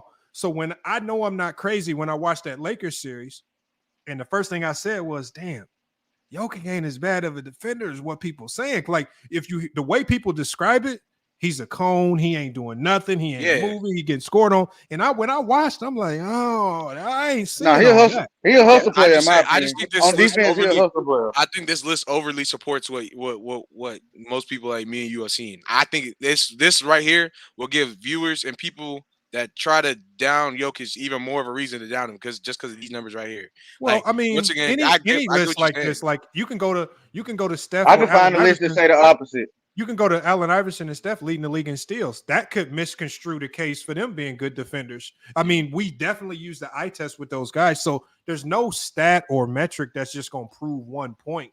I think, but you can put some of it in the context. So when we do see that Steph led the league in steals, well, maybe I can fairly say that maybe he's not as trash of a defender as what some of you guys are playing. It does take energy and effort to fit into a team system without being a complete walkover. All they're asking Steph to do is not get beat on one dribble. At least hold your man up, make him put the ball on the ground 2 to 3 dribbles so help can rotate over. And that's really all you can ask for with certain guys because they smaller, they might be smaller, their stature might not be as big, and it is what it is. So everybody can't be a great defender. Because there's certain stuff that Jokic does like specifically in that Lakers series, like how you brought up, right? People would like to argue the point that 80 dropped 40 or something like that, right? But if you're watching, then people that watch the sport, you can see certain things that are going on. When you were watching every play that Jokic was having against 80 on defense, and 80's going to the rack and stuff like that. When Jokic took the contact, I feel like when I watch him, I feel like his main thing is to not let people actually get in the paint. If they get in the paint, after they get in the paint, he'll let that jump slide. Specifically in the Lakers, because the Lakers led the league in free throw differential and free throws attempt, all that. You know what I'm saying? Yeah. And so he's not trying to get into foul trouble and lose the game. That's what a smart player does. A high player with high defensive IQ is not trying to get fouls, all that other stuff. Jokic, we already know. I mean, I don't know if you stated this, but I believe he has really good hands as well. I think he's a smart person when it comes to when the ball is coming his way. Nobody until they make it a tech. I don't care what he says. JJ, why Mars coming at you? But Mars the troll. Mars the troll. He ain't click the link. What? Mars, man, come on. Mars scared to pull up here. I told you yesterday, Mars don't go on that road. Mars don't go on the road. But he play all home games. What's going on, Lamar? Until they make it a tech, until they make it a technical foul, I want you to know that Jokic getting them kickball violations is a very, very high IQ play right there. You know what I'm saying? On top of that, you know what I'm saying, he may not be the quickest. Yeah, I know he's ducking smoke. Yes, sir. I know he's not the quickest on his feet. You know what I'm saying? But Jokic, when it comes to defense IQ, he can recognize what a play is, and he'll be in the right spot. He's in the right spot a lot of the time, bro. You know what I'm saying? But people don't want to give him that credit because they're just saying since he's Serbian and he's a big, he's really big. They'd be like, oh no, he doesn't know what he's doing. He doesn't have no type of hands, anything. Jokic gets under the radar blocks too, bro, and people don't want to talk about that. So I feel you coming from. I just don't like I didn't like when I first put it. I just saw stats. I saw the stats just that Raptor. That's the ESPN stat right there. Just go to support that when I said he is not as bad a defender as what casuals were claiming.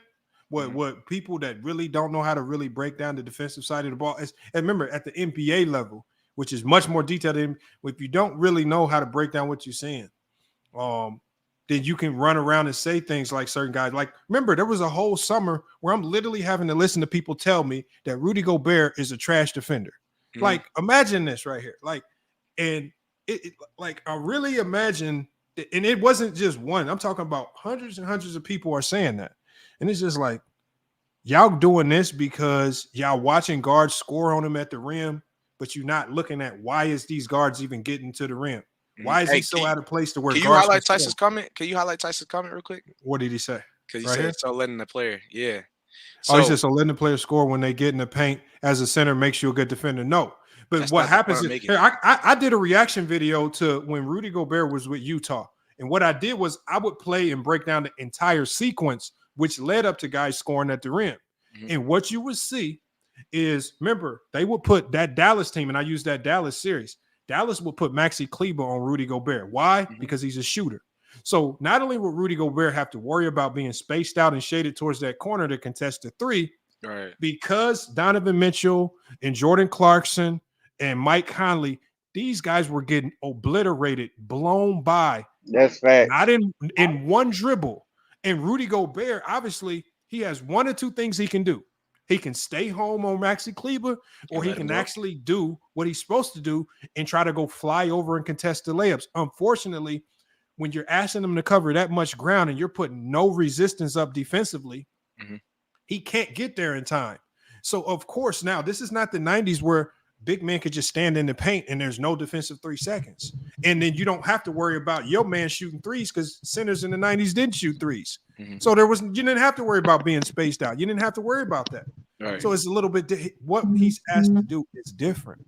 And I just, like, people were saying he's a bad defender and this, that, and the other. And it's just like, man, y'all, it's just like, man. What's going on? I don't agree with the bad defender talk, but I don't agree with that matrix. Put you over. Just to address Tyson's point on when he's saying so letting the player score when they get in the paint as a center makes you a good defender. What I'm trying to say is it's not always about, and I'm not gonna clearly say I'm not saying he's just allowing everything, but I'm saying when it came down to it, at the end of the day, what mattered more to him was trying to win the game. So when Jokic took it to the chest by this man AD, he wasn't even dropping back that far yet. But when AD was trying, AD's patented spin that gets him that foul every time. You know what I'm talking about, right, Lamont? When he gets that, when he spins to put the ball up, he gets the foul. Jokic was allowing that to happen, especially in game 1. He was allowing that because what he was not going to do was sit there and try to get foul trouble. So he got to get taken out the court and have his team, start losing the game because he's not in there. Jokic, on the other hand, right when he's letting that happen, at the end of the day, when he's coming back giving you straight buckets or create for his team so that way they can win. If that's not defensive IQ, I don't know what is, bro. I'm just gonna be honest, because you realizing the severity of the situation. You realizing so you saying Jokic is a good defender? You using that too much. Yeah, JJ. You don't let nobody score on you, bro. You overstating it, JJ. You overstating it. You just explained it. It did happen often. When he played against Bam, it happened a whole lot. It just so happened that Jamal Murray was better than Jimmy Butler. It happened a whole lot with Bam. It happened a whole lot. Now, my question to y'all about this Bam was cooking them. Let me ask you this question. How do y'all differentiate between a defensive scheme, basically saying, we're going to allow you to beat us, but not no one else? Because we've seen NBA teams utilize a scheme basically saying, you can score, we're going to leave you open, you can take those shots, but we're not going to let this dude beat it. And if we play this way over time. Most of the time, they did not do that with Bam. They leave Bam open. Don't do that, Lamont. Let me ask you. Hold on, Jeremy. My question to you was, how do you differentiate between a team actually doing that and a team not doing that? So you can tell by the production. I was able to tell that by the production of Jimmy Butler. They was like throwing a lot of guys at him to slow his production down. So it was a lot of one-on-one with Bam. I get what you're saying on that point, but still, you can't let nobody cook you that bad playing one-on-one, and you're gonna be number 6 talking about defense. Like, no, it wasn't just one-on-one though, because he was backing off, letting him get that jumper off. Let me let Lee get his point off. Go ahead, Lee. Hey, what's going on, Lamar? I was gonna say I can't get a word out. I was gonna call you later, but real quick, just to answer your question. Yeah, what's going on, everyone? Just to answer your question, your last question. I think a perfect example of that. 2016, Andre Robertson. Andre Robertson, 2016. Isn't that what the Warriors did? Yeah. No. It's difference between it's difference between a layup and a 3-pointer. No. We talking about layups. We're not talking about 3-pointers. I'm just saying in general. I'm just saying in general. I'm not talking about layups or dunks or anything. I'm just talking about the scheme. But you know what though? Like I said, in NBA games, I've seen strategies and scouting reports that basically say, okay, if a guy blows by you and just has you beat, give him the layup. It's depending on who the defender is nearby, because one thing you can't afford, like once you get, let's say Jokic gets 2 fouls in the first quarter, he's basically out for the whole first half, right? If he picks up that third, he's really in trouble. So what I'm saying is, when your stars get early fouls, because and y'all always talk about how the refs are soft and the game has changed and it's built, designed for offensive players to get a ton of fouls. Is it worth the risk to contest your star player, to heavily contest at the rim and risk getting in foul trouble? You might see the bench players, you might see the role guys contesting those hard, not necessarily worrying about the fouls. But is it worth, when your best player on offense has that opportunity, is it always worth it for him to go after it with Max Verstappen? And is that wrong to him? Because what matters more? Look. If you're a good rim protector, yeah. If you're a good rim protector, then yeah. If you know how to protect the rim without fouling, yeah, it's worth it. Because you trust him to do that. They don't trust Jokic to do that. But like AD don't even contest everything. We're not talking about no everything. Once again, y'all boys. I'm not arguing the fact that you're not gonna contest everything. I'm not gonna argue the fact that AD's not a better defender than Jokic, because he is. That's not what I'm saying. What I'm saying is, when you at the end of the day, when you have at least average defense, when I'm witnessing, what I'm looking at, with my own 2 eyes, when I'm watching this man Jokic play basketball, he's just playing. He's giving me the average defense I need for him to actually be good, while he's still giving you GOAT level versions of offense. You know what I'm saying? So I'm not really here to contest that. Would you rather him have guarded? Would you rather have him guarded Bam and let Jimmy go to work and let all these other guys go to work, or they go strap down the rest of those guys and let Bam kill him? Because Bam's not. Let me hear y'all. Let me. I want to know y'all thoughts on this right here. I'm just gonna play like maybe less than a minute or a minute or two of this. Hold on. And exploit this Utah Jazz team, even though they had a 3-time Defensive Player of the Year player in the post. We're going to get to this player right here as we see Maxi Kleber shooting a wide open 3. Where did the breakdowns happen? So we're going to start identifying how these breakdowns happen. So we see right here, Rudy Gobert is in great help position. But as I've told you guys time and time again about this Utah Jazz team, is that no one on the perimeter is willing to step up and stay in front of their man. So we're going to watch Donovan Mitchell. So we're talking about a guy who's extremely athletic and should be mobile enough to stay in front of Spencer Dinwiddie. But let's watch how he simply opens up in his defensive stance and allows Spencer Dinwiddie the easiest drive. And who's there to bail Donovan Mitchell out? Rudy Gobert steps up in perfect help defense. Now, there's something called in basketball helping the helper. As Donovan Mitchell completely gets obliterated on one dribble to the rim, Gobert steps up to prevent the easy layup, doing his job correctly. Unfortunately, even if you're the Defensive Player of the Year, you can't guard 2 people at once. Bogdanovich, who's standing out there ball watching, as opposed to utilizing his defensive assignment, is not helping off on Maxi Kleber. That's called helping the helper. And that's something that Rudy Gobert did not have in this particular series. We see the kick out to Maxi Kleber. Bogdanovich, who was ball watching, gets out late. He chucks up the 3, knocks it down. We're going to run it back one more time. Look, y'all. This is very easy to see for the casuals out there. I want y'all to pay attention. Spencer Dinwiddie, 1 dribble attack. Boom, 1 dribble attack. You should not get beat in the NBA off a 1 dribble attack. We see the 1 dribble attack completely opens up. The help is there. Rudy Gobert is helping. Perfect defensive stance. No one is there. Bogdanovich, as you can see, doesn't help. Ball watching. Back to the ball. Doesn't see man in ball. He's already playing too high. Kleber hits an open 3. How many times do we got to break this type of stuff down? In transition. We see in transition. Rudy Gobert in great help position off the transition. But in the NBA, you have to be elite at all times. Teams are attacking earlier and earlier in the shot clock. So we see Brunson right here is looking to attack. He understands that these Dallas guards are completely undisciplined on the defensive end. Look at him. One dribble attack. Conley, again, who's a pushover on the defensive end, completely gets blown by Brunson. Rudy Gobert helps to force the pass. But where is the help for Rudy Gobert as Maxi Kleber is left wide open? Because, look, if Rudy Gobert's not helping, if he's not helping at all, these guys are getting to the rim for easy layups or potentially and one layups, and all of the guards are in foul trouble. He helps. He forces the pass.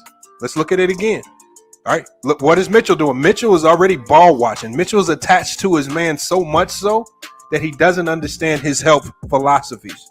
And as Mitchell breaks down, as Conley breaks down, the only one that's actually playing defense out here is Rudy Gobert, who actually makes an attempt to contest, just gets there too late because he can't guard two, and Kleber knocks down another three. We see right here Brunson with the ball.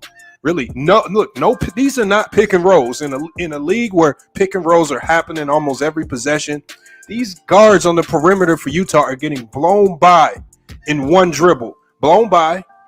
The only line of defense is going to be Rudy Gobert, who now has to play two because Bogdanovich can't recover. But if you look at all of the other help defenders, they're all ball watching. They're all staring at the ball. Undisciplined defense. And he gets the floater up because Rudy Gobert can't play too. Dinwiddie right here. Again, they're not even using pick and rolls. He sees the paint is wide open, right? This is when they pull Rudy Gobert out.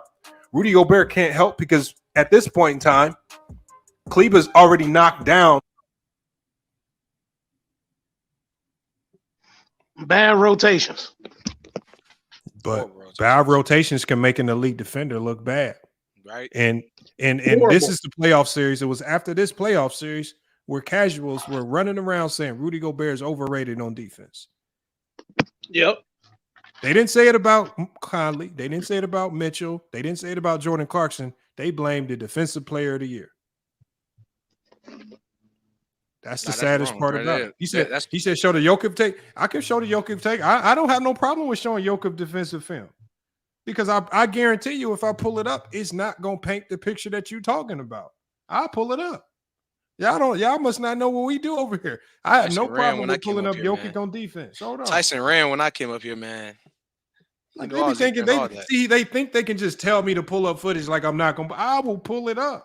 I know the footage ain't going to show him being a pushover on defense because I watched the man play. Jokic is literally protecting the paint before it. And like, bro, I don't know what y'all be on something, bro.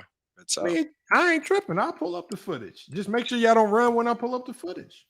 He protect the paint, but he ain't the fifth best defensive player in the league. I agree with you, though. Max, you know I agree with that. I don't think he's the fifth best. I don't think he's the top 10. Hey, look, Nairobi was so happy Westbrook signed for 7.8. I don't think he top, bro. Hey, Max, real talk. I don't think he top 20 defensively, bro. Like, bro, you can keep on going down. He's not better than a lot of people in the league. Jokic's not winning no defensive player of the years. I get that. What all I'm saying is he's not as bad of a defender as what the narrative about him was. The narrative about him was that he was a cone, that he was trash, that he played no defense. I still got people telling me he's a 2. I'm not using, like I said, people like Tyson are trying to make it seem like I'm using this list of Jokic's top 5 in the league. No, I'm not saying that. I'm saying he's much better than most people say he is. That's a fact. I got people telling me he's a 2 in the league, bro. Oh, Tyson, you came back, huh? A lot of people say he's the worst center defender in the league. That's wrong. That's a lie. No, that's a lie. I didn't say that either. Lamar putting words in my mouth as well. I didn't say you said that, Tyson. What you talking about? Well, you saying I'm saying he does give effort. I agree with you when you made those points, though. So to say I said those things, I didn't say that. I didn't say you said. What did I say you said? You just said something. People like Tyson will make you believe that something. What it was, you said something like he's the worst defender in the league. You do agree that Jokic is slightly above average defender? I'll say average. I say from a center position, I need more traditionally from a center than what Jokic provides as a defender. I would say that. So average to me, okay, you could say average, above average.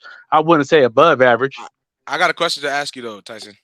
So if he's giving you average defense, but with like some of the best offense since Magic Johnson, since Steph Curry in 2016, right? You wouldn't be willing to make an exception for that one time if he was average defensively at best, but he's able to make your offense and your team just overall just way better than his peers in the league. You know what I'm saying? We were strictly talking about defense, brother. Jokic is a phenomenal player. No, brother. I know. I'm not talking about the offense. I'm just asking, would you not be willing to excuse it? I'm just asking you for this specific reason. Would you not be willing to excuse him not being in the upper echelon of defensive players in the league or defensive bigs in the league for the reason? I don't have to excuse it. The dude just led his team to a championship. That speaks for itself, brother. I'm you know what I'm saying? We was just, like I said, we was strictly talking about defense. Like I said, Jokic is a top 3 player in the NBA. Whether that 1, 2, or 3, he's top 3. So, I'm not knocking Jokic. We were just strictly talking about defense once again. Hey, Lamont, you right. JJ, remember we had somebody tell us Jokic was number 6. Yeah. Hold on, say that again. Crazy. We had a guy tell us that Jokic was number 6 in the league, the 6th best player in the league. Who said that? Some clown. No, Jokic's up there. He's top 3. I mean, you can put him at 1. He's definitely top 3, top 5-ish. No, that's no question. All I gotta say is, I got him top 3. You got the film. You still pulling that up right now? Yeah, I'm pulling it up. I'm trying to find. I found some, but these I want to find like more just running film. This is a video that some guy just basically made, and I don't want to use that because it's gonna be biased. I'm trying to find it.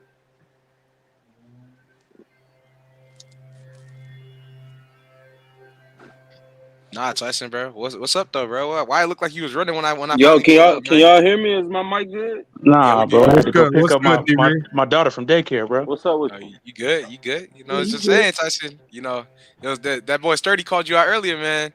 Now Hey. I pull up again. It looks like you was running away again, bro. Nah, not at all, man. I had to go pick up the daughter. That's all. Hey, can I ask a question real quick while we looking this up?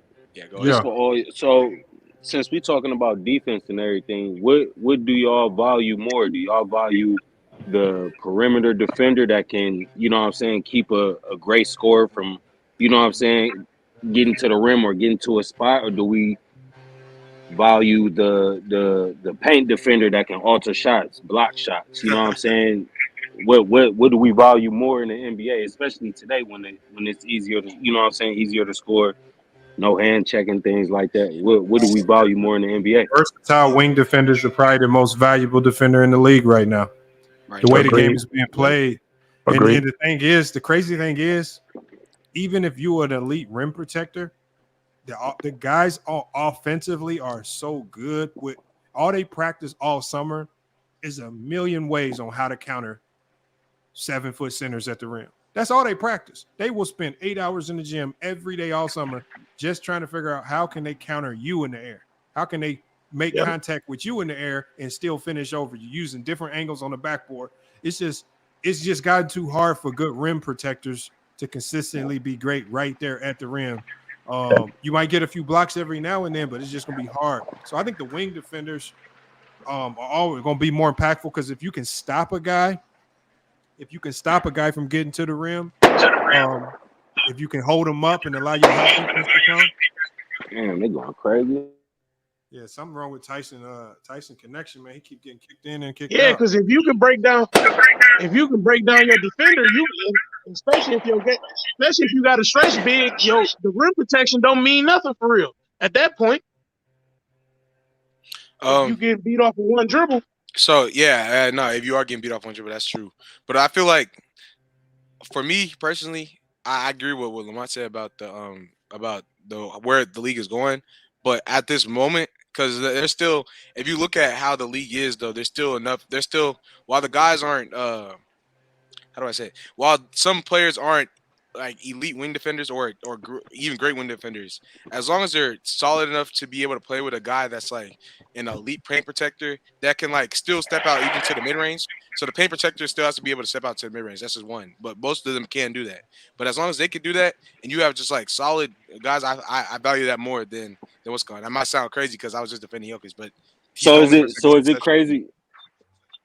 So is it crazy for me to say that AD is the best defender in the league? No.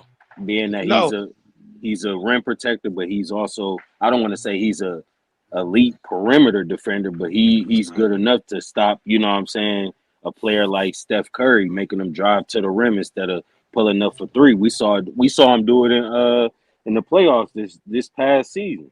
He took 2 jump shots over AD, missed them both because they was highly contested. So me personally, I feel like where AD do at the rim, I still feel like he's, you know what I'm saying, above average to good, you know what I'm saying, on the perimeter as well. And I feel like that's why he's the best. If it was up to in the league me, right now. if I was forced to make a choice, I still got to say Draymond. Because, and the reason why I say Draymond is because he can do all of the things that AD does. He can switch on any pick and roll, but he's not confined to just drop coverage. He can switch on anybody. He can defend the post and be physical with you if you decide to try to post him up. And I think his greatest attribute, he's great off ball as well, but I think his greatest attribute is being able to break down offenses and call it out before the play even happens. And he really does a good job of helping out poor defenders because with his communication defensively, you know, so he calls out plays before they happen. He blows up plays, ATOs coming out of timeouts. You literally, if you sit courtside at a Warriors game, you will literally hear Draymond calling out the plays. Hey, Poole, slide down. They about to do this, do this. Great point, Lamont. Great point. So is Draymond a better defender than AD all time? Where do you rank those two? I think those are the two greatest defenders of our generation. Right they there. are, but if I choose, who would you want on your team, Draymond or AD? I'd rather have AD. I would have to say Draymond. He does so much. I mean, he's an angry. I feel you on the communication. Like that's he's not a better rim protector than AD though. That's probably he's not a better rim protector. But I'm telling y'all, anybody that's hooped, y'all can't tell me that the number one you need on defense is communication. I agree. I don't think there's a better communicator than Draymond, but I will say that to not flack on AD, I feel like he's still a great communicator as it is. And he still tries to get his players in the right position. Hey, Lamont, let me say this about AD because I feel like this is one thing that's underrated about AD. A lot of his block shots come without him fouling. And I feel like that's very important to be he's so long. Great rim protector. You can like to be able to block shots without fouling. I feel like that's the most important thing, and that's something that goes underrated. Lamont made a great point though, because that's what made KG so great. His not only his defense and rim protection, but his communication as well. Hey, I want to play the other side though. To play the other side on that Draymond thing, because you said AD could block shots without fouling, which I agree. I also think Draymond be putting himself in a position where, like, say a dude's backing him down, like, it most likely whenever you're backing somebody down, they're gonna foul you. But Draymond is good at, I don't know, he's really the best at it. He's the best at it. Not even flopping. He's the best at, like, when you backing him down, he's getting in a good position to, to not foul you, and so he's gonna stay in front of you, but he's not gonna get the foul. You're just not gonna get it. He's a great position to take charges. Hey, I'm gonna tell y'all why. If there was any avenue where people could say players today aren't as good defensively as it was in the past, and this is the one thing that nobody talks about. These young guys, and I see this with my own eyes, because I coach and I'm dealing with these guys in college. To be a good defender, I don't care how fast, strong, how high you can jump. That's not what makes you a good defender. At the elite levels, if you ain't studying tendencies, you ain't breaking down film, like Draymond is elite with the scouting report. Mm-hmm. I mean, if he finds out on that scouting report that you have trouble going left, best believe you're going to be going left the entire game with Draymond. Remember, that's how I'm going to tell you, that's who did they slow up like that? They slowed up somebody like that. Jaylen Brown and Jason Tatum. Yeah, yes, the Celtics. He said, I noticed every time they go left, they get to losing the ball, bro. They went crazy. Everybody got that book in the playoffs now, though. Everybody got the book on them in the playoffs. But it started working. But then also what he said with Jokic, he said, I figured out if we hold him under 6 assists a game, they win percentage go to like 15%. Facts. So remember when they played the Warriors last year, when the Warriors won the title, Jokic was getting buckets. Right. But he wasn't doing as much play. That's what I told Lowe. They was letting him score. Not letting him score, To be fair, he also didn't have that many pieces to pass to. and he didn't have his guys too. Though. One more thing I could say about AD2. He's probably one of the few players that I've seen that can guard the ball handler and roller in a pick and roll. He's probably one of the few players I've seen to be able to contain that action by itself. I've seen him do it in the playoffs. I've seen him do it in the regular season where he'll put that arm up to stop that ball handler. And if the ball handler throw that lob over, he's right there to block that shot. His second jump ability is crazy too. Kevin got a lot to say in the chat, bro. Tell him to come on up, man. Hold on, let me drop. He said Kawhi not bad. He been talking all the whole thing. Hold on. If y'all say Kawhi, not, I got a video on Kawhi Leonard off ball too. You want me to pull it up? No, where was that Jokic video though? Hey, at what point of his career? Where was that Jokic video?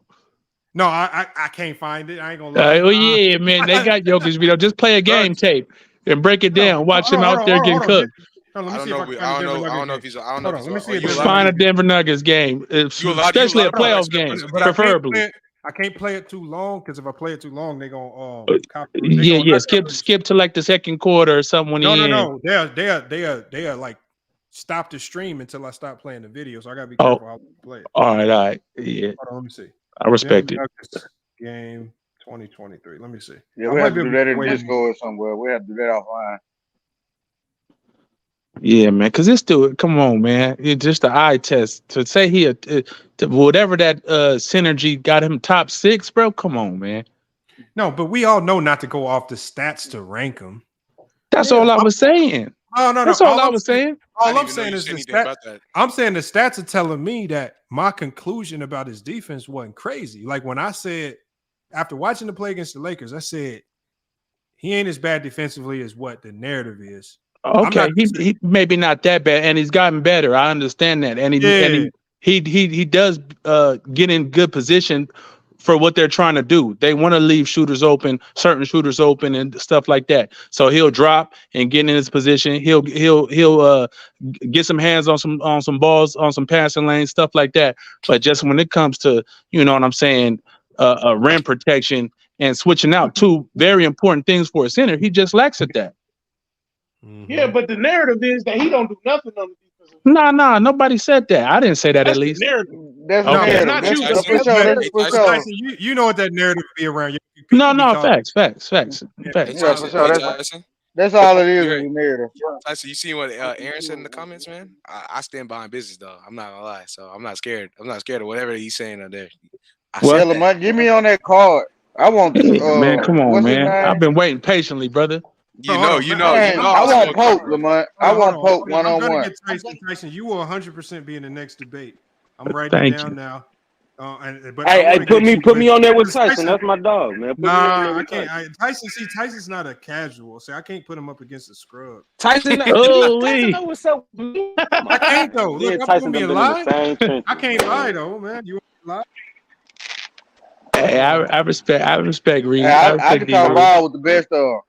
At least as long as Tyson know Donovan Mitchell better than Booker. That's all. Man, we could do it, Jay. We could do that any day of the week, brother. Tyson, I'll do you Ant-Man versus Booker. Ant-Man versus Book. Common said he gonna beat all of y'all. Hey Lamont, I ain't gotta go against Tyson, but put me on the next card. Put me on the next card. Let's get it, D-Reed. Hold on. What's the name? And if y'all want to be on the card, y'all got to send me y'all email addresses too, so I can send you the information. Hey, I got your Instagram, Lamont. I'll shoot it to you on Instagram. Yeah, or message me on IG. Yeah, message me on IG. You can easily find me. I just wrote mine in the comment. All right, I got you. That's Mad Max. Well, Mad Max. All right, hold on, Mad Max. I top ball is the best though, man. I do my research too. Now that my top dogs are starting to get some L's, I got to get some new blood going. You gotta get some new blood, man. You need some new shooters. That's Hey, why Hey, shooters get a shot. I'm gonna have to do LeBron and start the trade. Hey, just know my dog. Trade them out. Just know my dog. Just know my dog. Just know my dog. Max be getting cooked. Trade deadline. You learn from the best. Not looking good. Well, JJ, I cook you every day. I never lost a debate in my life. Max learned from the best. You feel me? So that's all that. Well, you is my son. You didn't get up. I sent you the link to Lamont channel. All right, nephew. I sent you the link to Lamont channel. What we talking about? Salute, fellas. Salute. You go on, I go. Hey, hold on. Salute, big dog. What up, Desto? What's good? What you got on this conversation? Oh, that's Des. What's up, Des? No, I just pulled up. Hey, Desto, don't I be cooking that boy Tyson and Max? Desto, what up with my boy? It be 50-50. Right. He never cooked me. I ain't really debated this brother, so I don't know what he told about. He cooked me. We debate something. I have to bring the old head logic to these young boys, and I ain't number 20. That's 28. What's the topic? That old head logic get you deep fried, man, at the wrong. No, I'm just saying. No, not the old head logic. But I have to be the adult in the room sometimes. I don't want to be that with him. Yeah, I feel you though. What's the debate right now? Yeah, because the old head logic. No. We was talking about Jokic, and I was just making the case that Jokic isn't bad defensively as most people claim. I agree with that. He actually nicer than what people give him credit for.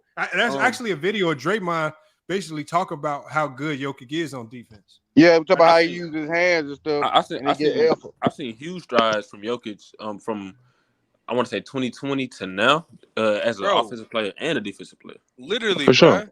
Even going from the last year, to this year. Last year, this year, he's gotten better defensively. He's so slow and all that. He still be out there defending.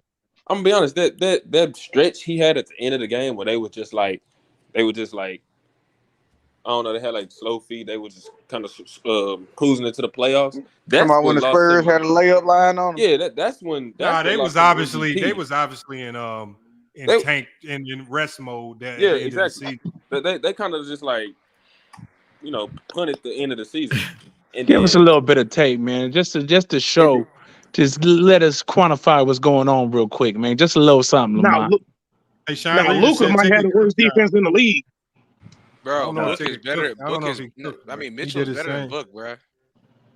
Yeah, he not. I thought he was actually solid defensively throughout this entire playoff run. I thought he was solid. D-Book is better than Mitch. No, he's not. Easy. It's light work. On defense? Oh, defense? No, as a player, he's better. As a player. Book, I'm not mad at that. I could say that. I would rather have Book than D Mitch though. D Mitch is better than Book, bro. Ant-Man better than both of them. All right, relax. I mean, I think he's going to be, but Ant-Man is better. Is better than both. He's better than both of them. As long as we know PG, as long as we know PG's still better than all of them, that's all that matters. All right, see, y'all, both y'all. Yeah. Come on. I'll be sleeping on Paul George. Paul George is one of the most talented players I've ever seen, man. That's a fact. That's a fact. But he got to put it together. Talent don't. We talked about this. Talent don't. If it don't produce, If it don't show up in production, then what we doing? Not saying PG don't produce, but he ain't better than y'all acting like he the young goat. No. What I say is, talent should always produce, which PG does produce, but teams win games. Talent don't always win you games. No, I feel that, but I'm not. I'm not 100%. I'm not talking about all of them ain't got no team success. Like everybody knows, Paul George can score from the three, the mid range, the post, inside, outside. He can play defense. Do everything. But does he do that every night? Does he do that like when it matters the most? I think that's what kind of separates him. Now, if you talking about, they don't do that every night though. No, he don't. What you mean? No, I'm saying D Book and D Mitch and all them. None of them do that every night. I only gripe with Paul George. He settled for the three too much. I think Donovan Mitchell and Devin Booker, like the past couple seasons, has been doing it every night more than Paul George. Paul George settled for the three too much. He didn't use his bag right. How he look in the playoffs this year? No, you make a valid argument. You make a valid argument about the playoffs. No, the playoffs not for sure. But when I was mainly speaking, how D Book looking in playoffs though. Hey. How Anthony Edwards looking at the playoffs. Let D Book get a competent team and see him fall off. He was nasty in the playoffs though. I ain't gonna lie. That was the historic run. People get a good team and then he fall off. Hey, tell me what happened in that finals though when Chris Paul was literally carrying them though. Yeah, but we talking about Paul George. Paul George can't even play good enough to get to the finals. So. Paul, what? That's facts. That's facts. Bro, you can't blame Paul George for having this man Kawhi getting injured. I can blame. Okay, I can blame him for shooting off the side of the backboard. I definitely can. Damn. Oh no, I can blame him for shooting off the side of the backboard. Hey, Lamont, can I ask you a question real quick? Since we just brought up my Cavs, what you think about him? What is it? He bounced up. D Reed connection always messed up, bro.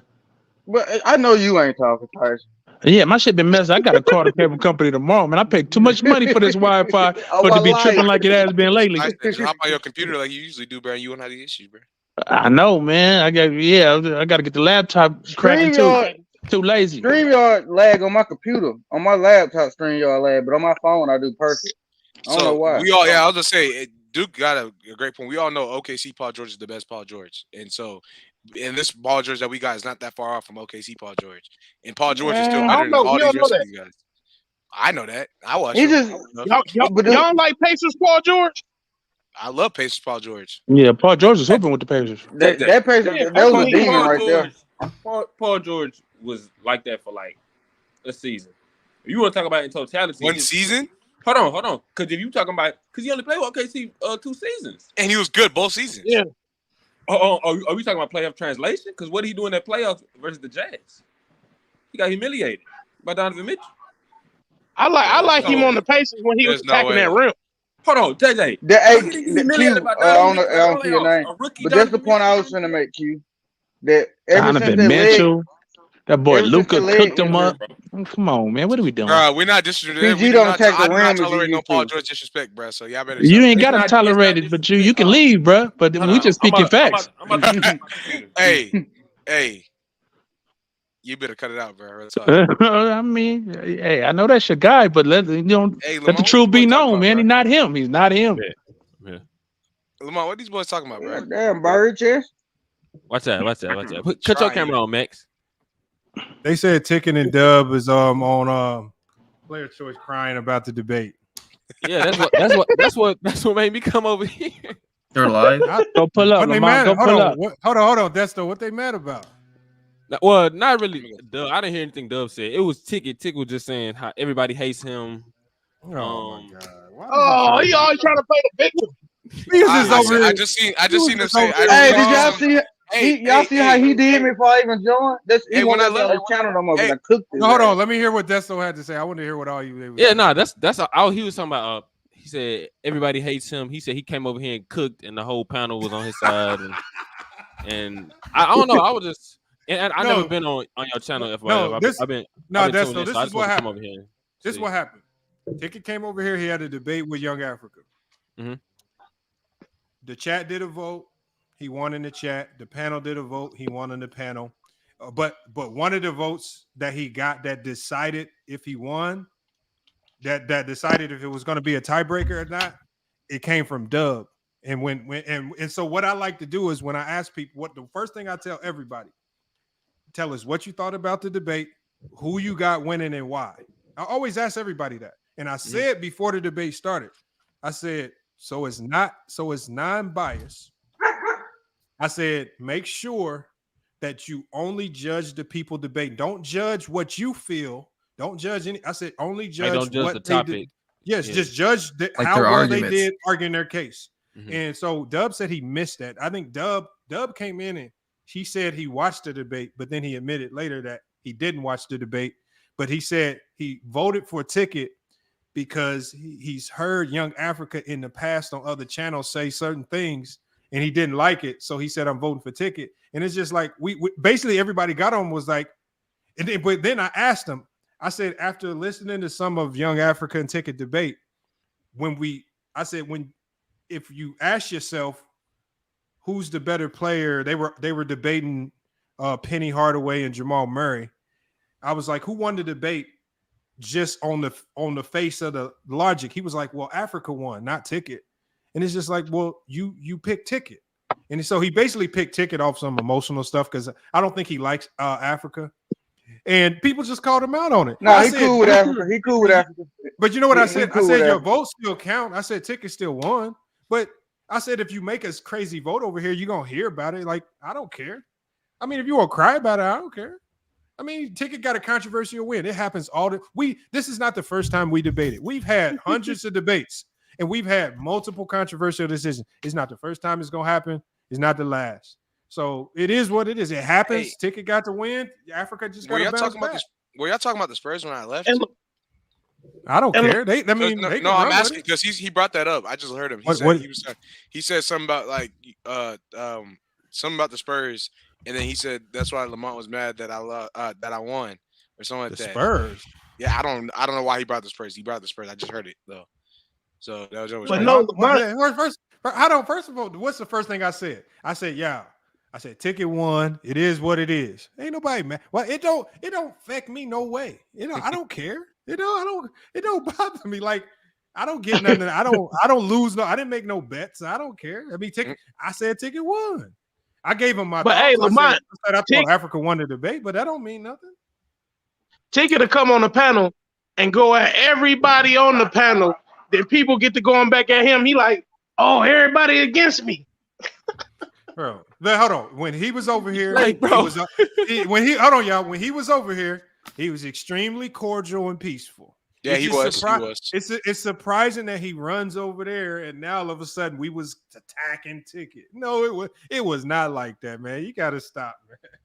You got to stop. He said it on everything. He said it on PC too. And the thing is, this is the thing. He won in the chat. See, when I did the poll in the chat, he won in the chat. Like, how is it people over here hating on him, and he won in the majority of the people in the chat, which it was like 1,000 people watching at the time, voted for Ticket. I mean, you gotta stop. Hey, I want to say this though, FYF. I want to say this. I fuck with Ticket. It's just I don't know. When he went over there, I was like, dang, what didn't happen? And I know they weren't about to let me on over there. Like I think that's for just let him get his whole thing off. So I was like, all right, let me just join up over here. Let me say this. You want something to talk about? After you brought me up during the other debate, you knew better than to bring me back up, because I'm not gonna lie. Literally, listening to that debate, I was ready. I was ready to go in. I was ready to tell Ticket. I'm not gonna lie, you got fried, and now I would hit him with his own logic. But you want to slide. The thing is, I was just. I thought he won, man. Like when I saw the names. When I saw the names of people, all I do is I click the name of people that actually click the link, and if I hadn't seen the name vote, I was like, I'm gonna go ahead and pull this person. I don't know. A context matter hadn't voted. I think another dude named Dev and the people vote. Like, I don't care who votes, man. And then the only reason I selected Dub is because Ticket said, "Oh, you got 2 Africans that just voted for Young Africa." So I said, "All right, let me bring Dub up." But I didn't know Dub would just go completely biased like that. That's all. No, I don't care. It wasn't actual bias in my opinion, but still. But we've had people. We've had people to win debates like that. Like I remember we had a guy named Go Mike win a debate because some dude said the wrong thing at the wrong time. TruDaking lost the debate because he pissed the people in the chat off. He called them all dumbasses, so they said, "Fuck it, we ain't voting for you." You can lose debates over here for all types of silly stuff. I don't care. And True came back. What it is, people that saying don't let the chat load the other stuff. That's what we do. That's what you do it for. Y'all see how when Big Ock lost, he just took it gracefully. Big Ock didn't care. Like, and the one thing we could do, and he won it. And he won. One thing we said, like even with the Pope, he told Ticket. He was like, Ticket. He said, "You know what? You were much better debater than I thought." Like, people was up here giving him his flowers. Look, I'm gonna tell you this right now. Trae Young, because I'm a Hawks fan. When bro was debating, one, I'm not gonna lie, that debate made me mad in general. But 2, when bro was debating for Trae Young, bro, I knew he lost because this man Ox was pointing out all the right stuff for how they were debating, and bro had nothing against that for some odd reason, bro. I'm not gonna lie, bro had to lock in, bro, because there's no way you can lose a debate with Trae Young versus De'Aaron Fox, bro. It just doesn't make sense to me. Like, man, I thought that was a tougher debate. I mean, I don't know how Big I could have really argued it better than he did. I think exactly. I'm saying True could have argued it way better. I got a question. Because especially and he still won. I don't know how. Because I seen it on the Players' Choice debate. Because Bob didn't use his time. Bob. Hold on, Mad Max. What'd you say, Desta? No, I was saying I've seen it on the Players' Choice when they had they events like the Black Friday one. I think they had a different one. The King of the Court. Yeah, like the King of the Court. Do the panel, not the panel. The people in the comments. Do they vote based off of like the players we talking about, or the panelists that they like, or are they really judging? No, the chat. I'll be honest. The chat. This is one of the reasons why we couldn't just go off the chat as making the final decision, because the chat, like, a lot of times, especially if we bring like people from other platforms on, sometimes a lot of their fans will come on and just vote for them just because it's them. Yeah. And it's hard to just tell if they being honest or not. So we use the chat. We bring people up on the panel that can explain who they thought won and why. And then we have a special guest judge in case there's a tie that breaks the tie. So I feel like when you have them barriers, it's not a perfect system. It probably could be better, but it's what we got. And, it is what it is. And like, nothing's perfect, but yeah, I got you. I mean, like I said, there's nothing that we could do to stop Dub from doing from what he did. Like we had Chill vote in the TruDaking Big Ock debate, and he picked TruDaking. Like he could have just went, oh, I'm with PC and just picked Big Ock, and there was really nothing we could have did about it. But he broke down his logic. He said why he picked TruDaking over Big Ock, and it is what it is. But when the problem with Dub is when we asked him why he picked Ticket, he didn't have no answer. He just was saying, I didn't like what Africa said on another channel. And I was just like, bro. I said, bro, you got that shouldn't even matter though. You can't get mad because of that. I mean, that's his fault. Yeah, I voted. What I noticed after you got to debate your point over a minute 30, it get real dark. Bro, it get dark, it get quiet, and you just like, yeah, but I need a 1 minute round. I need a 2 round. I got another question. I need a handicap. Let's just say, like, let's say just for like hypothetically, I was a judge. So would I judge off of, do I agree with their logic, like his logic, or do I see if their logic is consistent? See, like that's what Dub uses. Yeah, the good thing about it is we usually bring up two topics that's completely opposing. So what you got to judge is you judge who argued their point the best, irregardless of what you feel. Okay. Like if a person just out debated them, like if one guy is stuttering or they fumbled their information and he just messed it all up and he couldn't get his stats out right, and the other guy ends up calling him out on it and corrects him on information, and like, because we had that last round as a rebuttal round. If you just got somebody that's locked in and it's, they gonna get you. Like we had a debate with Africa and Sturdy. It was on who's more dominant, Kobe or Shaq. You know who won? The dude with Kobe. What? Which is crazy. But you know what happened though? If you go back and watch the debate, Africa had Kobe. Africa just was nailing home his points. And even though we all agree Shaq is more dominant, Africa just 3-0'd him. Hit him with the 3-0 piece. He just hit it. He broke it down. So I mean, it is what it is, If you can't argue Shaq dominance, then you just don't need to be talking basketball. LVZ, what's good, man? Ain't nothing. I'm simulcasting, man, because I gotta have a comment section where niggas ain't ballpark eating and fanboying and pom waving, talking about Lamar. That was the most unintelligent debate style thing I ever saw in my life. Why would you do it like that? Look, we literally had motherfuckers call here. That's the dude that used to be on TicketTV. TicketTV. He runs YouTube. How can you actually think you gonna have something unbiased by adding the chat? All that happened was a bunch of niggas I never seen before came on this channel and got to talking shit in the chat room. That's all that happened. You got a bunch of lame ass new niggas who just follow men around and listen to them argue about basketball instead of making their own opinion. So when you realize this is actually what's going on, we should at least set it up with some people who gonna be irrational. That's why I like Chill Town and SB's joint. That's why I like TruDaking and Ox joint. And I'm able to be unbiased. I was like I said, I was able to be unbiased. I was picking players that I don't like, but the arguments were sound, and I was listening to that. But we had niggas laughing about, I can't lie, he funny. He making me giggle. Oh, he making my drawers itch. Niggas was sounding moist. So it was a lot of moisture. Man, I'm just exaggerating. But you know the way niggas was acting like little girls. I was just deciding vote. No, I was just deciding vote in the ticket and LBZ. This is what I was saying. This is what I was saying. I know, like going into every debate, I know that the chat is going to be weird. I would say that if we ever had a debate where it was actually something on the line, like money or a bet, and it would be taken a little bit more seriously, maybe I would tighten it up and make sure you had a non-biased panel of judges so it didn't get too weird. But right now, it was just kind of just for the entertainment factor.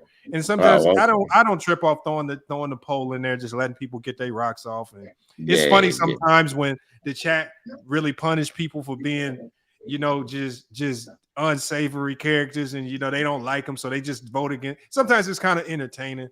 So because some of that shit, I was like, man.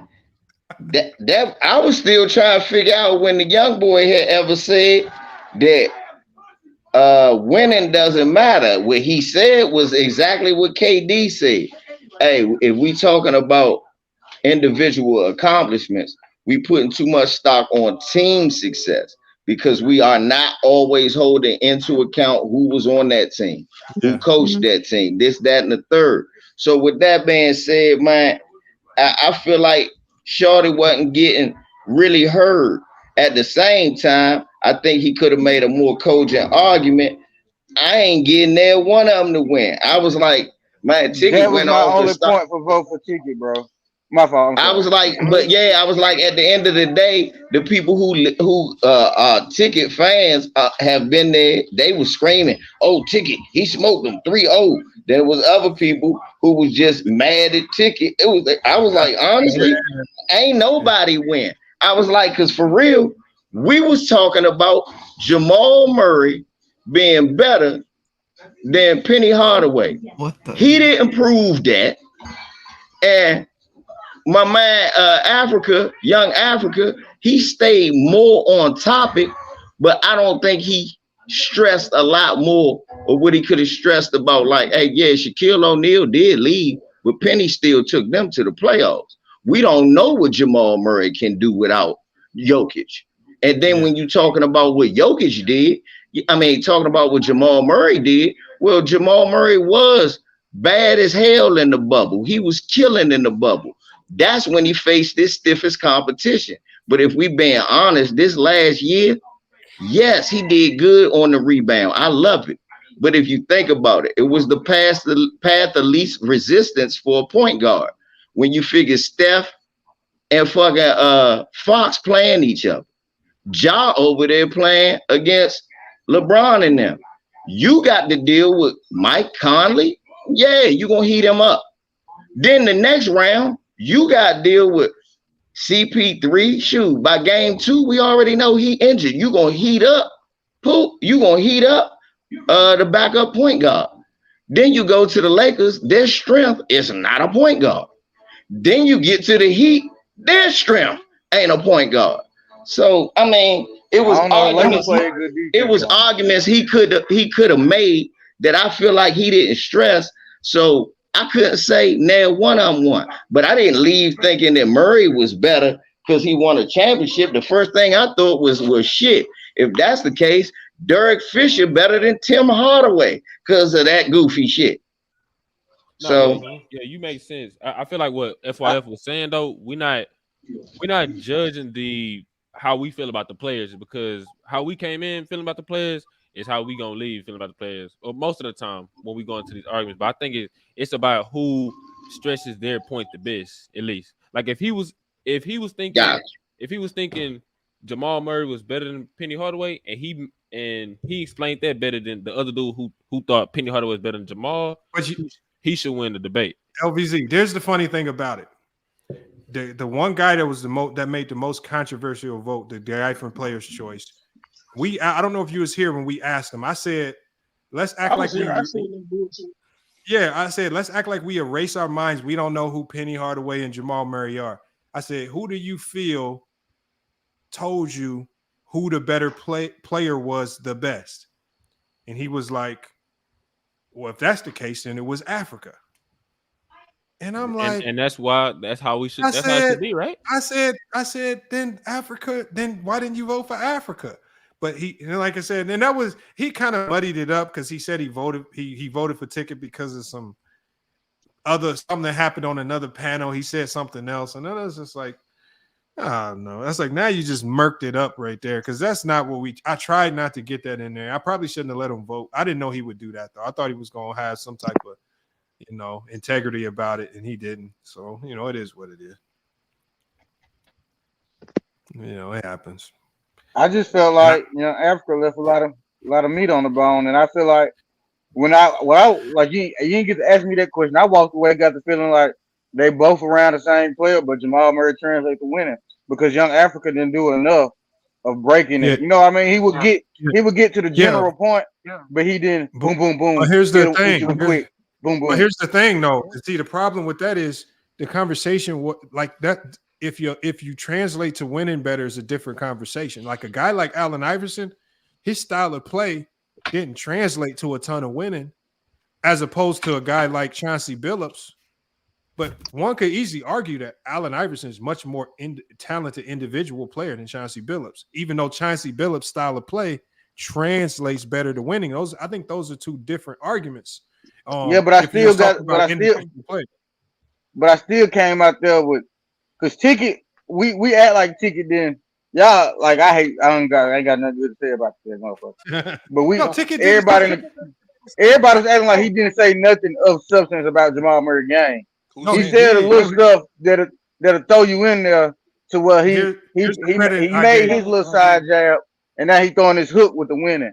But I get what everybody's saying though. This is the credit I gave Ticket. I said the only angle he could have argued for Jamal Murray, he argued it. Africa didn't do a good job of calling it out and then exposing it. That's what the rebuttal round is for. If your Ticket spent his entire Africa had the last say so. So he heard everything Ticket had to say, and in his last round, he didn't expose it. So again, if you want to say Ticket did a better job of just pushing the only angle he had, and he did it a little bit better, you give it to Ticket. Like I mean, that's how these debates go.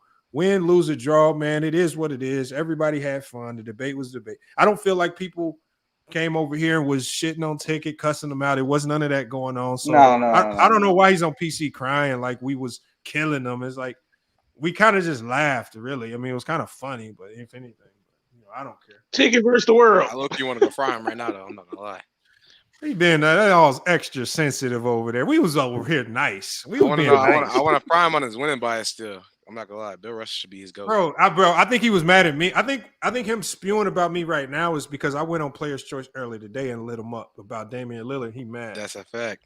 He's still running. Hold on. I don't know if anybody heard it. I was sitting there. JJ agreed with him on that. JJ agreed with him on that. I do agree with him on the running from the ground part. Because I think he's still mad when you talking about his game. His game. They said he was a player like Draymond when you told him that. Oh, he told him his stats. That was legendary. Oh, y'all talking about Ticket, his game? Yeah, no, I'm not. We've been watching this. No. What? No, it was like a couple months ago, right? And they I guess they tried to do a little debate between me and Ticket on Draymond Green. And so, obviously, that was legendary. I do my research, right? So in doing my research, obviously it's hard. It's hard to not see that Ticket play professionally. And so I came across a clipping from international. That's when you do the low blow. That's not a low blow. No, listen, LBZ. LBZ, this is what I said, JJ. This is it was a clean shot. I'm not gonna bullshit. It was a clean shot. I wouldn't have done it because that's my brother and I love him. But no, that was fair game. That's fair game. That's fair game. That was that's a can of worms he opened. Tell me if this is bad, JJ. Hey, I rewatched that like 30 times. JJ, I said this. I said, I watched it for a minute. I think you envy Draymond Green. And I said, when I did my research, when I went and did a deep dive, right? I said, your coaches applauded you for having the same numbers and having the same role on your teams that you play for professionally.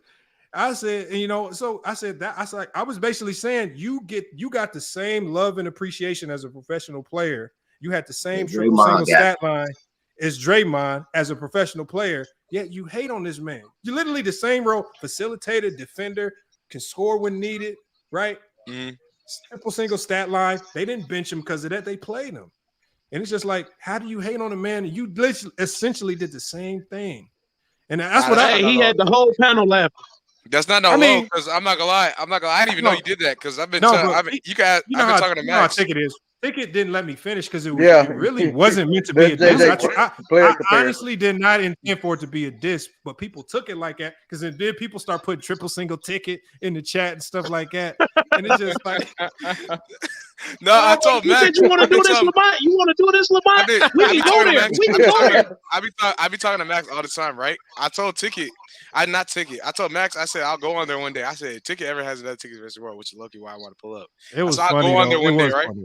I'll go on there one day. I'll go up there one day, and I'll start talking to him. I'll trying to fry him and all that stuff. And he's going, you know how Ticket get. He said, "Do you play basketball professionally?" I was gonna sit there. I was gonna cap. I was gonna recite his stats to him. I was gonna be like, "Yeah, bro, no, yeah, you know that, right?" and then if he's trying to roast me for that or anything, right? Yeah, that's your status. Hey, look. Let me go and button this up real quick. The first thing, it was pre-planned and everything. I said if he ever don't does do that, again, don't do that. I got you. No, I'm sorry. Everybody want to talk about like the triple single, and everybody want to talk about the triple single and Draymond. But if you really know anything about basketball, or really been a fan and watched basketball, you understand that on championship teams, it's always a Draymond Green. Michael Cooper for the Lakers was their Draymond Green. I always thought Michael Cooper was a superstar. Cooper ain't averaged more than like 8 points, yeah. But he was the defensive stopper, the captain of the defense, ran the wings, and on big games, Cooper hit 3 or 4 threes. But that's why people go at Ticket like that though, because he discredited them players. No, what I also said was because remember, I think the hypocrisy in his take was like when you hear Ticket talk about Draymond, he was like, I don't think Draymond could do it on all these other teams, and that's just like that's contradictory to your premise where you love to see guys stay on one team and be loyal and not run from the grind. Yep. Like Draymond Green has been on one team. He been resigning after resigning. After he's even taking less money at times to stay on that team. Unlike we've seen from these other guys. And it's just like, how do you not appreciate that? He understands who he is. He's been grinding out with this team, with the good, the bad, the injuries, all that.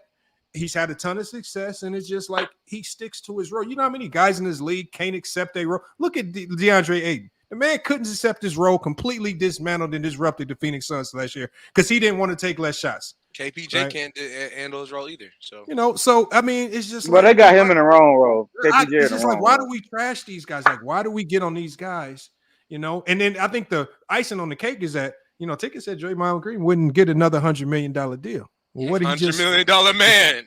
Sign another because they see the value. They see Steph and them see the value in Draymond.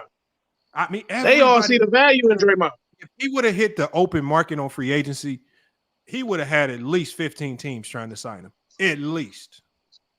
That doesn't tell you his value. So, I mean, it's sad that people do Draymond like that. They really do all the defensive players like that. I support Pippen big. They do Scotty like that. He got 6 chips. The ones they don't like or the ones they I'm about to say Scotty is not the same because look, Scotty was not a triple single. No, but they discredit. They still Scotty is the most disrespected player of all time. From the last few months, I've been talking about. Of course, we know what that is. That's Ball Parkinson's disease, y'all. That's the beginning stage. That's the beginning stages of Ball Parkinson's. You forget about all the teammates Michael Jordan had. That's the beginning of ball when they first get Ball Parkinson's. Who is Ron Harper? He never played basketball. He would collect rust to Michael Jordan. Right? Don't nobody care. Ron Harper was half dead when Michael Jordan found him. That's the first symptom of all time was her. He averaged 20 the year before. That don't matter. Then you be like, well, what about Tony Kukoc? He never existed. I don't know who that is. Nobody never knew who he was. Michael Jordan went to the woods of Croatia and found him and said, I'm gonna make you great. And that's what happened. Michael Jordan made Tony Kukoc. They say Dennis Rodman was old. They say Dennis Rodman was old. Yeah, led the league in rebounding, but he old. Getting 16 rebounds a game, 18 rebounds a game and shit. Ball Parkinson's, man. It's real. Y'all think I just made that shit up? I'm not gonna Look lie. at your boy. Look at your boy. Look at your boy. If you call yourself a real like basketball like purist and a real analyst, see stuff like that. Pimping was a bum. JD Artis. I can not your appreciate boy. You been talking about LBZ a lot, man. Say he's not a Hall of Famer. Now. That's JD Autism right there. That's JD Autism. Pippen was a bum. That's just dick riding to the fullest. You know, you got to give that guy. Jordan. Huh? Yeah, Jordan be their favorite player. Jordan be their favorite player, and then they see Scotty going back at him. They're like, Scotty was a bum anyway. He wasn't nothing until he got with Mike. But I hit him with this LVZ. I hit him with this right here, LVZ. But he went top 10. I hit him with this, and they didn't know what to do with it. When I said, because I didn't even know this until I did my research. I said, out of them, I said there were out of the 90s. There were 6 years. Like we talking really, when I say 90s with the Bulls, I'm talking 90 to 98. 6 of those 8 years, Scottie Pippen was top 10 in MVP vote. Yeah, I know. And that's surprised. Like, Dang, that I surprised didn't me. know that. That just Hold added, up. I knew Look, he was good, but I was like, but what about the year when Mike retired? Mm-hmm. He was one of the only 5 people to ever lead him in everything. And look, and since And they the all year before, want to go by what, and since they always want to go by what former players said, on that last I day, was just about to say that. Larry Bird said that Scottie Pippen was the best player in the league. No, Scottie. All I know is this, y'all. They've been telling the same lie for 20 years. How Jordan was the best defender, but Pippen had to check all the best offensive players. How does that work? Nigga, I'm not stupid. I know what I said. Magic was baking that ass. They had to put Pippen on. Magic was barbecue chicken. I'm going to back this little nigga. Jordan was tired in the fourth. Scotty, get him, please. That's what he said. Oh, Scotty, please get him. Yeah. Phil Jackson even said, remember when Jordan told Scotty that with Kobe? He was like, "You guard him." I'm gonna tune in. That's the funniest clip I've ever seen. I bet it hit every stat. I want to hit a 2 shooting percentage. Oh no, for sure. No. When it comes to, I gotta make sure I get that up too. I'm not gonna lie, I gotta get that right on the side. If he asks me what my stats were, bro, I'm telling you, it's right now. Post it, man. I'm telling you, guys. Look. Cho Boy says Worthy destroyed Scotty. Wasn't Worthy injured? Yes, he was. Dude, lying like shit. Worthy got injured. Hey, champ. Worthy got injured in the series before that. He was coming in banged up. Bro, people don't. Well, they don't watch basketball, bro. I know, man. They just listen to all the narratives. All right, Lamont. Yeah, appreciate that, bro. All right, man. Appreciate you, man. All right, JJ. Holla at you later. That man just made up some stuff. I'm tuned in, man. I'm gonna be supporting you, bro. Yeah, appreciate it, man. Look, I'm gonna be back live. I can't even say what day, but I'm definitely gonna be live this week, man. Just sub up, man. And I'm live now for those who want to know, y'all. So y'all gotta pull up the LVZ channel. Yeah, man. so I'm live now. So what's your channel? I'm gonna subscribe right now. LVZ. I put it in early. I put the whole link to the live, and let me see if I can go on. Oh, YouTube. you put it in? Yeah, drop it in the chat again if you can. Yeah, let me go. Let me see. That way, can they just go straight there? Yeah, you put it in the private chat. If it's easier, just hop out and put it in. Because that's what I'm doing. Okay. That's what I'm doing. There you go, right there. Bang. Okay, cool. All right, cool. Yeah, you see? Check out LVZ, y'all, man. He got a great channel over there. D Reed, I see you in the backstage. I'm about to shut it down though. I gotta get it shut down. If y'all want to continue to talk, man, y'all check out LVZ live. He live right now on YouTube, man. Excellent content creator, man. No. All right, bet it up, y'all. Be smooth. Yes, sir. Be good, Mike. That's still salute, man. Appreciate you pulling up, man. We got somebody named C Shadows. C Shadows, what's good? Hello? What's good, C Shadows? Not much, man. What y'all on? Nothing, man. We just chopping up. We about to shut this one down, man. I think you missed all the basketball talk for today, man. Dang. We'll That's get you on crazy. the next one, though. Hey, Max. Let me know when you in the Discord. All right, bet. Hey, I had to drop him down. Let me get him up out of here. Hey, salute, Mad Max. Appreciate you pulling up, man. FYF Sports, man. Y'all see LVZ link, man. Make sure y'all go check them out, man. Great live stream today. Appreciate y'all, man. Another great show. The debates was on point. The results of the debates, just one more time. You got TruDaking beating Big Ock, Chill beat SB, Ticket beat Young Africa, and Sturdy won his debate by default against Domo because Domo didn't show up. So it ended in a tie 2-2. As controversial as it might be, again, like I said, I honestly don't care. I don't get caught up in the back and forth, man. Ticket won. It is what it is. If he wants to give the impression that he's a victim over here, that's fine. But you guys all saw it. It is what it is, man.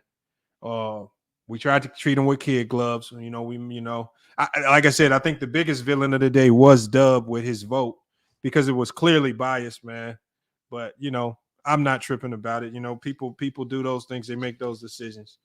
And, their integrity's on the line when they get on these platforms. So we all know what it is. Hey, FYF Sports, man. Another great podcast episode, y'all. Appreciate y'all, man. Great stream today. Salute to everybody that supports the channel, hitting the Cash App to support, watching the videos, getting the likes, man. Another historic month for the channel. We grinding on our way to 100K subs, man. Definitely appreciate y'all. But it's FYF Sports, man. It's another great podcast episode. Look, y'all, we're going to be back with more sports and news. I expect us to be live. I would definitely say Wednesday or Thursday. Just make sure you hit that notification bell. You get them links, man. FYF Sports. We'll be back with more sports and news. Until then, man, it's FYF Sports, man.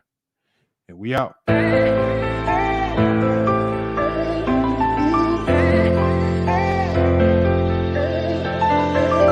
Yeah, we done came from the bottom. Mad that we up, but I don't hear him talking. Started with knowledge inside of my noggin. We took a dream and then we started blogging. Put my city on the map now. I'ma say how it is and I don't back down. On the road to 100K, we finna act out. We gon' show them that we not just in the background. We the main event, we the main show. We the one that people always gonna pay for. FYF, we the best, no debate though. Number one sports channel, every angle. I'ma show them all how we ride. Best sports talk show, we not like them guys. We playing it safe while they feather the lines. We pushing the narrative all the time. Like who to go in the game is not MJ. Kobe Bryant top 10, not what we say. Hakeem Olajuwon is very overrated. Keep it real, if it ain't fact, we don't say it. Now it's stable, we won't be ignored. We number one special when coming to sports. FYF bringing the heat here, of course. Where everything backed up with actual source.